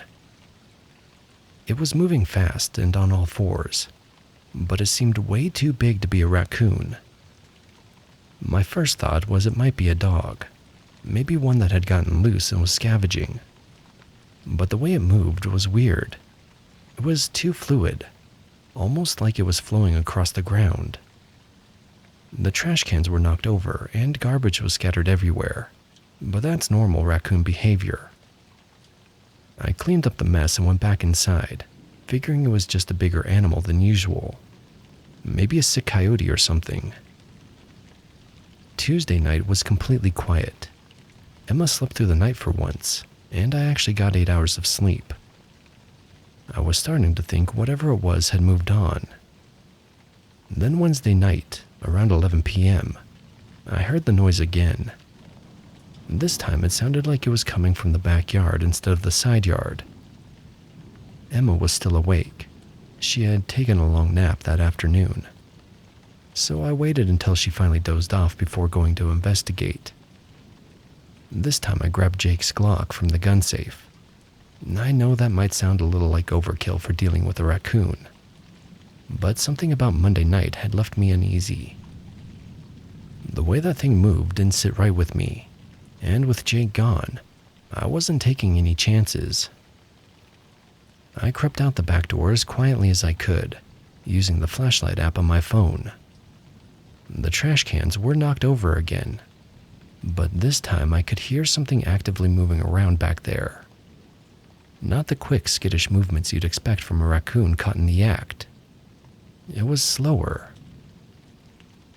I rounded the corner of the house and froze. There was something crouched next to our fence, maybe 30 feet away. It was pale, almost white, and completely hairless. At first glance, it looked vaguely human-shaped, but it looked gross. The arms and legs were wiry, like someone had stretched a person on a medieval rack. It was on all fours, but its back was arched high in the air, giving it this spider kind of silhouette. It was eating something from a torn garbage bag, making these wet smacking sounds that made me sick to my stomach. I could see its spine straight through its skin. I would have been able to count each one like bumps along its back. I stood there for probably 10 seconds, trying to process what I was looking at. It hadn't noticed me yet. Part of my brain was still trying to figure out what it was. Maybe it was a sick deer or someone's dog with a skin condition. But part of me also knew that this wasn't any animal I'd ever seen. I just didn't want to believe it yet. I raised the gun and called out, "Hey!" The thing's head snapped up immediately, and for a split second, I saw its face in my phone's light. That image has now been burned into my head. It looked almost human, if a human was made out of shiny white plastic. The eyes were too large, though, and set too far apart, and its mouth was hanging open, showing teeth that were way too sharp. I fired once, more to scare it than anything else. I'm a decent shot, but I was shaking pretty badly. The bullet probably went wide by 10 feet.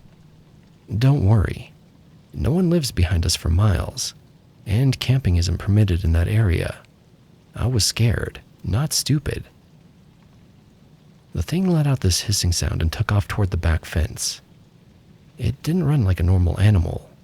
It moved in this flowing, loping gait that covered ground incredibly fast. Within seconds, it had cleared our 6-foot fence like it was nothing and disappeared into the trees. I stood there for another few minutes, dazed and bewildered, before I realized how lucky I was that none of the neighbors called the police about the gunshot. The next-door neighbors are older and probably sleep with their hearing aids out, and the house on the other side has been empty since last month. I cleaned up the scattered trash and went back inside, but I didn't sleep well that night.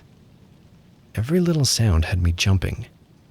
I kept thinking about how effortlessly that thing had moved, and how it seemed to have no fear of humans until I actually fired at it.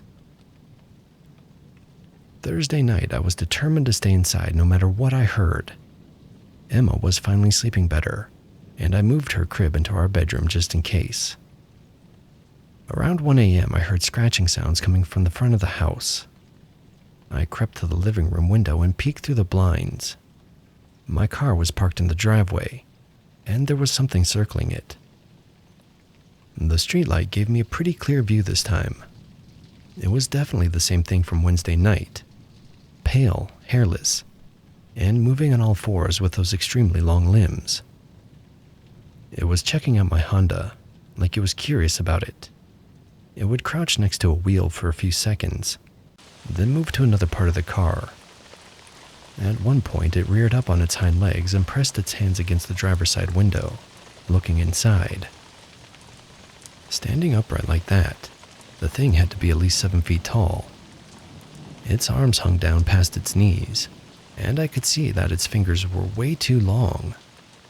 It stayed in that position for maybe a minute, simply looking into my car, before dropping back down and going back to its routine. I watched it circle the car 3 or 4 times, before it finally lost interest and ran off down Maple Street toward the main road. I kept watching until it disappeared around the corner, then stayed at the window for another hour making sure it didn't come back. That was 3 nights ago, and I haven't seen it since. I've been keeping all the lights on after dark, and checking the locks obsessively. Emma seems to sense my anxiety. She's been fussier than usual, and won't settle down unless I'm holding her. I've been trying to research what I might have seen, but I'm not finding anything that matches. The closest thing is something called a crawler, that people talk about online. But most of those stories sound pretty made up. There are also some Native American legends about pale humanoid creatures that live in forests. But I don't know enough about local folklore to say if it's that relevant. But I know I saw something. I know how it made my skin crawl just looking at it. And I know that whatever it was, it didn't belong in our neighborhood. Jake gets back Friday afternoon, and I can't wait. Even if I don't tell him the whole story, just having him here will make me feel safer. He's good in crisis situations. Comes with the military training, I guess. And he's got better night vision than me, so maybe he'd be able to spot this thing if it comes back. The weird thing is, I almost feel bad for whatever it was. It seemed more curious than aggressive, like it was just trying to understand our world. When it was looking in my car, there was something almost childlike about its behavior. But then I remember those teeth, and that horrible hissing sound, and I remind myself that curiosity doesn't mean harmless. I've been keeping the gun closer than usual, and I've started parking in the garage instead of the driveway. I also moved Emma's nightlight to the window facing the backyard, thinking maybe the extra light would discourage visitors. Part of me hopes I never see it again, but another part of me wonders where it came from, and if there are others out there in the forest. Our development was built in the 90s on land that used to be completely wild. Maybe we're the ones encroaching on its territory. Either way, I'll be a lot happier when Jake gets home. Some problems are easier to face when you're not alone with a baby in a house that backs up to thousands of acres of dark woods. I just hope it doesn't come back before Friday.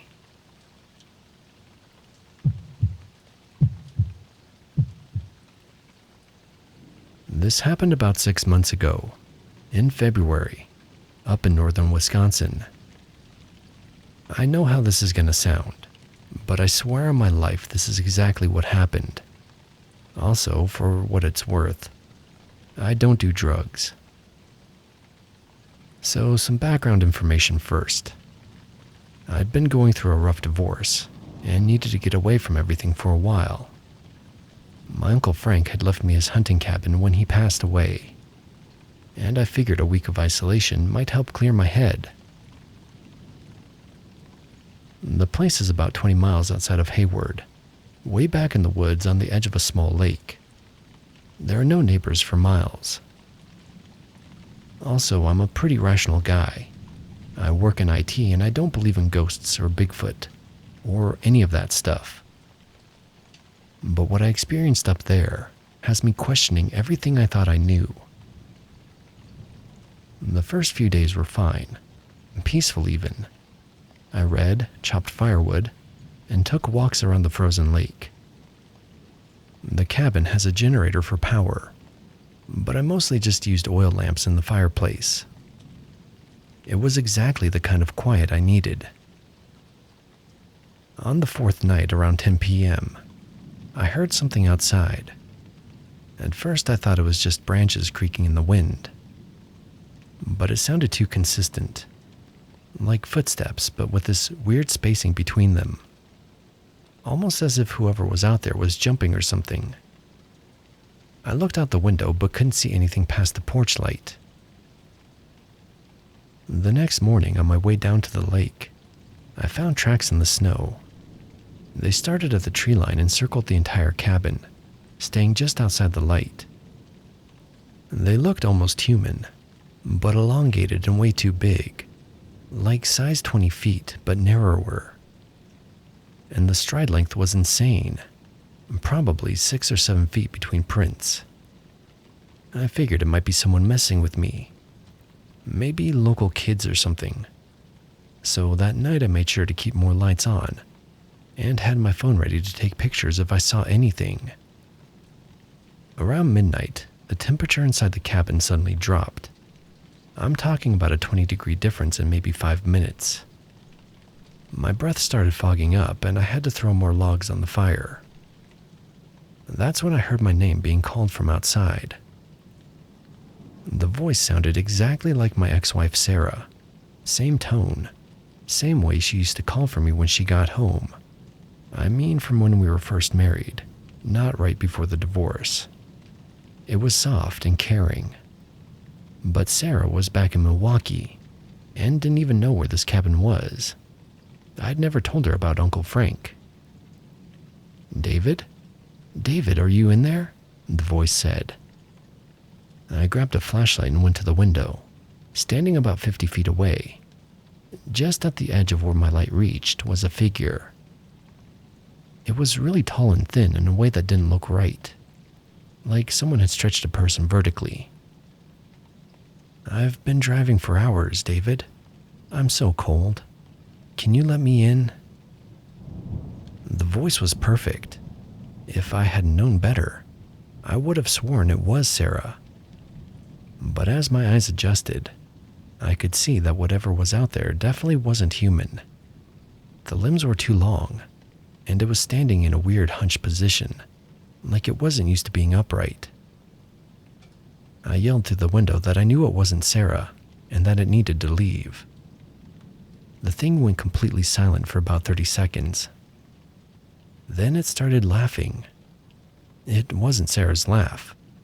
This was something else entirely, low and raspy like air being forced through a damaged throat. The sound made my skin crawl. "David knows," it said, but the voice had changed. It was deeper now and more guttural. "David is smart." I could see it moving closer, but not walking normally. It was moving on all fours, with those impossibly long arms reaching forward to pull itself through the snow. Even crouched down like that, it had to be at least 7 feet tall. I had brought Uncle Frank's old hunting rifle with me, more for bears than anything else. I loaded it and pointed it out the window, though I wasn't sure what good it would do. The thing stopped advancing when it reached the porch steps, maybe 20 feet away. Up close, I could see its face clearly in the porch light. It was the most disturbing thing I've ever seen. Imagine a human face that's been stretched and distorted, with skin pulled so tight you can see every bone underneath. The eyes were sunken way back in the skull, just dark holes. And the mouth, hell, the mouth was way too wide, stretching almost from ear to ear. It stayed there for maybe 10 minutes, just staring at me through the window. I kept the rifle trained on it, but honestly, I was shaking so bad I probably couldn't have hit anything. Then it spoke again, but this time in my voice. "Sarah, please don't leave me," it said, perfectly mimicking something I'd said during one of our last fights. "I can change. I'll be better." Something in me kind of shattered. Hearing my own desperate words coming from that thing's mouth made me realize how pathetic I must have sounded to Sarah. I fired twice through the window. The glass shattered and the thing let out a shriek that I can't even describe. It sounded like metal scraping against bone. By the time I got to the broken window with my flashlight, it was gone. No sign of it except for those massive tracks leading back into the woods. I didn't sleep that night. After patching the window as best I could, I sat by the fire with the rifle across my lap until dawn, listening for any other sounds outside. When the sun came up, I packed my stuff and got out of there fast. I replayed what happened in my head on the way back. Maybe it was a bear with mange. Maybe the isolation and stress had caused some kind of hallucination. Maybe I'd been drinking more than I thought. But none of that sat well with me.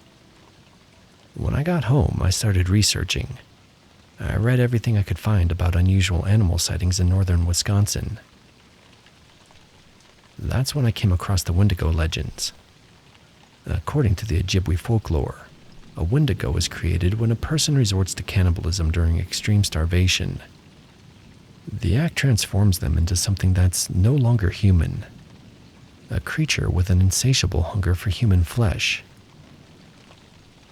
The descriptions matched what I'd seen perfectly: impossibly tall and thin, with elongated limbs and the ability to mimic human voices.